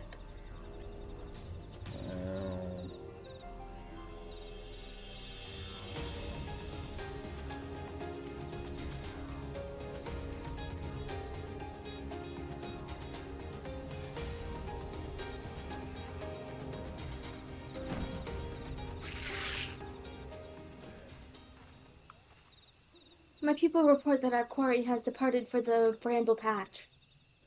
The Ivy returns to the Gnarls whence she came, but perhaps it is all for the better. To convict someone of her standing will require damning evidence against her. What could be better than to catch her in the act when she meets with her Garlean masters? My countrymen and I shall lie in wait in the shadows. Tread warily, my friends. Okay. Amaro. Hey, me too. Hey, Amaro. Amaro buddies. Yep. Love the music for them. Rain doesn't even have that now, so we're one up on him on that one. Yeah.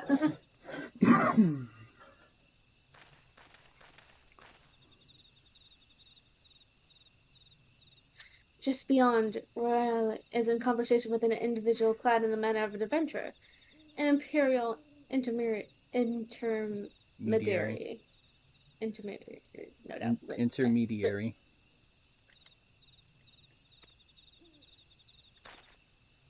This is it. With me.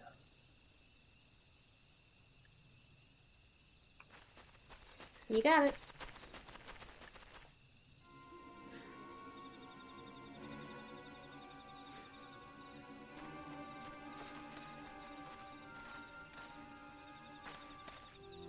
Flame Marshal Elaine Royal, you are under arrest for treason and espionage. You were followed, you bloody fool!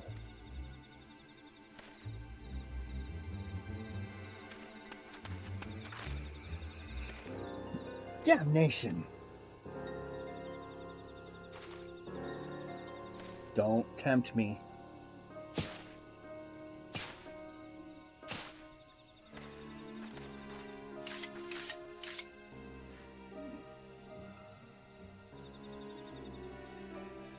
We got you surrounded, bitch. You are unarmed, my lady, and scarcely guard for battle. But if you wish to fight, you are welcome to try.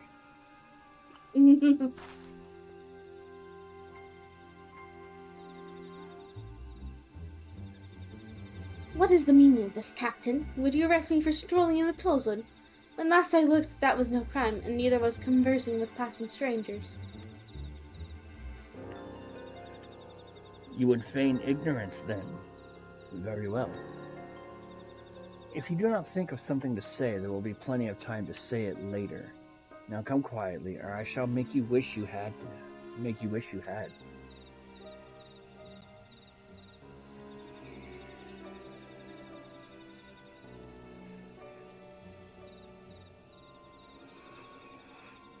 I will offer you no struggle. After all, I have naught to hide.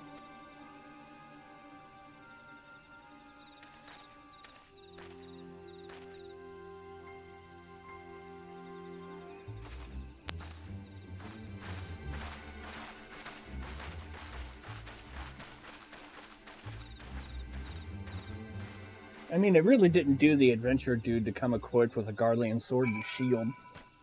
Yep. Right behind us is a wild boar. Even a warrior of Royal's renown could not have hoped to escape by force. Despite her claims, her surrender does not bespeak innocence, but an awareness that her position is untenable. With the ivy thus uprooted, it is to be hoped that the tendrils she entwined around the immortal flames will gradually wither and die. Mayhap then the people of Udal will have the grand company they deserve. But let us speak of the present. If I may ask, what will you do now, Strife and Nocta? Try and figure out how to find Iceheart. So the Scions seek a way into Iceheart's sanctum.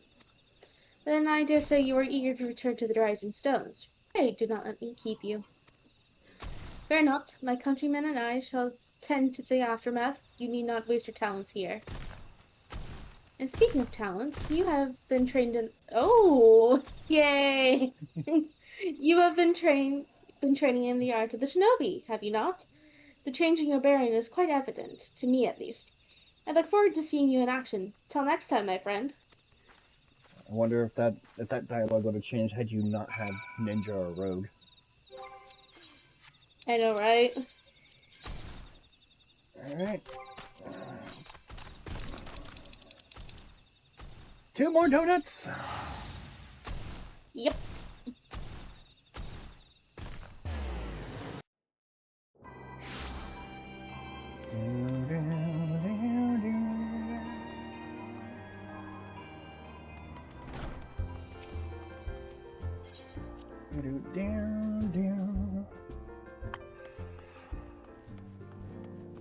Tataru is juggling. Da, da, da, da, da, da, da, da, da. You know, just because it's you, Tataru, I won't look on you like I do any other Lalafell.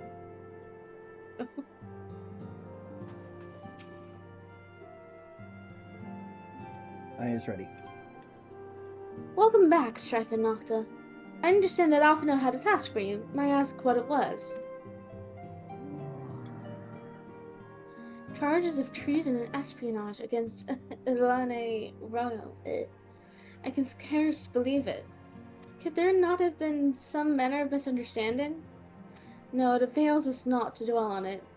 Whatever the truth may be, we must trust to the authorities to uncover it. Let us speak of another matter. I am pleased to report that we have made progress in our effort to find a way into Iceheart's sanctum. Goody goody gun jobs! Yippee! Simple plan. Good band. As you may recall, Iceheart used the Aetherite in the depths of Snowcloak to teleport a short distance to the west, most likely to a sanctum of some description. It is there that we suspect she needs to summon Shiva using the crystals she stole from the House for Tom's caravan. The heretics believe that they are bringing about the second coming of their patron saint. But if, as we suspect, they mean to hold a summoning ritual of that kind employed by the beast tribes, it seems likely that the result will be something more akin to a primal. Suffice it to say, they must be stopped. And stop them we shall, but first we must surmount the obstacle that Iceheart has placed in our path. Ordinarily, it would be a simple matter to tap into the established Aethernet, and thereby follow our quarry. However, despite our best efforts, we have been unable to ascertain the position of the Aetherite to which she teleported. Our prevailing theory is that she destroyed the second Aetherite upon arrival, a reckless, desperate measure, but also an effective one. After discussing the matter at length with Oriange, we have concluded that we lack the expertise to develop a solution. Which is why we have called upon the aid of one who does possess such expertise. A colleague of ours who is currently en route to Reborn stole from Charlian. She should be right within an hour, in fact. Since you are here, mayhap we could welcome her together. I am certain she would appreciate the gesture. Let us make our way to the northern gates and await her coming. I wonder who this could be. I say full note who it is. the coming of such cause of grief for a later game. Yeah, I know, right? Emotional damage.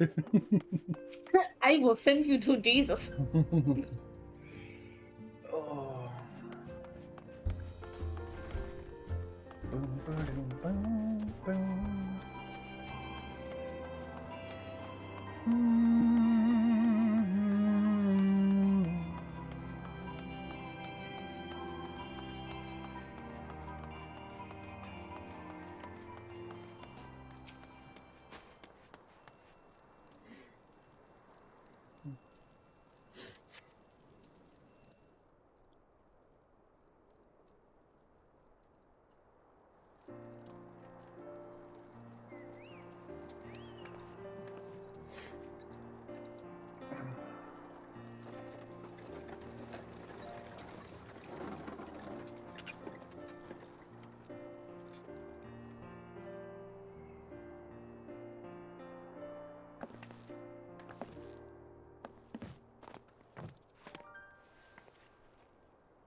Minfilia, am I right? None other. I bid you welcome to Revenant's Toll, and thank you for traveling so far on such short notice. As if I could ever say no to Urianger. Moonbreeder is an accomplished Sharlayan scholar, and an authority on Aetherite technologies. She has played an invaluable role in our search for a means to capture Ascian souls. Charmed, I'm sure. Certainly. We love you already. Yep. Let us return to the Rising Stones at once, then. We have much to discuss. Okay.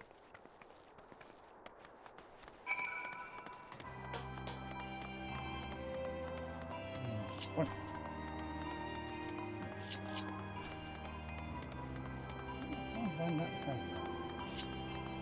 Hmm? Yeah.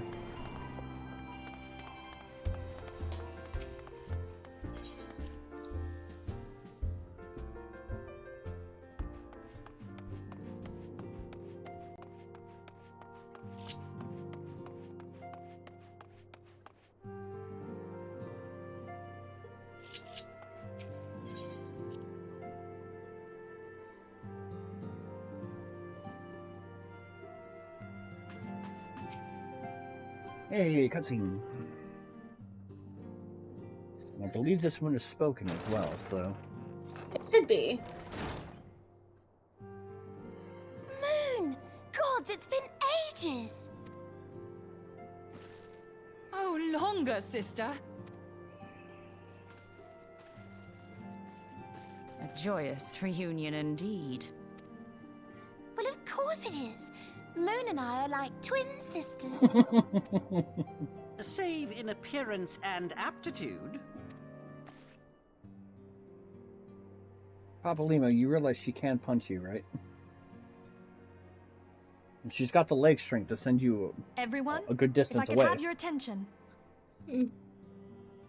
We have with us an esteemed guest who has come from Sharlayan to assist us. I bid Moonbreeder join us here that she might share with us her extensive knowledge of Aetherites. Also, as many of you are already aware, she has been overseeing our research into white auracite, a sample of which she has been good enough to bring with her.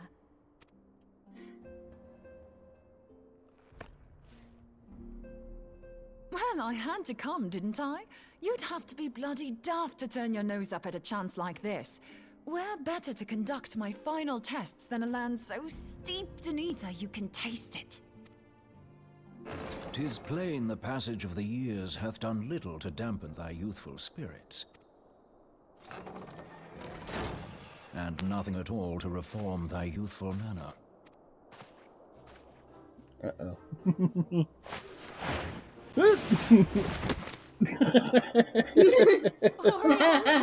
Where in the hell have you been hiding? Unhand me.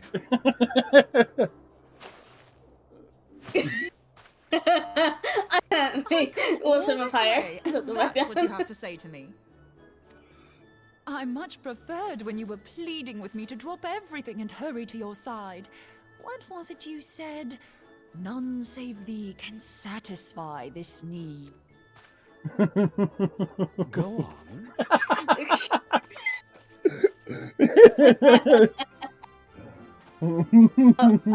Thine artless attempts to misrepresent mine all too innocent motives do thee little credit.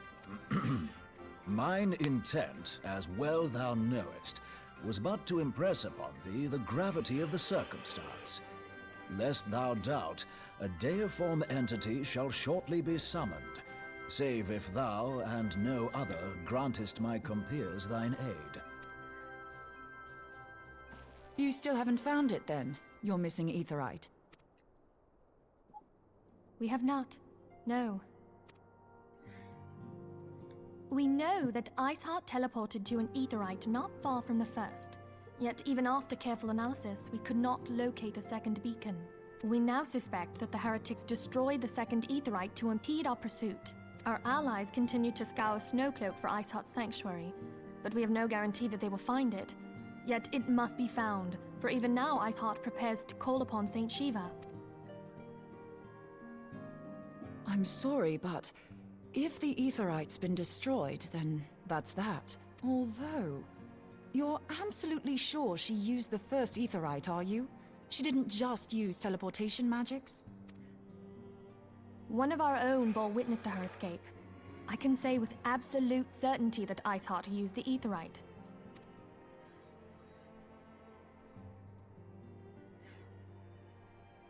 Yep, in that she case, did. there might be a way, so long as the ethereal current is still flowing. Truly? How? We use the current to recreate the beacon.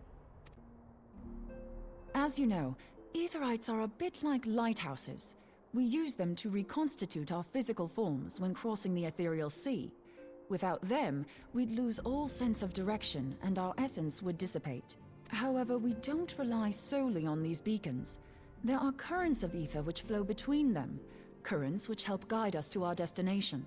Now, these currents will gradually dwindle away to nothing if an aetherite is destroyed.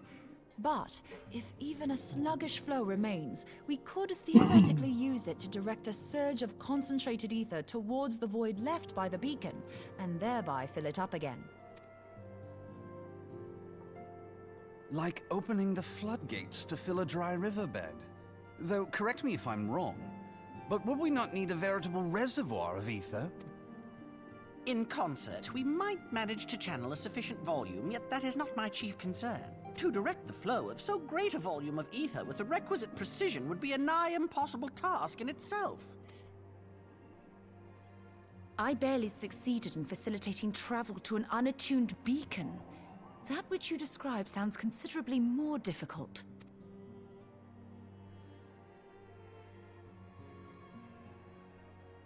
And dangerous. Every person who has attempted to teleport in this fashion has died in the process. They, however, did not have white aura sight at their disposal. I can use it to channel all the ether you can give me into the aetherite.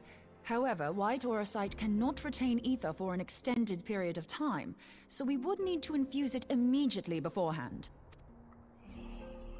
Just so you know, I'd confidently give this plan better than even odds of success. And if the worst comes to worst, your people won't suffer. Though it risked the lives of our best and brightest, we have not the time to seek other options. If the ethereal current still flows, we shall carry out Moonbreeder's plan. That's the spirit. Let's roll the dice. I'm game. If I'm gonna be the one going anyway, I'm game. Yeah, I'm game.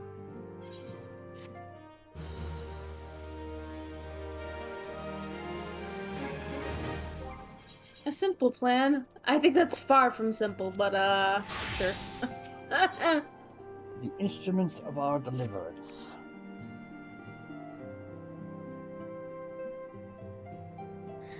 I have already informed Alphino of our plan to recreate the beacon in the manner Moonbrita described. He agreed that despite the inherent danger, it represents our only hope of success. He also said that he wished to meet with you at Snowcook before proceeding. I expect you will find him waiting for you there when you arrive. I want you to know that I appreciate everything you have done on our behalf, Strife and Nocta, and that I have faith you will return to us as you always have.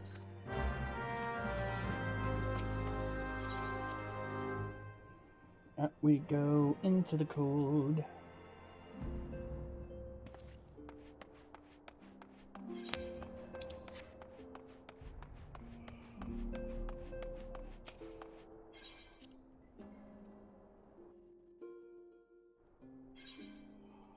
Now, in theory,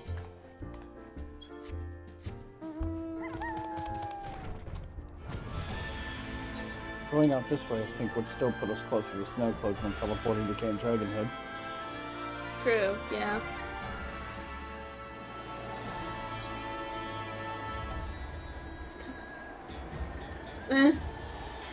In theory. Yeah. In theory, yes.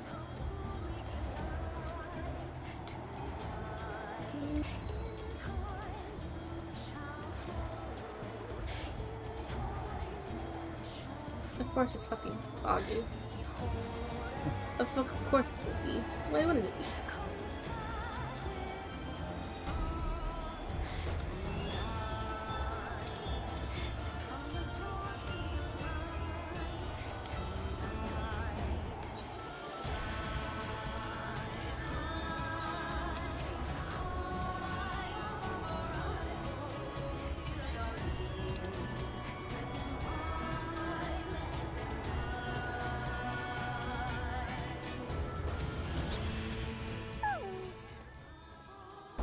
And 3, 2, 1. Wait. Do it again. Okay. Hell yeah. Good to see you, Strife and Nocta. I was starting to wonder if you were having second thoughts. Captain Ilbert sends his regards, by the way. He attends to the interrogation of Elaine Rory and Uldar even as we speak. And I shall not distract you from the matter at hand. We can discuss the Ivy upon your return. I trust that, by which I mean to say, the others are waiting for us at the Aetherite. After you, Scion.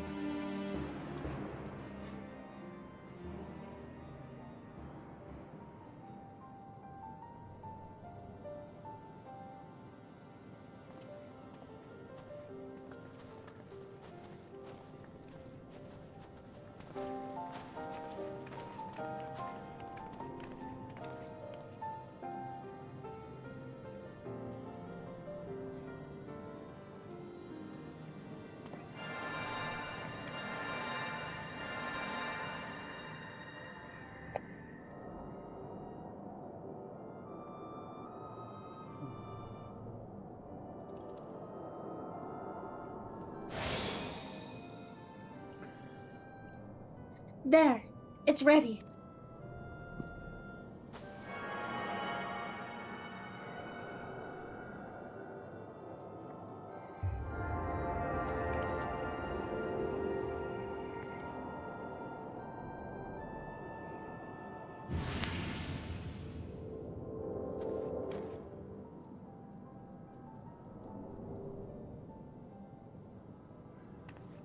Huh! It worked. I think. Try attuning to the Aetherite now. Feel for the current to try to locate the beacon.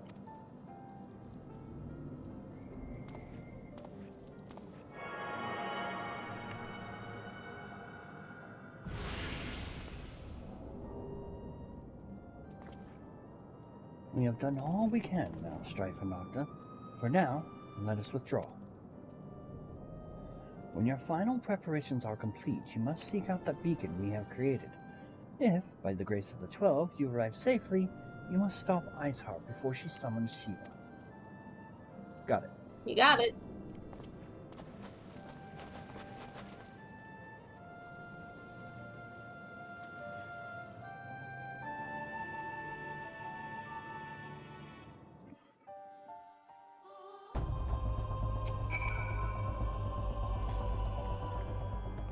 We cannot ignore the possibility that our actions have alerted Iceheart to our plans. Should that be the case, she may attempt to hasten the completion of the Sunday ritual. Unless she succeeds, you will have little choice but to face Shiva in battle. Knowing little of this saint, I cannot say if your own strength will suffice, and so I would encourage you to call upon your allies. Some may have reservations about wagering their lives on the success of Moonbreeder's experiment, but others will surely agree that desperate times call for desperate measures. Before you assemble your party, pray speak with that knight. I believe he has a message for you from Sir Amy.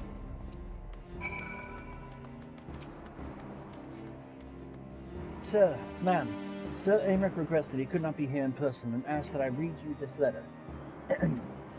Ishgard faces an unprecedented threat, yet in our hour of need it is not her knights who stand poised to defend her. Strife Eclipse, Nocta Luna, the warriors of light, saviors of Eorzea, your deeds this day shall not be forgotten. Where others would flee, you choose to remain. Where others would falter, you rise to the challenge. Where others would use their gifts for selfish ends, you wield yours in service to a greater cause. May Halone bless you with good fortune and see you safely home. Yeah, right. Now we get to fight Shiva. Shiva. You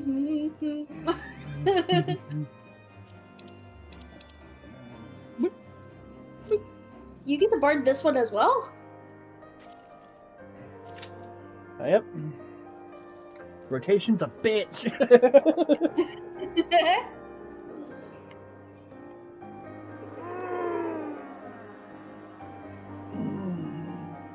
Alright, let's see here. So this puts us 1, 2, counting the quest that we are currently on for Shiva, this puts us 1, 2, 3, 4, 5 quests away from the end of patch 2.4. The first part of patch 2.5 was only 8 quests. However, there is a dungeon and a trial. I see the trial and I am not happy. Uh-huh. Now, the good news is that the last part, part 2, contains 16 quests. However, there are no trials, no dungeons, just a solo instance and a lot of cutscene. So...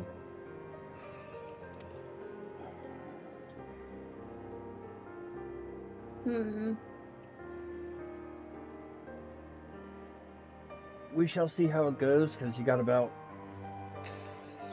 coming up on 3 to 4 hours left before you have to hard stop for slip. Yeah, I'd prefer to have some come down before I go slip, so I'm trying to see where would be a good stopping point in the quest. Say around 11 midnight-ish. Gives you about an hour of just chill time. Chill or more, an hour or more, depending on where you want to stop there.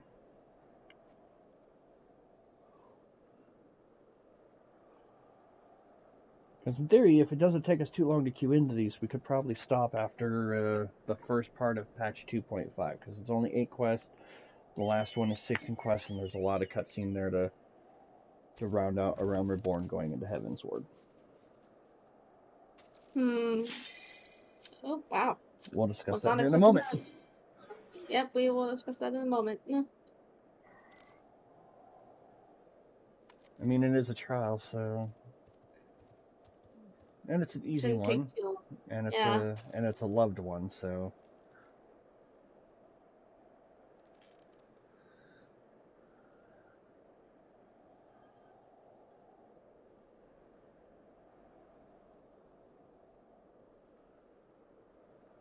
Come on, DPS. Let's go. Quit wanking.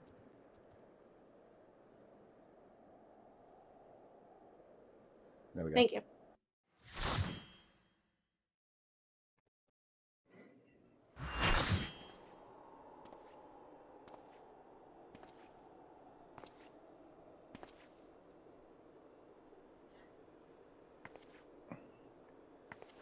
You should never have come here, warrior of light.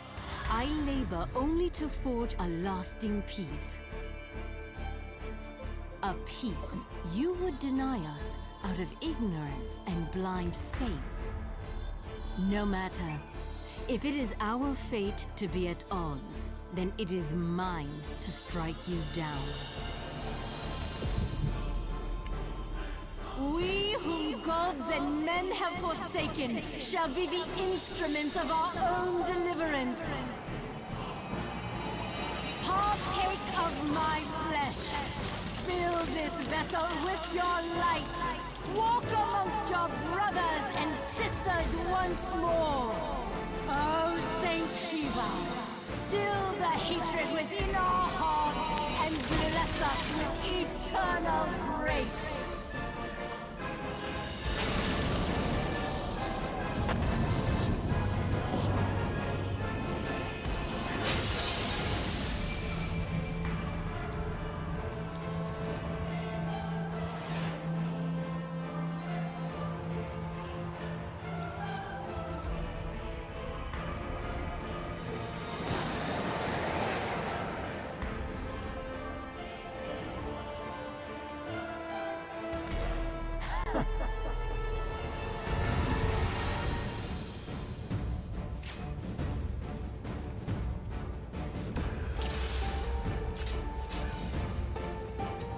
Alrighty, we're just going. Oh.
No. Ah, too soon. Almost got that on stream. The perfect freeze. Cool, I suppose. Alrighty, let's continue to kill. Shiva.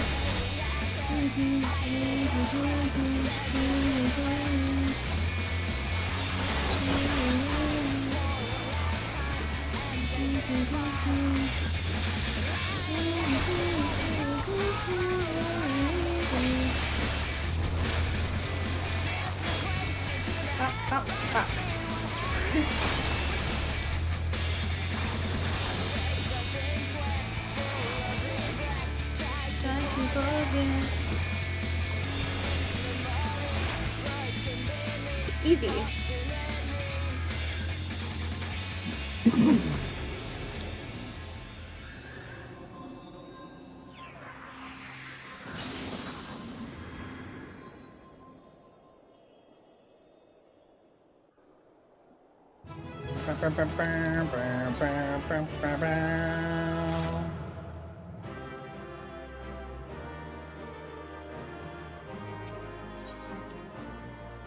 I got 2 player comps. No come for me. How, I don't know, but I did.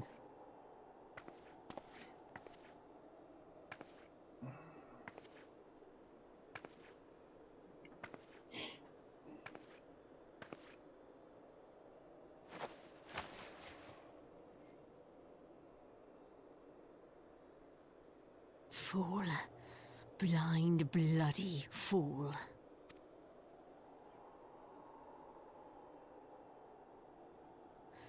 You, of all people, should understand the suffering war begets. That no sacrifice is too great if it brings an end to the violence. Mine is the righteous cause. You fight in a war you do not understand. A pawn of liars and schemers. And they are no less ignorant than you, following the creed of their fathers without question, never thinking to ask why. Trapped in a delusion of their own creation, and blind to the truth.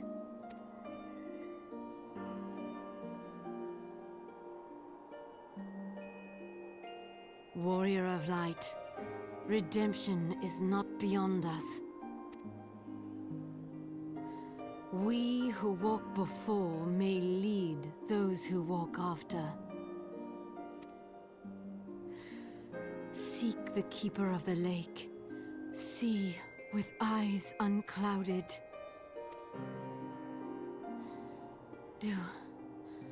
Do not squander Mother's gift.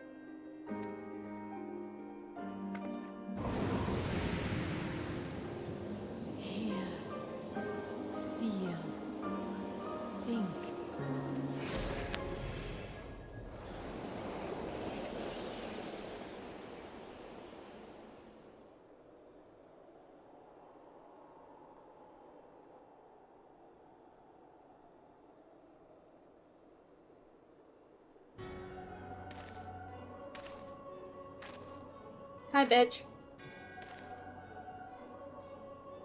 And so the vessel withdraws, a predictable outcome. Nevertheless, La Habrea will be pleased. How unfortunate. I know Briellis, but I know Briellis. I'd recognize that voice fucking anywhere. Mm-hmm. As soon as you hear it, it's just like, ugh. Yep. Grr. By the 12, you're alive. I mean, of course you're alive. Where would you be? Iceheart did what? And you're certain about that, are you? Javanians are skilled with glamours, after all. Look, if you say that's what you saw, I believe you. It's just that I've never heard of a primal being summoned like that before. Are you sure you're not injured? Head trauma has been known to cause hallucinations, you see. No? Fair enough. I was only asking. Look, I realize that experiment of yours may have left me a little woozy, but not that fucking woozy.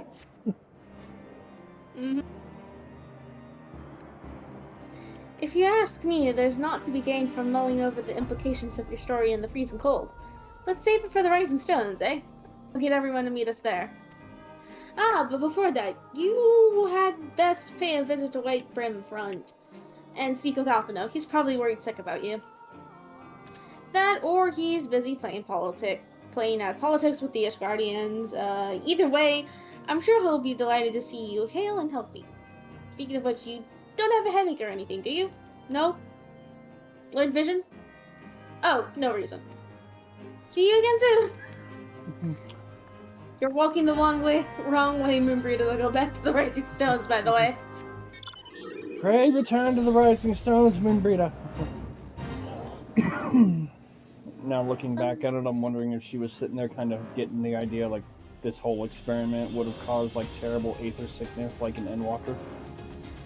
Oh god. Just hit. Violent aether sickness. What? Yeah.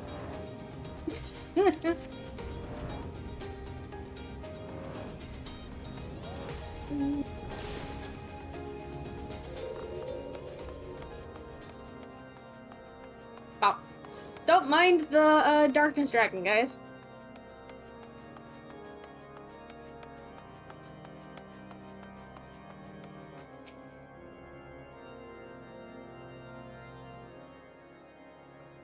There they are, and none the worse for wear.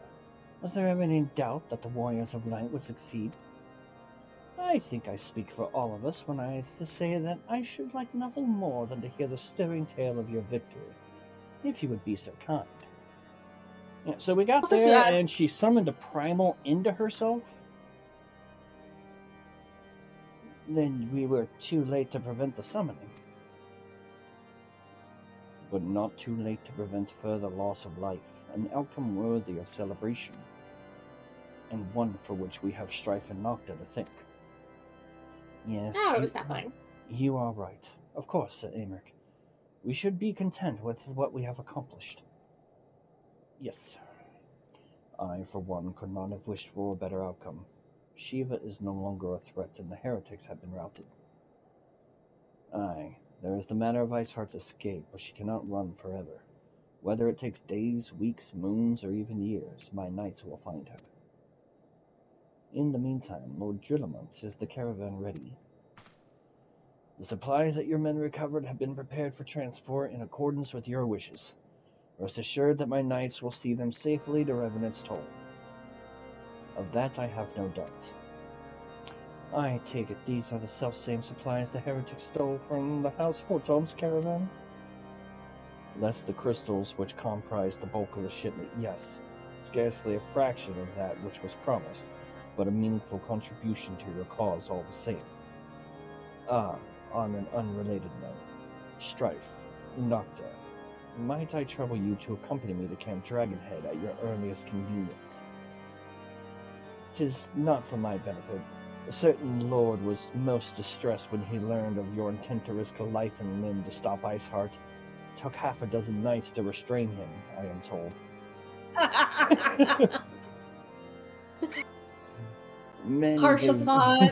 Men give vent to their anxieties in myriad ways. Pray do not think less of him. No, if anything, I kind of think a little more of him. He was so eager to rush into battle because then he's like, no, let me go! Let me go! Let me at him! Let me at him!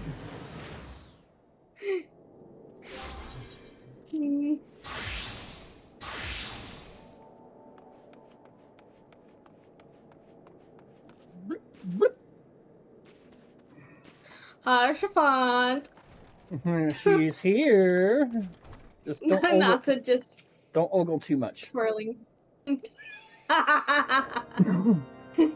What were you thinking, Nocta and Strife? Wagering your very being on a dubious theory which might allow you to enter Iceheart's lair, knowing full well that she could have sufficient forewarning to complete her ritual to summon Shiva anyway. And then, engaging the abomination in mortal combat? By the fury, Strife and Nocta, 'tis the stuff of ballads, a battle for the ages. Would that I had been there to fight by your side.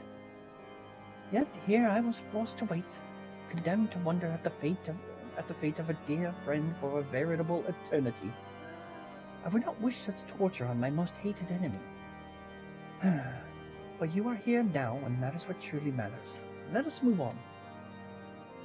Sir Amric wished to have words with you and Master Alphino in private.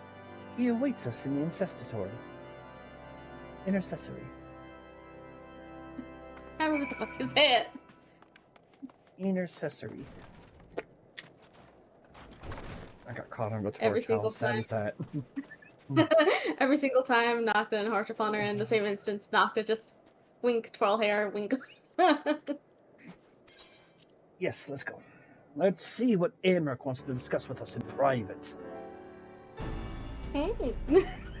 Swanky. On behalf of the Holy See of Ishgard, allow me to express my deepest thanks. Never before have we been required to contend with a primal.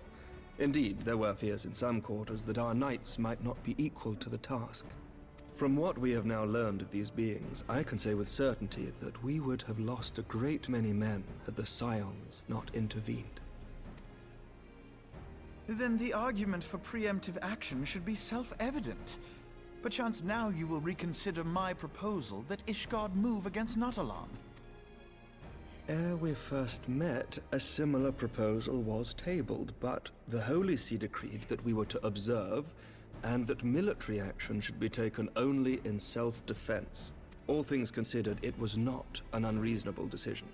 Since the calamity, 2 vigils have fallen to the Horde, while Garuda has never shown any inclination to storm the gates of judgment. Which is why this unprecedented crisis and its resolution may prompt a change in policy. You who have faced these primals know well the threat they pose. Ishgard did not.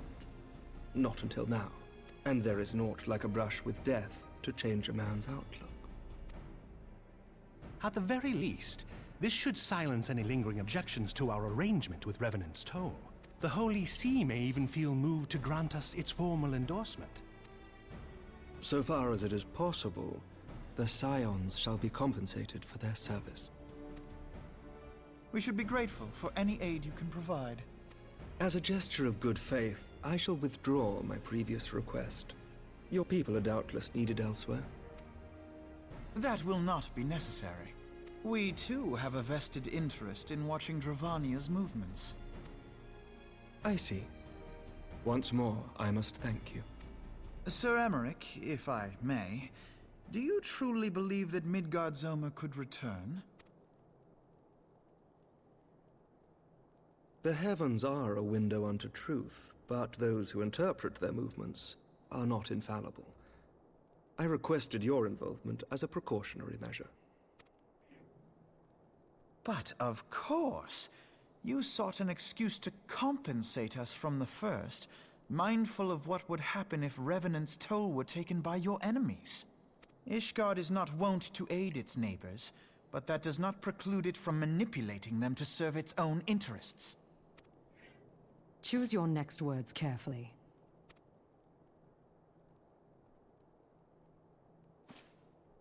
Do you know what sort of man becomes Lord Commander of the Temple Knights? One who comes from good stock. I did not. Yet here I am now. Why do you suppose that is? Because I swiftly learned to tell the difference between words, deeds, and beliefs. You are correct, Master Leveilleur.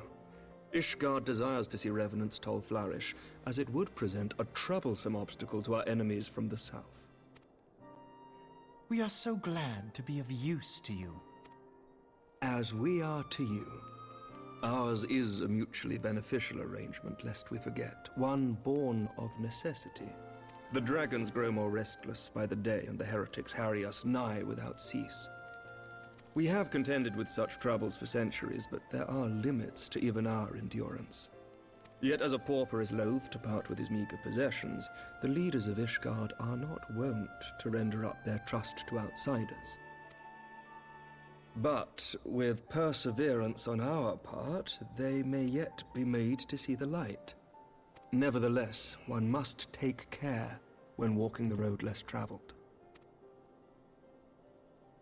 Wise words, Sir Emmerich. I shall make a point to remember them. I must apologize for my earlier outburst. I hope it will not sour our good relations. Not at all. You but spoke from the heart. I trust you understand that at times my duties may prevent me from meeting with you. On such occasions, my second-in-command will speak for me. Lucia, at your service. Pray excuse our reticence. We are but wary of speaking too freely, lest our sentiments be made known to our enemies. Know that the Lord Commander and I are of one mind. For the sake of Ishgard, and of Eorzea at large, I pray our peoples can put aside their differences. Those who dwell in the past risk losing sight of their future. Should aught befall one of our shipments, pray inform Lucia immediately. You may also relay to her any words you might have for me alone. Not being of Ishgardian birth, she owes no allegiance to any noble house, making her as near to incorruptible as one can find in my homeland. Suffice it to say, I trust her completely, and so may you. Which reminds me, Lord Orchefort, if you would be so kind. Certainly.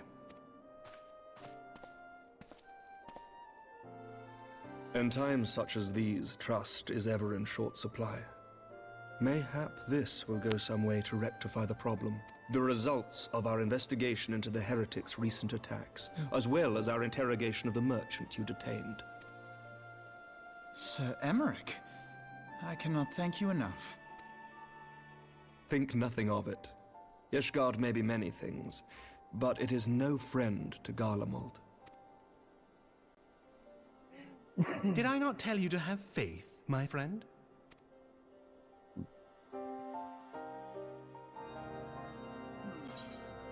I had plenty of faith.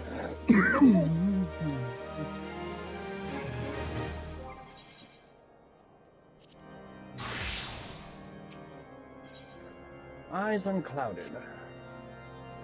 It would seem we have much to discuss with our friends at the Rising Stones. If what you say is true, Iceheart's method of summoning Shiva defies all precedent. It necessitates a complete reappraisal of the primal threat and of our approach to combating it. Moreover, there are grave ramifications if word of this incident reaches Imperial ears. The Gallian Empire believes that primals are an insufferable menace, that their mere existence is a threat to this very star. As such, they deem any action taken against the beast tribes to be justified by default. Imagine then, if it became known that it was not only the beast tribes of Eorzea that could summon primals, but her civilized peoples as well. Any lingering objections to the Eorzean campaign would vanish overnight. Where before we had to contend with a single Imperial Legion, we could find ourselves facing the combined might of all Garlemald. When I speak unadversedly. Come, Nocturne Strife, it is better that we continue this conversation in more depth. Sure, let's get out of the cold. Yep.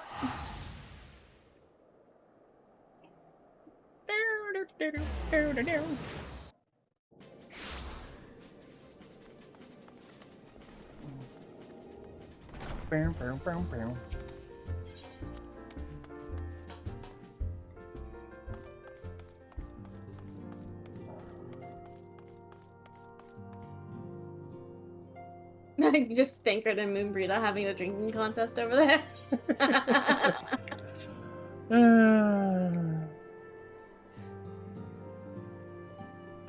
Minfilia. Minfilia. Words cannot well express how glad I am to see you return to us hale and whole. Needless to say, I am most eager to hear your account of that which occurred in Kurthis, assuming you're ready to speak of it. Of course I'm ready to speak of it. Excellent. I shall summon the others at once.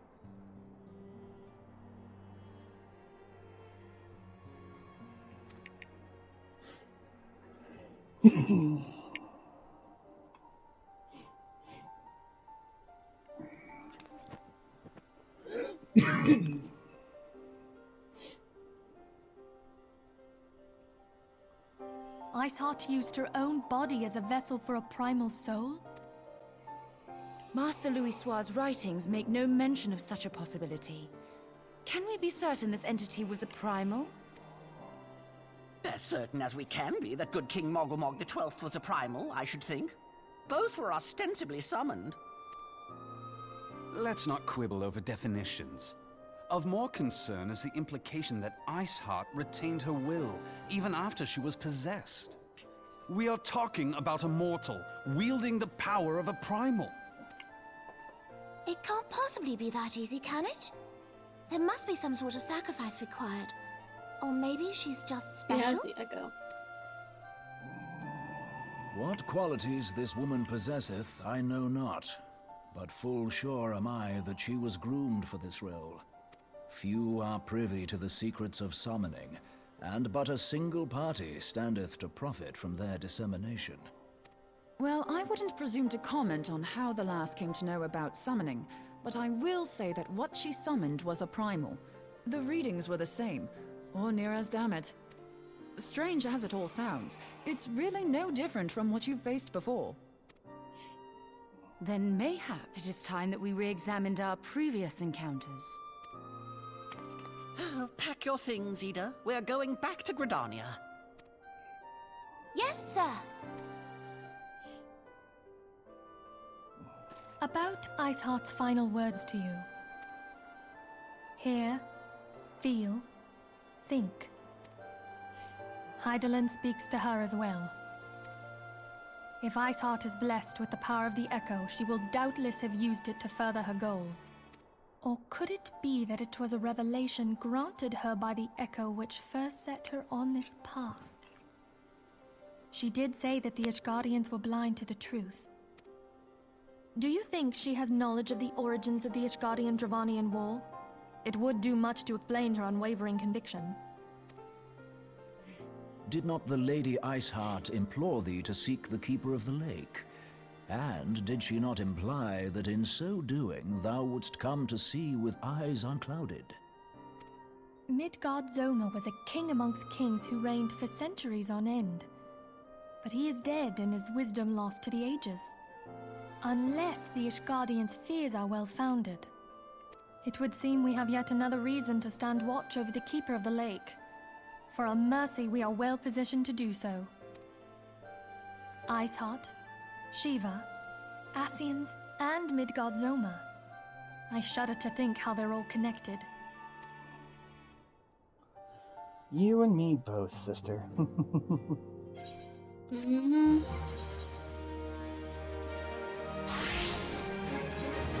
Alright. We're coming. Reason Rioli is the second to last quest of patch 2.4. Okay. I mean to scour the annals for knowledge of Midgard-Zoma. Given his great age, I dare say he appears in more than a few... Do you hear that? The commotion outside. Would you see if aught is amiss? Sure.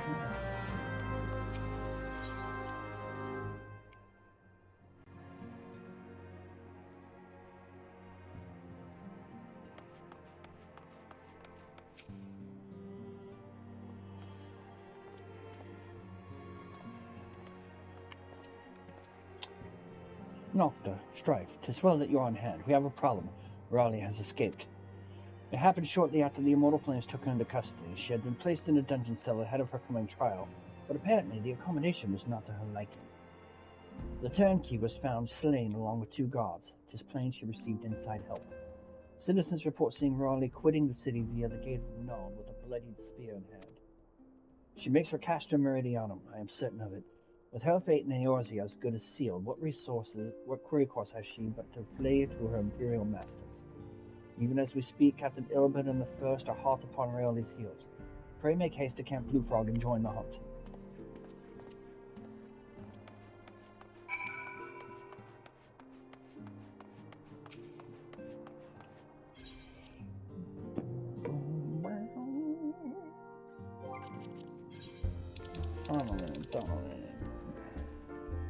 Le Camp Blue Frog.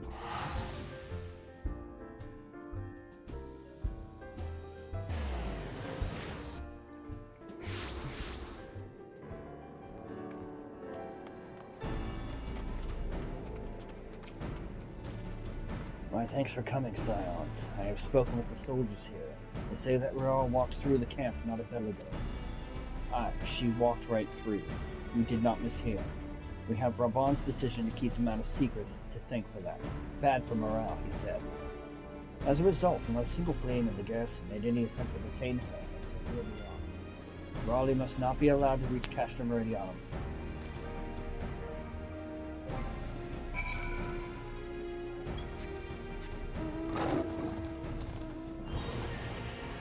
PvP horse.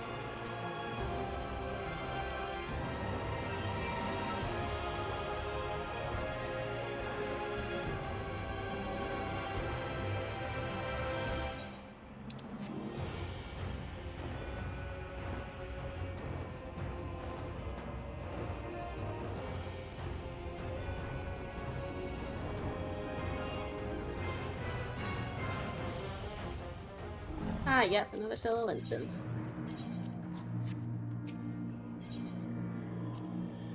Here we go. Coral seed.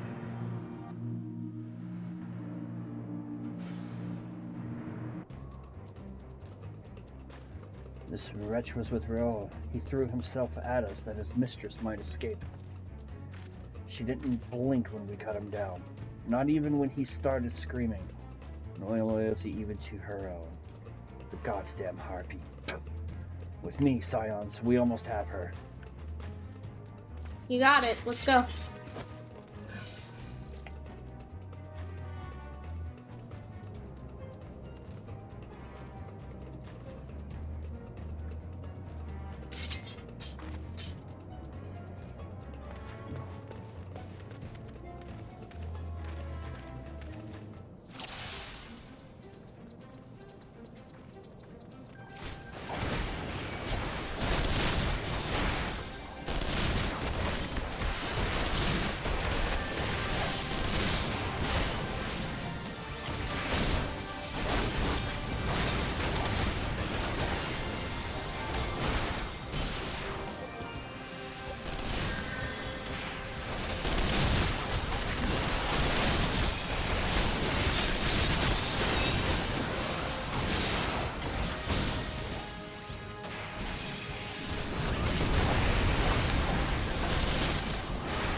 So much going on. Oh shit, dude.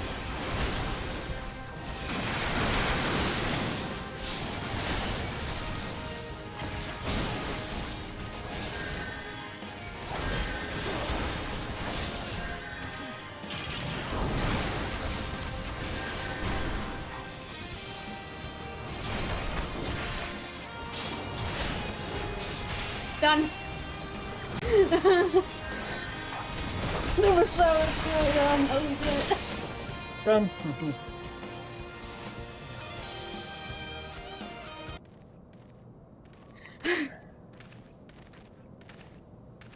Find her, and do it right. Yes, sir!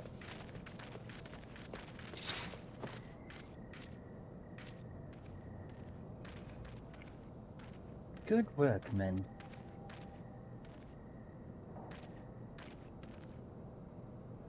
She and her Imperial cronies pushed us close, but we were better. Behold, a respected officer of the Immortal Flames. People looked up to you as one of the Order's founding members, one of its pillars. It saddens me to see you fallen so low. What would you know of low? You, a spoiled little lordling who has never known any want. I... People such as you take wealth and birth for granted. You think it your God's given right to rule over others. You know not of our plight, the injustice that we Reborn Iscardians must endure. To the noble lords and ladies, we are not people, but resources to be consumed. I did what I had to survive, stealing, killing, even whoring myself. It is no fault of mine if fools imagined me a paragon when I joined the flames. To hear you tell it, one would think you're the only person to have suffered. In case you have forgotten, Reborn himself was born into poverty, as was I. We lived hand to mouth with a little more than the shirts on our backs. Hunger was our constant companion. Yet never did we bemoan our lot in life, nor did we begrudge others their fortunes. We accepted the hand that we had been dealt and played it to the best of our ability. Life was a battle, aye, but no matter what fate threw at us, we took it on the chin and came back for more. Everything we have, we fought for. How are we any different then? 'Tis true that we are both mercenaries of lowly birth, and 'tis true that we both had our fair share of struggles. But whereas I sold my sword, Marshal, you sold your comrades. If life has taught me one thing, it is that you never betray your own. I would sooner cut off my own arm than raise a hand against a friend. Huh. But enough talk. You will return to Ul'dah to face justice, and the people whose trust you have dragged through the gutter.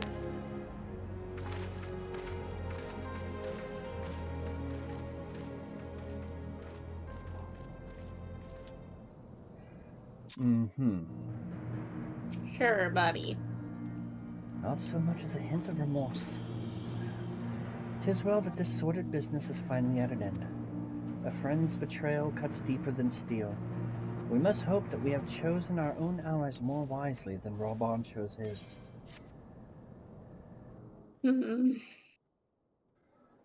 I have heard. Truly bothersome business. No, I do not foresee a problem on that front. The main concern is Reborn. There is no telling what the brute might do.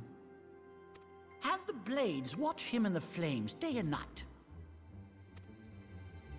You may leave the Sultana to me. I shall personally attend her grace.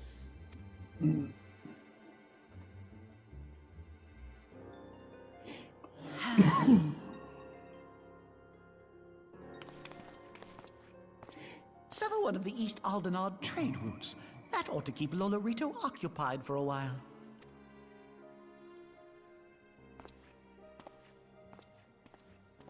Nanamo Ulnamo. For my sake, pray be a good little Sultana to the last. I want to strangle you.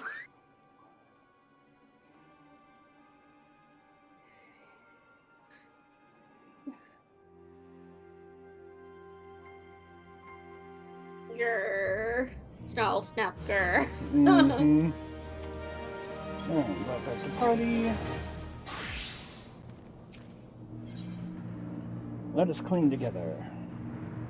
Captain Ilbert and I have a few questions for the Flame Marshal regarding the circumstances of her miraculous escape. When we have completed our interrogation, we shall take our findings directly to General Reborn, and that shall be the end of it. Your work here is done, my friend.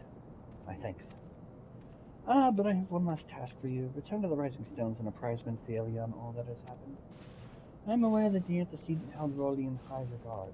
For better or worse, she will want to know how this tale ends. Yeah.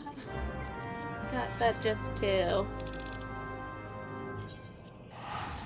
Back to Mordona! Yeah. To wrap up patch 2.4.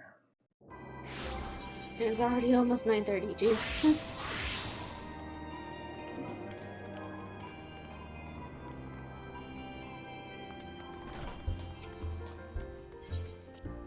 Enter the Rising Stones, yes please. Menphalia. Menphalia. What do I have to say to Menphalia? What don't I have to say to her?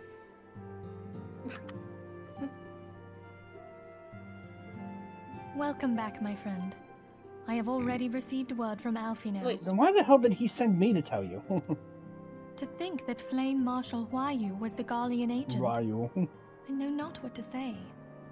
Together with Reborn, Eileen lent us much-needed aid at the time of our Order's founding. She was particularly passionate about the need to tackle the primal threat. When we discussed the subject, Her eyes fairly shone with determination. Whatever else she may have been, I choose to believe that it was her true self with whom I spoke then. But now is not the time to dwell on such matters. I have an important announcement to make regarding our effort to defeat the Ascians. We shall begin as soon as everyone is assembled.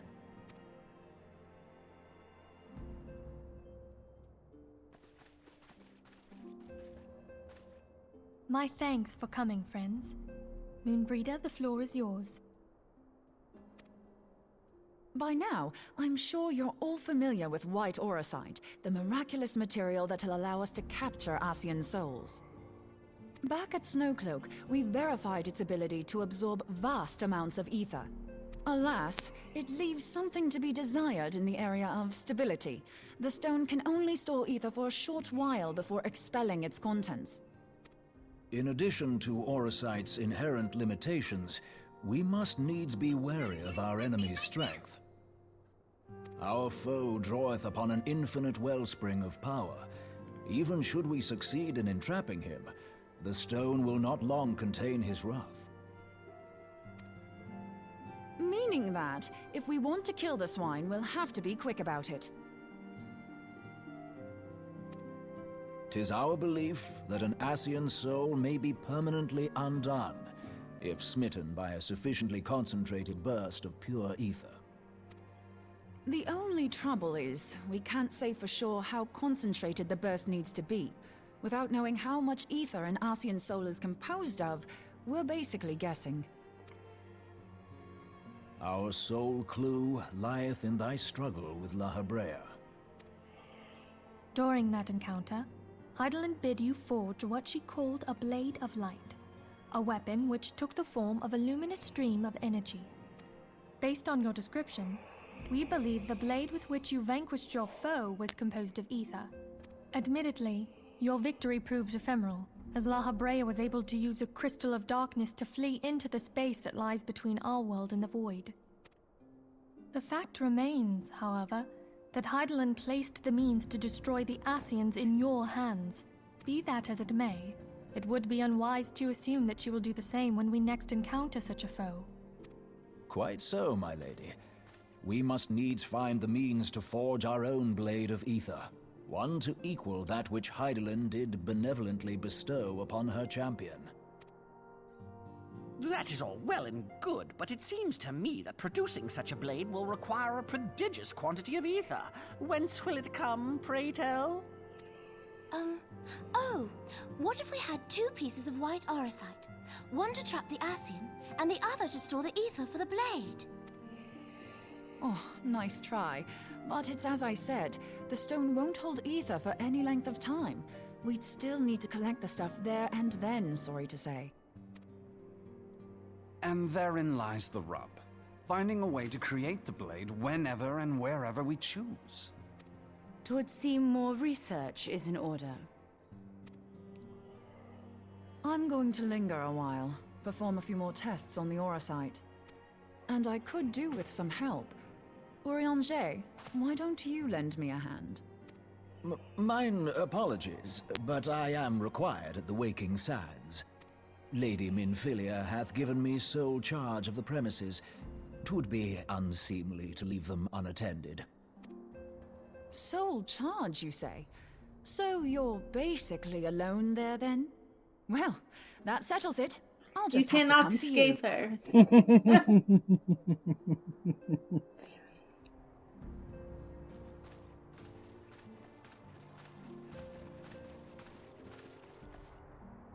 While you were afield, word arrived from the Charlian motherland. You will recall that a survey party was dispatched to investigate the incident of the Isle of Val. What they discovered was troubling, to say the least.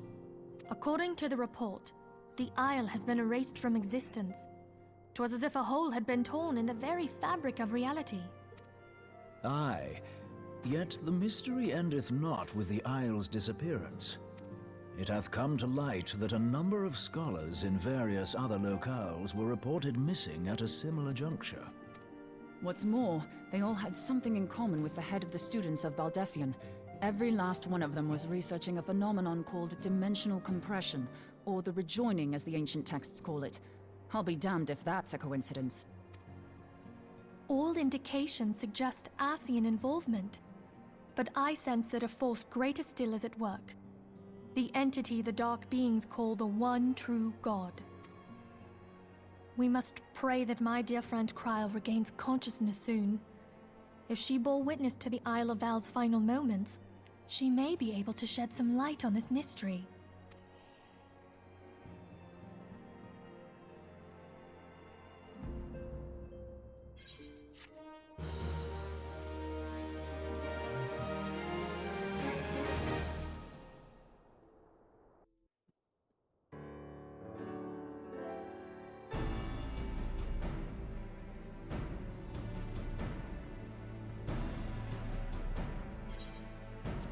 Following the calamity, the forces of the 14th Imperial Legion entrenched themselves in strategic locations across Eorzea. So swiftly did they accomplish this, it was suspected that they had received help. To think that it came from Huayu, my right hand. There is more. We have reason to believe that Huayu didn't deal exclusively with the 14th. She also answered to a higher authority in Garlemald. But this higher authority could not have been the Emperor. By consenting to the Meteor Project, Solus Zos Galvus showed himself to be more concerned about preventing the spread of primal influence than claiming Eorzea for the Empire. He would happily have seen the lot reduced to ash. We believe a number of high-ranking figures within the royal household were against the decision, but that they knew better than to oppose the Emperor openly. Of course, this didn't prevent them from making clandestine provisions, in which Huayu played a part. Alas, these provisions did not prevent Dalamud from falling, and the ensuing chaos changed the face of the realm forever. Yet Eorzea survived. To all intents and purposes, the Meteor Project had failed, and the Empire was left to rue its lack of a decisive means to eliminate the primals. Until, that is, it stumbled upon the Ultima weapon. Even before the accursed thing was dug up, it seemed to me the 14th had the might to overwhelm our weakened armies. Yet they chose to hide behind their walls. Why? The Black Wolf was wary of making the denizens of Eorzea desperate, lest more primals emerge to bleed the land. The discovery of the Ultima weapon, however, emboldened him to resume his war of conquest in earnest. But there was one in Garlemald who believed that Van Belsar's actions were premature. One who stood higher in the Imperial Army's chain of command. He ordered the Legatus to halt his advance, only to find that the Black Wolf had slipped its leash, and that the 14th now acted alone. In a bid to bring Van Belsar to heel, he used the agent he had planted in Ul'dah prior to the calamity to undermine the Legion's efforts. A man who outranks Van Belsar, yet opposed the late Emperor's decision to annihilate Eorzea. This could only be the former High Legatus of the Garlean army, now known as Emperor Varus Zos Galvus. So he was Huayu's true master. But one of several in actual fact. We've learned that even as Huayu served the Empire's interests, she sold Imperial secrets to a certain faction in Eorzea. In so doing, she helped to maintain the status quo, thus prolonging the conflict. Considering who stands to profit from war, it isn't hard to imagine who her other masters were. 7 hells! You mean to say that she was a double agent? Triple, if you consider her services to Van Belsar and the new Emperor as separate. As neatly as these pieces seem to fit, one aspect of the puzzle remains unclear to me. By whose will was the Marshal feeding intelligence to the heretics? And try as I might, I fail to see how aiding their cause would profit either her Imperial or monetarist masters.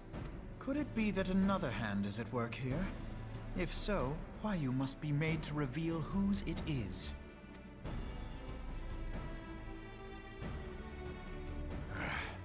Not only have I lost a trusted friend, now I must interrogate her as a stranger. Not a pleasant task, I grant you, but a necessary one. Unless we weed out the ivy, root, stalk, and stem, it will simply grow back. I know that full well. Those closest to Huayu have already been detained, and I will question them alongside her. General, pray keep in mind that there may be unwitting abettors among them. All will be treated fairly. On that you have my word. Those who are innocent have no cause to fear. You have ever been a friend of truth, General. I hope the unpleasant task of weeding out falsehood will not detain you too long. Though it be for the sake of Eorzea, doubting one's comrades is poison to the soul. And with that, I take my leave.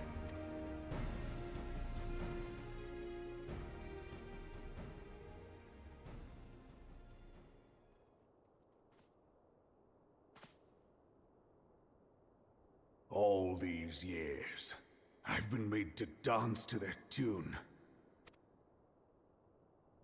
How could you, Huayu? How could you side with them? Those cankers who take from this land and give naught in return, who use their power to disempower and grow fat while the people starve. I know you can hear me, monitor scum! Your crimes will not go unpunished! One day I will purge this land of your sickness! Before the eyes of the 12, I swear it!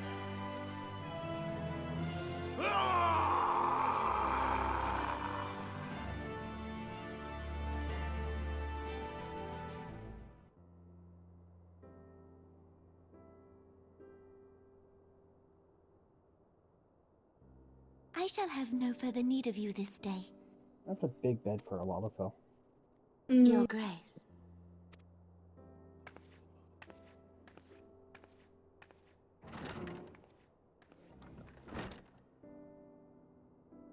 I fear that not even mine own chambers shall remain private for long.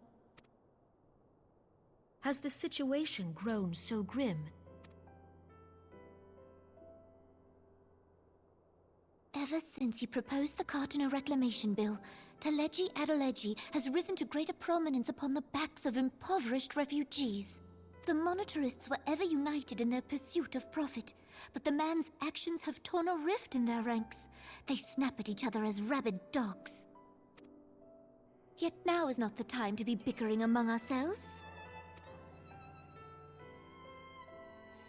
If this bickering is a threat to law and order, might you not have grounds to dissolve the Syndicate? Would that the solution were so simple, Admiral. Alas, my moving to dissolve the Syndicate is certain to spark outrage among the influential merchant class, whom the Cabal represents. This would serve to exacerbate the current unrest, and peace would slip still further away. Be they rich or poor, natives or refugees, all who reside in Ul'dah have a right to pursue happiness. It is the duty of a ruler to protect this right. If I am to perform my duty, I must needs tread warily. It would not do to make enemies heedlessly. Were Lord Lolorito here, he would doubtless say that I have my head in the clouds. A ruler is required to take a wide view. Try as we might to cater to all needs, some will inevitably be overlooked. As such, there shall ever be citizens who feel aggrieved. It cannot be helped. But as you have informed us, the monetarists take no view but their own. They hunger for power while the masses starve. In the absence of a common cause, it seems beyond any one individual to make Ul'dah whole. And the presence of a Garlean agent within the Immortal Flames only makes matters worse. Even accounting for Ul'dah's historic reliance upon mercenaries, such a grievous breach of security is unprecedented. I fear this business will provide the monetarists with a rod to beat Rauban. Eorzea can ill afford for the Immortal Flames to be dampened now. Ere long, the Garleans will turn their ravenous gaze toward our lands once more. If we are to resist their might, our nations must stand together. Yet for this to happen, our nations must be whole. Can naught be done to improve the situation in Ul'dah?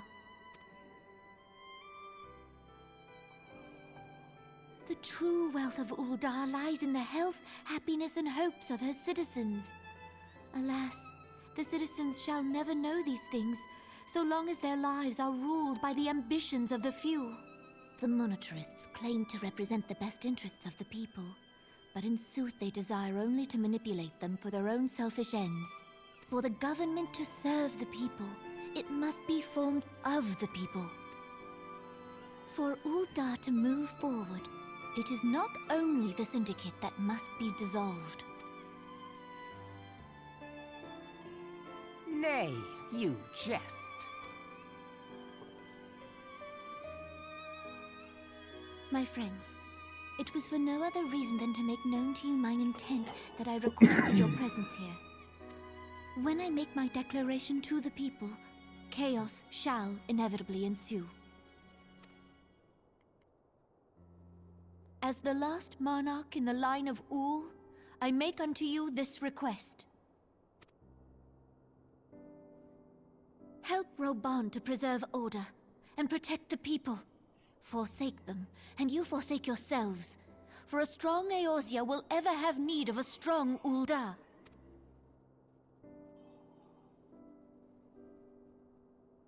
Your Grace, are you certain of this?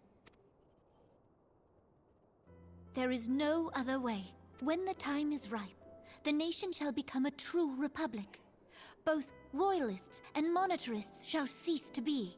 Ul'dah will no longer belong to kings or queens or merchant princes, but to her people.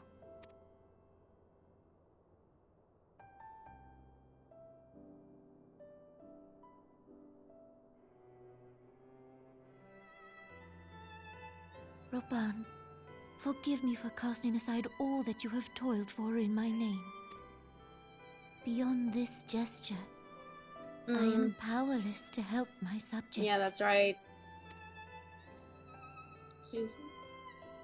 Yeah. Forgot about the whole thing of, I'm gonna make Ul'dah Republic, and it's just like, not me. Yeah. Because it never happened, and never went per... Yeah.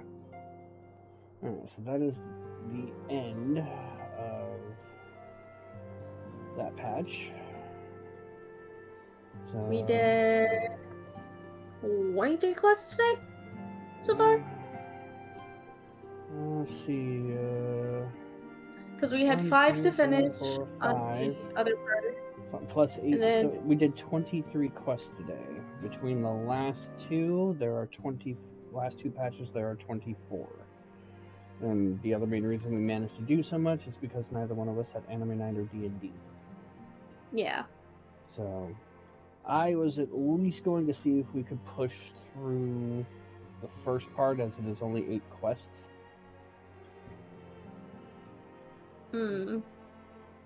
That would leave us with only 16 for the final part, and that is very cutscene heavy since it is the end of the official end of ARR. Yeah. Or at the very least, maybe at least try and push towards the 4th quest of the set, like halfway point kind of ish, because that will be the dungeon. And next time we resume, we could just pick up with the dungeon at the start. Yeah, at the very least we can unlock the dungeon. Okay. Because I'm starting to get a bit bleh. Okay. So so good intentions, bait and switch, best laid schemes, and then the Rising Chorus features the dungeon. So we'll basically go to the point of opening the dungeon, call it good there. That should drop us down to right about 20 quests to round out. Yeah. Alright, so good intentions.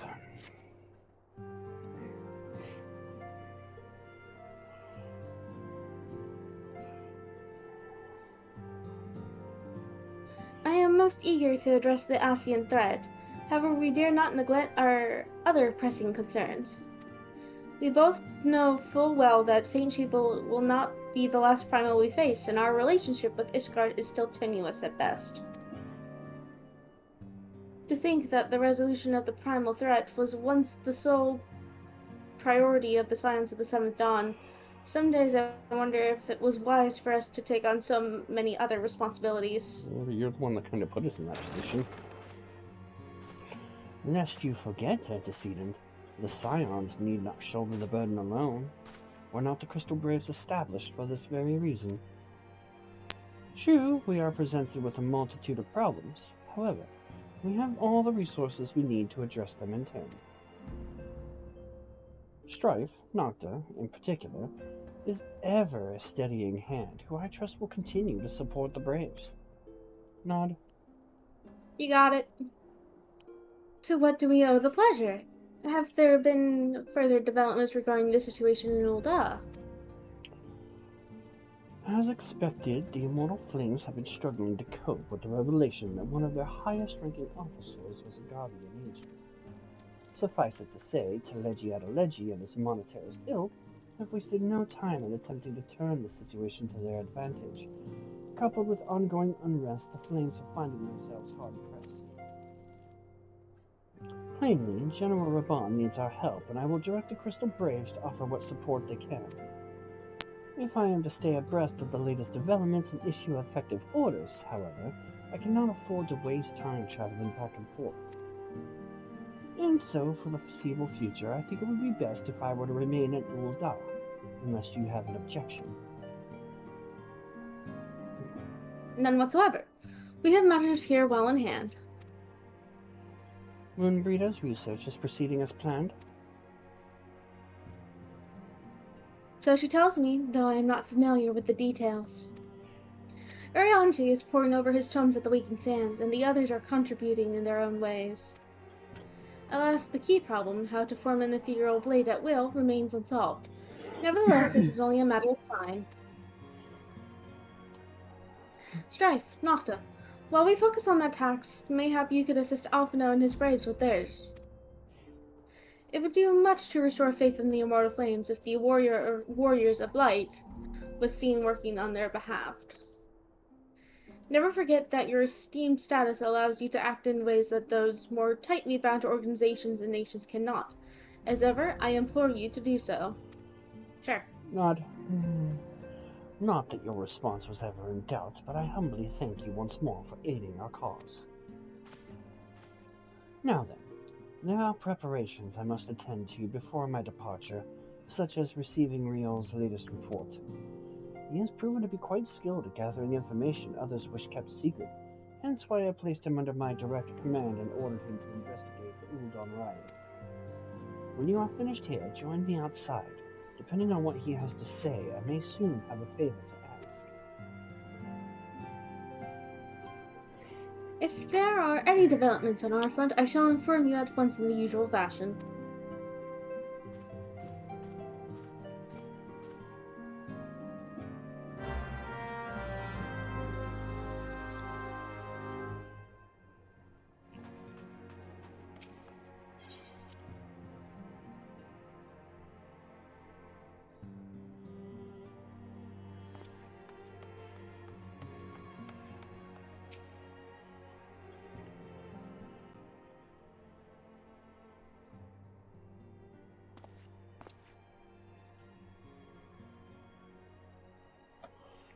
Pleasure as always, Strife and Nocta. You'll be escorting the commander to Ul'dah, I take it? Actually, I had another task in mind for them. If you'd be so kind as to repeat your report for their benefit. Right then. Me and mine have been making inquiries into the source of the weapons which found their ways to the refugee hands a ways back. So happens we caught wind of something promising. A rather large purchase of sharp and pointed things by a black marketeer holed up near Highbridge. I doubt that this man would have secured such a quantity of weapons if he did not already have clients waiting. Clients that, for whatever reason, would prefer this transaction to remain secret. Brings to mind that merchant who had caught an arrow while talking to Strife and Nocta, don't it? Generous fellow he was, doling out swords and spears to the downtrodden and disgruntled. Which isn't to say that these clients have the same mischief in mind, but if you want to be sure, it might be prudent to intervene before they collect their goods, savvy?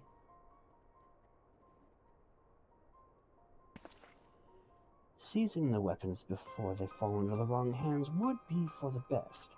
However, if we strike at the appointed hour, we might capture the Black Marketeer as well as his clients. What say you, Nocturne Strife? Sure. Then it is settled. Rendezvous with Captain Ilbert at Highbridge and intervene when the exchange takes place. Now then, if you would excuse me, I must leave for Ul'dah. I expect good tidings.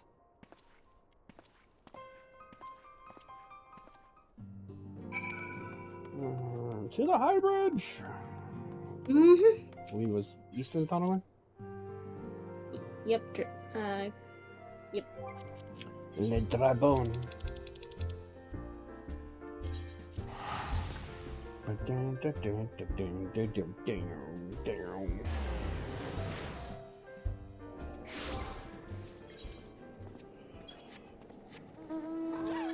Oh, yeah.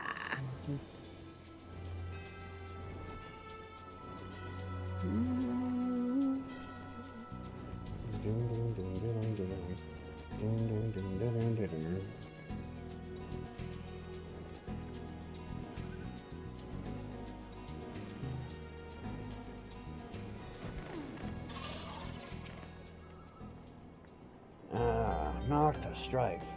My scouts have been keeping a close eye on the Black Marketeer, and it would seem that his guests have arrived. It would also seem that he has hired more than a few men to stand guard. Common thugs are no consequence, but may nevertheless pose a threat. Even so, I feel compelled to apologize. This is far beneath a man and woman of your standing, and of everyone you have dispatched together. What powerful men ever have need of the royal able-bodied presence? Having found one in you, it is only natural that we come to rely upon it without hesitation. I don't mind, really. Kind of same old kind of deal. Bait and switch. Now then, we should make for the burning wall without delay and secure those weapons. The first unit will ensure that the clients do not escape. With me, Nocturne Strife. Alrighty.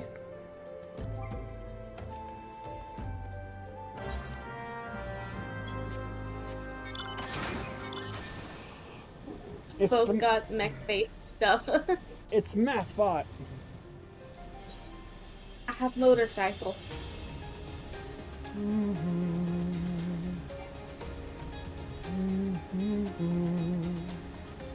probably went the faster way this time. Yep.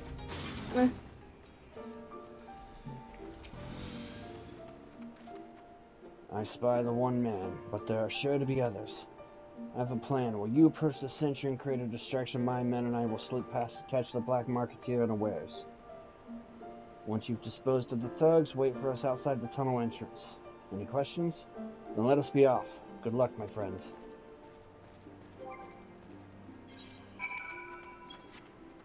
Whee! Ouch. Who goes there? An adventurer? Damn fool, you should have never come here. Die.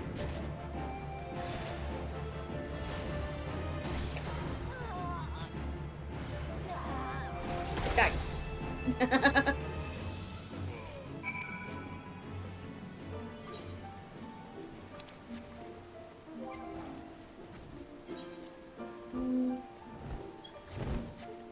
Yeah, there's.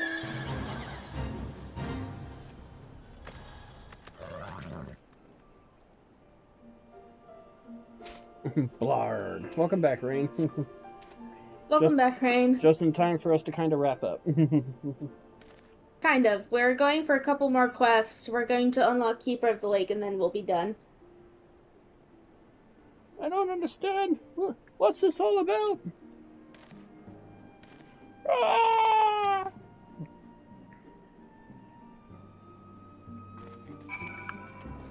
That don't sound good.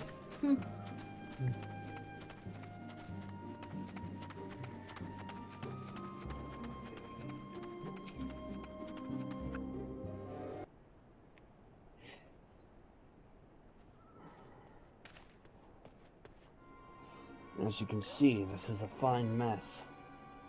When I tried to restrain them, he drew a hidden blade and lashed out.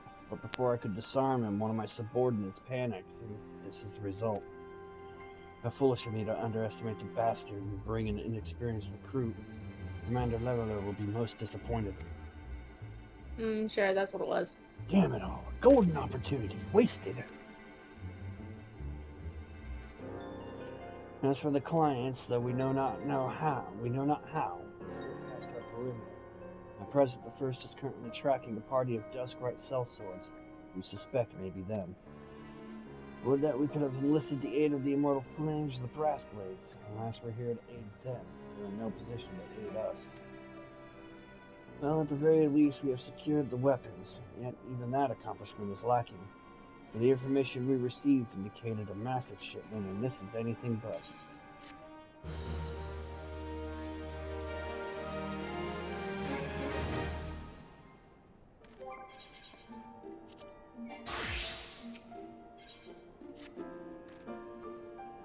I will join the first in their hunt for the Duskwhite sellswords.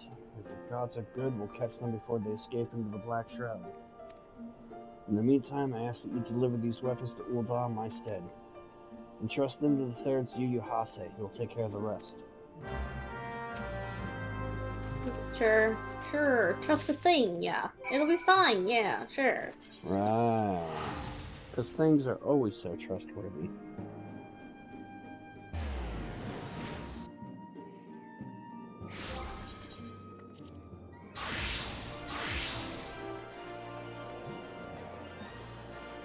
Wait a minute, I have any exchange going from there.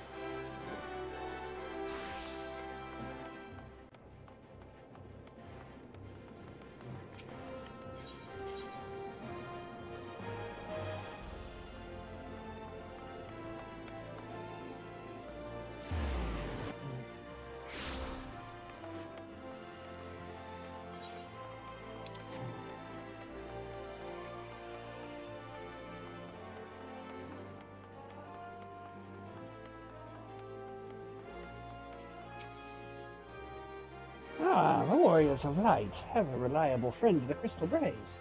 You have my deepest thanks for your assistance in purpose. Now, what brings you to us to stay?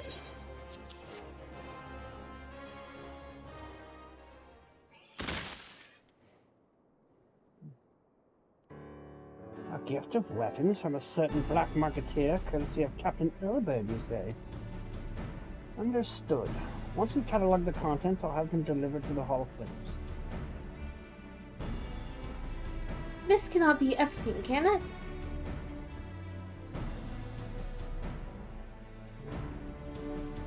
Real stated with confidence that there would be a far greater quantity of weapons. A blatant falsehood, clearly. Rial is unfamiliar with the ways of Ul'dah merchants, who ever strive to present themselves as greater than they are. We should be thankful that his information was not completely erroneous, and that we managed to achieve anything of worth at all. And it's still something worth celebrating, isn't it, Lieutenant? Besides, we've got more important things to worry about, like fighting those Garleans up north.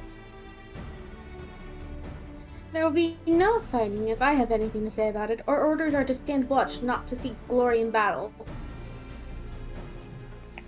If you have no further need of us, then I shall take my unit to the Cerulean processing plant.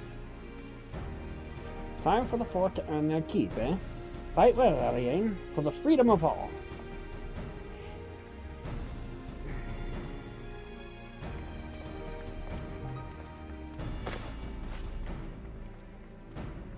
Excellent work as always, my friends. Rest assured that the Immortal Flames will hear of your contribution. Until we meet again. Grr.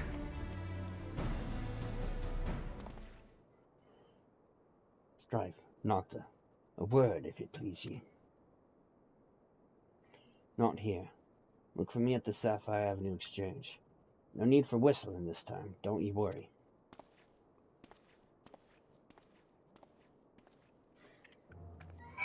Ominous. Mm-hmm. He's got the scent of something, that's for damn sure.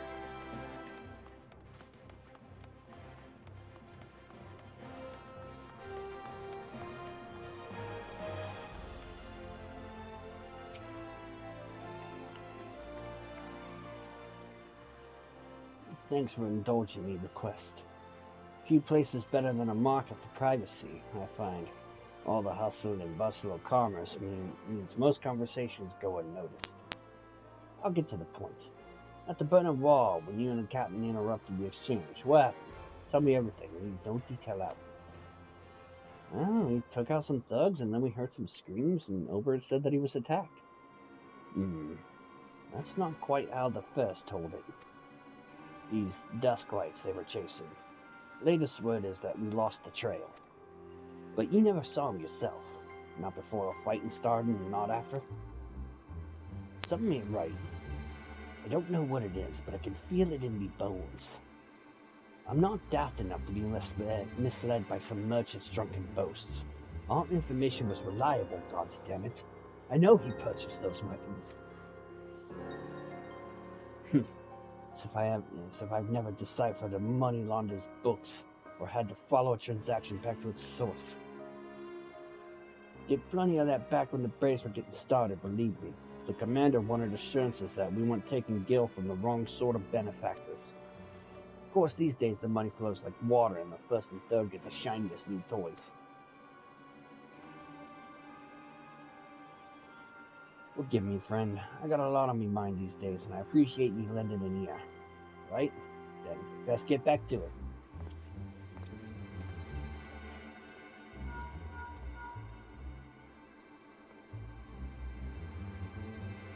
Nocta! Strife! Can you hear me? This is Tataru. Your presence is urgently requested at the Rising Stones. Please come and see me as soon as you are able. Okie dokie. Pray return to the Rising Stones! Yep.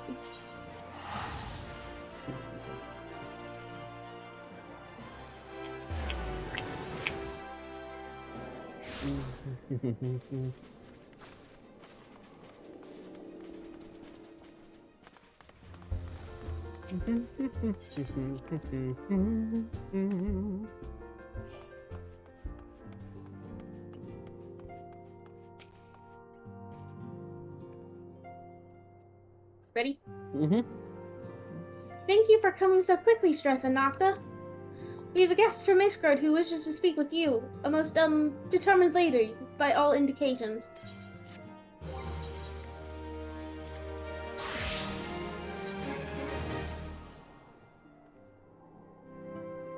The Rising Course. Our guest is with the Antecedent and the Solar at present. Let's not keep them waiting any longer, shall we? You got it. Right. A most determined lady. Only one Ishgardian woman I know fits that bill.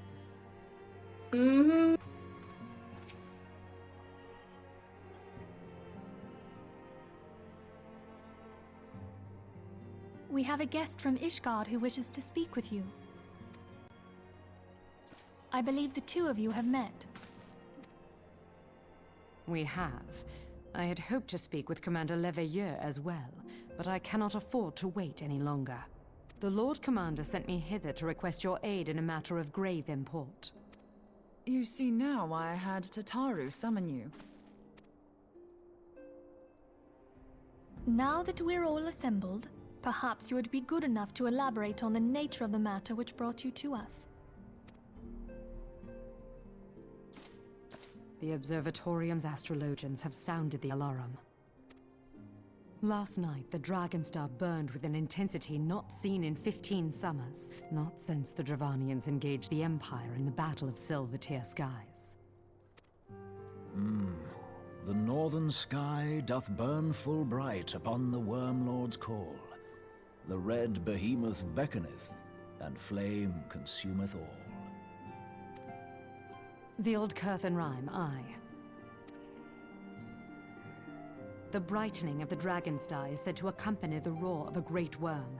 The astrologians believe that it was Midgard Soma himself who cried out on this occasion.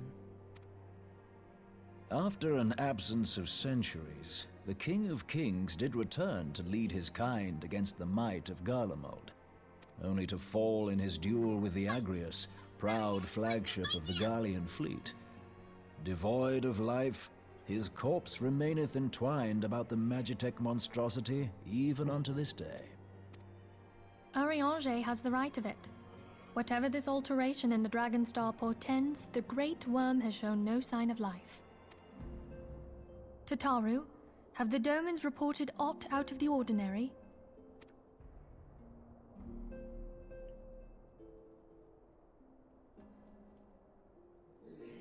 Correct me if I'm wrong, but if Midgardsormr had roared, wouldn't we have heard it here in Revenant's Toll? Roar is but a figure of speech. Dravanians can communicate in ways beyond our ken. It is for this very reason that we are forced to look for signs in the heavens. We cannot say with any confidence that a great worm roared at all, much less that it was Midgardsormr.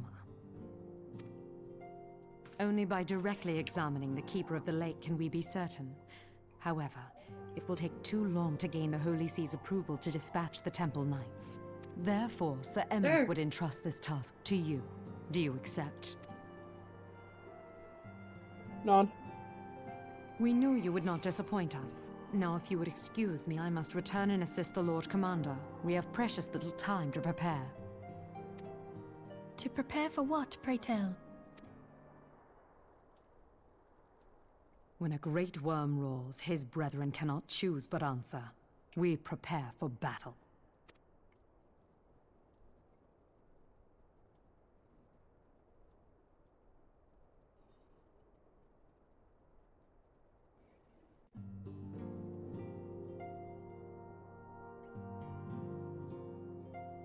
Ready?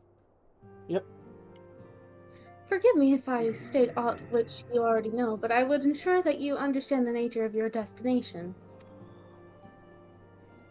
As Ariange stated, what we now call the Keeper of the Lake is the wreckage of the Agrius, former flagship of the Imperial fleet, and the corpse of the worm responsible for its destruction. I don't know why my brain is just like... I'm like, come on, restart, say the word destruction. 15 years ago, as the next step in his campaign to subjugate Eorzea, Gaius van Belsar attempted to seize control of Mordona. So massive was his force, had all thought his victory a foregone conclusion. But an unlikely ally came to Eorzea's aid that day, Midgardsormr. Legendary guardian of Silvertear Falls, burst forth from beneath the waters of the lake and led a host of dragons against the Garlean airships overhead. In what was later become known as the Battle of Silvertear Skies, the Great Worm felled countless airships before engaging the Agrius. In the ensuing struggle, the flagship's Cerulean engines failed, and it tumbled into the lake below. Yet this victory came at a great cost, for the explosion, which followed, claimed the life of the Great Worm as well. The same explosion transformed Silvertear Falls into the desolate wasteland it is today, draining the lake of its waters and crystallizing aether for miles around. Yet a remnant of the lake remains, and at its center, a constant reminder of that fateful day long ago. In accordance with Sir Aymric's wishes, our Doman allies have been standing watch over Keeper of the Lake. It would be wise to speak with them before investigating the wreckage yourself. Be careful, my friend. We know not what dangers await you within. Now then, let us not neglect our own tasks. There is much to be done and precious little time to do it.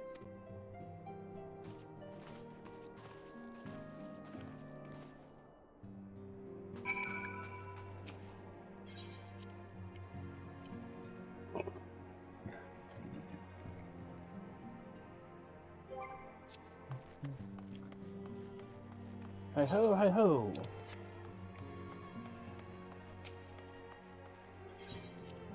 To the dome and watch we go.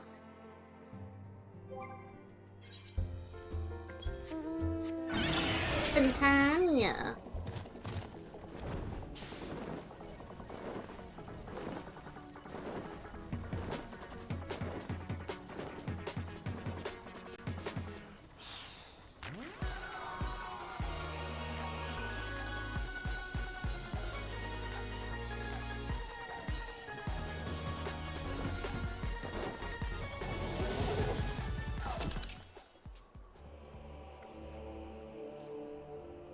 You're in luck, sir, ma'am. I was about to send word to Revenant's Toll about the Guardians. Of late, I've seen small airships, likely from Castrum Sentry, come and go from the Keeper of the Lake. Though I cannot say for certain at this distance, I believe they may be salvaging something from within the wreckage. The caster supply lines have been cut for some time, and I'd wager they're desperately in need of spare parts and other equipment.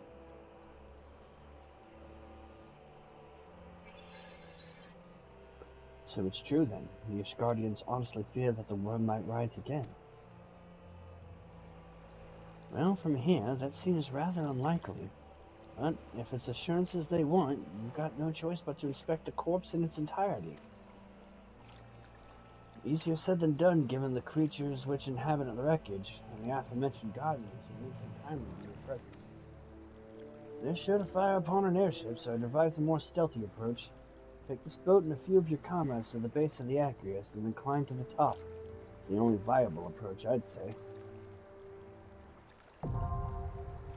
Bing! Alrighty! Alright, and cutscene, right? Yep, good. Alright. Alright, so... Here we go! Alright, so that will do for tonight, so this way Nocta doesn't go complete melting brain. Yes. My brain is going. Just what? So, let's see here, just double checking real quick. Alright, so yeah, Rising Chorus, I will be tanking. White Mage, Bard, oh my god, I don't have to Bard the next trial, I have to Black Mage it. Oh my god. But yeah, so, I'll be tanking, so hopefully that will help the queue times. DPS queue times on the trial, though, that'll be a whole nother fucking story. But yeah, so... Yeah... So yeah, we are pretty much right near the end. Counting this quest, we're about 21 away. Counting the quest that we're currently on. But, yeah, most of these, I remember being fairly quick. Yeah. So, hopefully, if we can get to this next week and hopefully get an early enough start, we can just plow through this last little bit. I will probably... Yeah, then I'm planning to do a stream for the job quests of ARR, because the stories were pretty good when they had them. And then, I'm thinking maybe come February, because I know I have some stuff planned for anniversary streams. Maybe come February, we will begin our revisitation of Heavensward. That is the hope. Because, I mean, if we can get to this Monday, it'd be the 19th, that would give you, like, probably, like, 2 weeks to just kind of veg and chill. And I'll probably do veg and chill, relax, kind of enjoy not having to stream or anything unless you want to.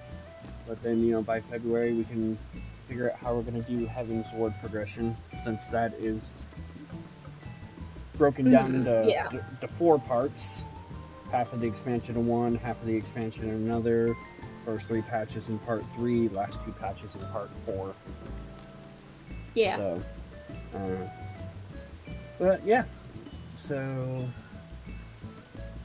admittedly, yes, I was hoping to get just a little bit further, but we've been going at it for 6 hours. We knocked off basically a patch and a half. So yeah, so we did a lot of progress, even though we were hoping to get it all done. But yeah, better some than none. Honestly, in theory, if we had tried to push it until at least probably like midnight, we probably could have. We probably would have only finished up this patch just because of the wait time for the dungeon, the potential wait time for the trial, plus the heavy cutscenes that were in this part. So. Yeah. But it's still not bad. Hopefully we can finish this next week, and then you'll get a chance to just kind of chill and mentally prepare yourself for the ride that is Heavensward. Yeah. So, yeah. So that was all fun. All right. Yes. So, 6 hours of this. That was fun. Very much so. Not horrible. I mean, it's still better than what I've been doing the last 5 days. This is true. It is probably a very welcome reprieve. Oh, you have no idea. So, alright, so, no, I don't think I'm going to be streaming anything tomorrow, maybe just kind of like a chill day. Weekly reset tomorrow, so I might try and start working that grind on something, I don't know. Hopefully, provided Zel's feeling good, because she did mention sometime this month we will get back to it. Hopefully Friday we'll see the return of Chrono Trigger with Rain and There's also the hope that Rain will even feel up to doing Chrono Trigger, because yeah, he's not feeling good, and when he's not feeling good, it tends to stick with him for a while. So honestly, I'm not expecting much at this point. Question mark. It's a question mark for this Friday and this weekend. It is very much a question mark. Honestly, he's more of a question mark than you are, which is weird, right? That is very weird, because normally he's one of the most... Yeah. Yeah. So yeah, probably no more streams this week, unless Chrono Trigger picks up. I have no idea when you guys are planning to do Stellaris again. Brandon and I have to talk about that one, but I'm thinking with the way he's feeling, if he's still feeling that bad, then we ain't doing it this week. Yeah. So hopefully by Monday we'll be back. We'll be able to finish up around Reborn, at least the MSQ. Maybe the Tuesday after, maybe I'll just make that a whole day of trying to get through as much of the Job Quest content as I can. I do know that my Twitch anniversary is coming up here soon, so I'm wanting to do something special for that. Especially since the actual anniversary day falls on the day that I work, and it falls in the middle of my work week. So ideally, I would like to do something that my 2 days off prior to it and the 2 days I have off after it. But there's still a lot of... I was told today that I'm supposed to be receiving a call from my boss's boss, where basically it's going to be kind of like a phone interview for the position. So if that all works out the way I'm kind of hoping it'll go with that, my schedule could change, in which still the anniversary stuff will be slightly skewed, but I could probably get like a little bit of an early start on anniversary day. I don't know. There's a lot of questions going on here, so everything's moving suddenly and kind of quickly. So anyway, Synthric was nice and bought me Silent Hill 2 Remake and Silent Hill F. I wouldn't mind maybe checking out those games as part of like the anniversary stuff, just as like to when it will actually happen. I don't know. So Zel will probably stay away from my streams on those days. Probably. At the same time, I don't know. Maybe. Let's see. I don't know if there's anybody I want to raid. I have someone I want to raid. I want to raid Sherb, who is currently streaming some M2 Savage $20 Heavyweight. now, so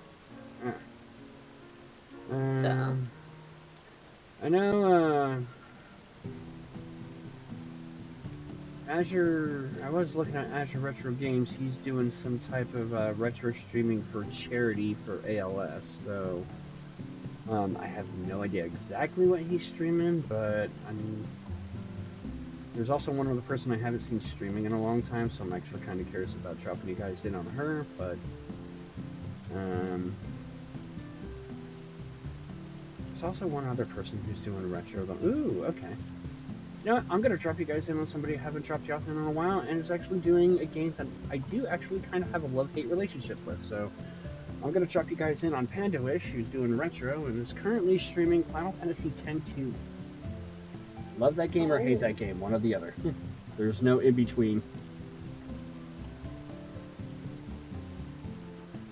But yeah, I definitely want to get back to the Persona series sometime here in the very near future. Hopefully with the schedule change, I might be able to consider doing that, getting maybe like an earlier start on the days. Plus, that'll give me access to weekends for trying to do something. And I definitely also want to get back to Wild Arms. I'm definitely missing Wild Arms. So, anyway, that's kind of what I got on the menu here coming soon, guys. So, hopefully we'll get to that in the very near future. Until next time, thank you, Zel, for joining me on this one, as always, again. You're welcome. Happy we got through what we did. Yeah. Alright. Hopefully I feel up to it next time. Yep. Alright. 3 in a row would be great. Yeah, that'd be a record for us, so. Alright. We'll see you guys next time, hopefully. Bye-bye. Bye.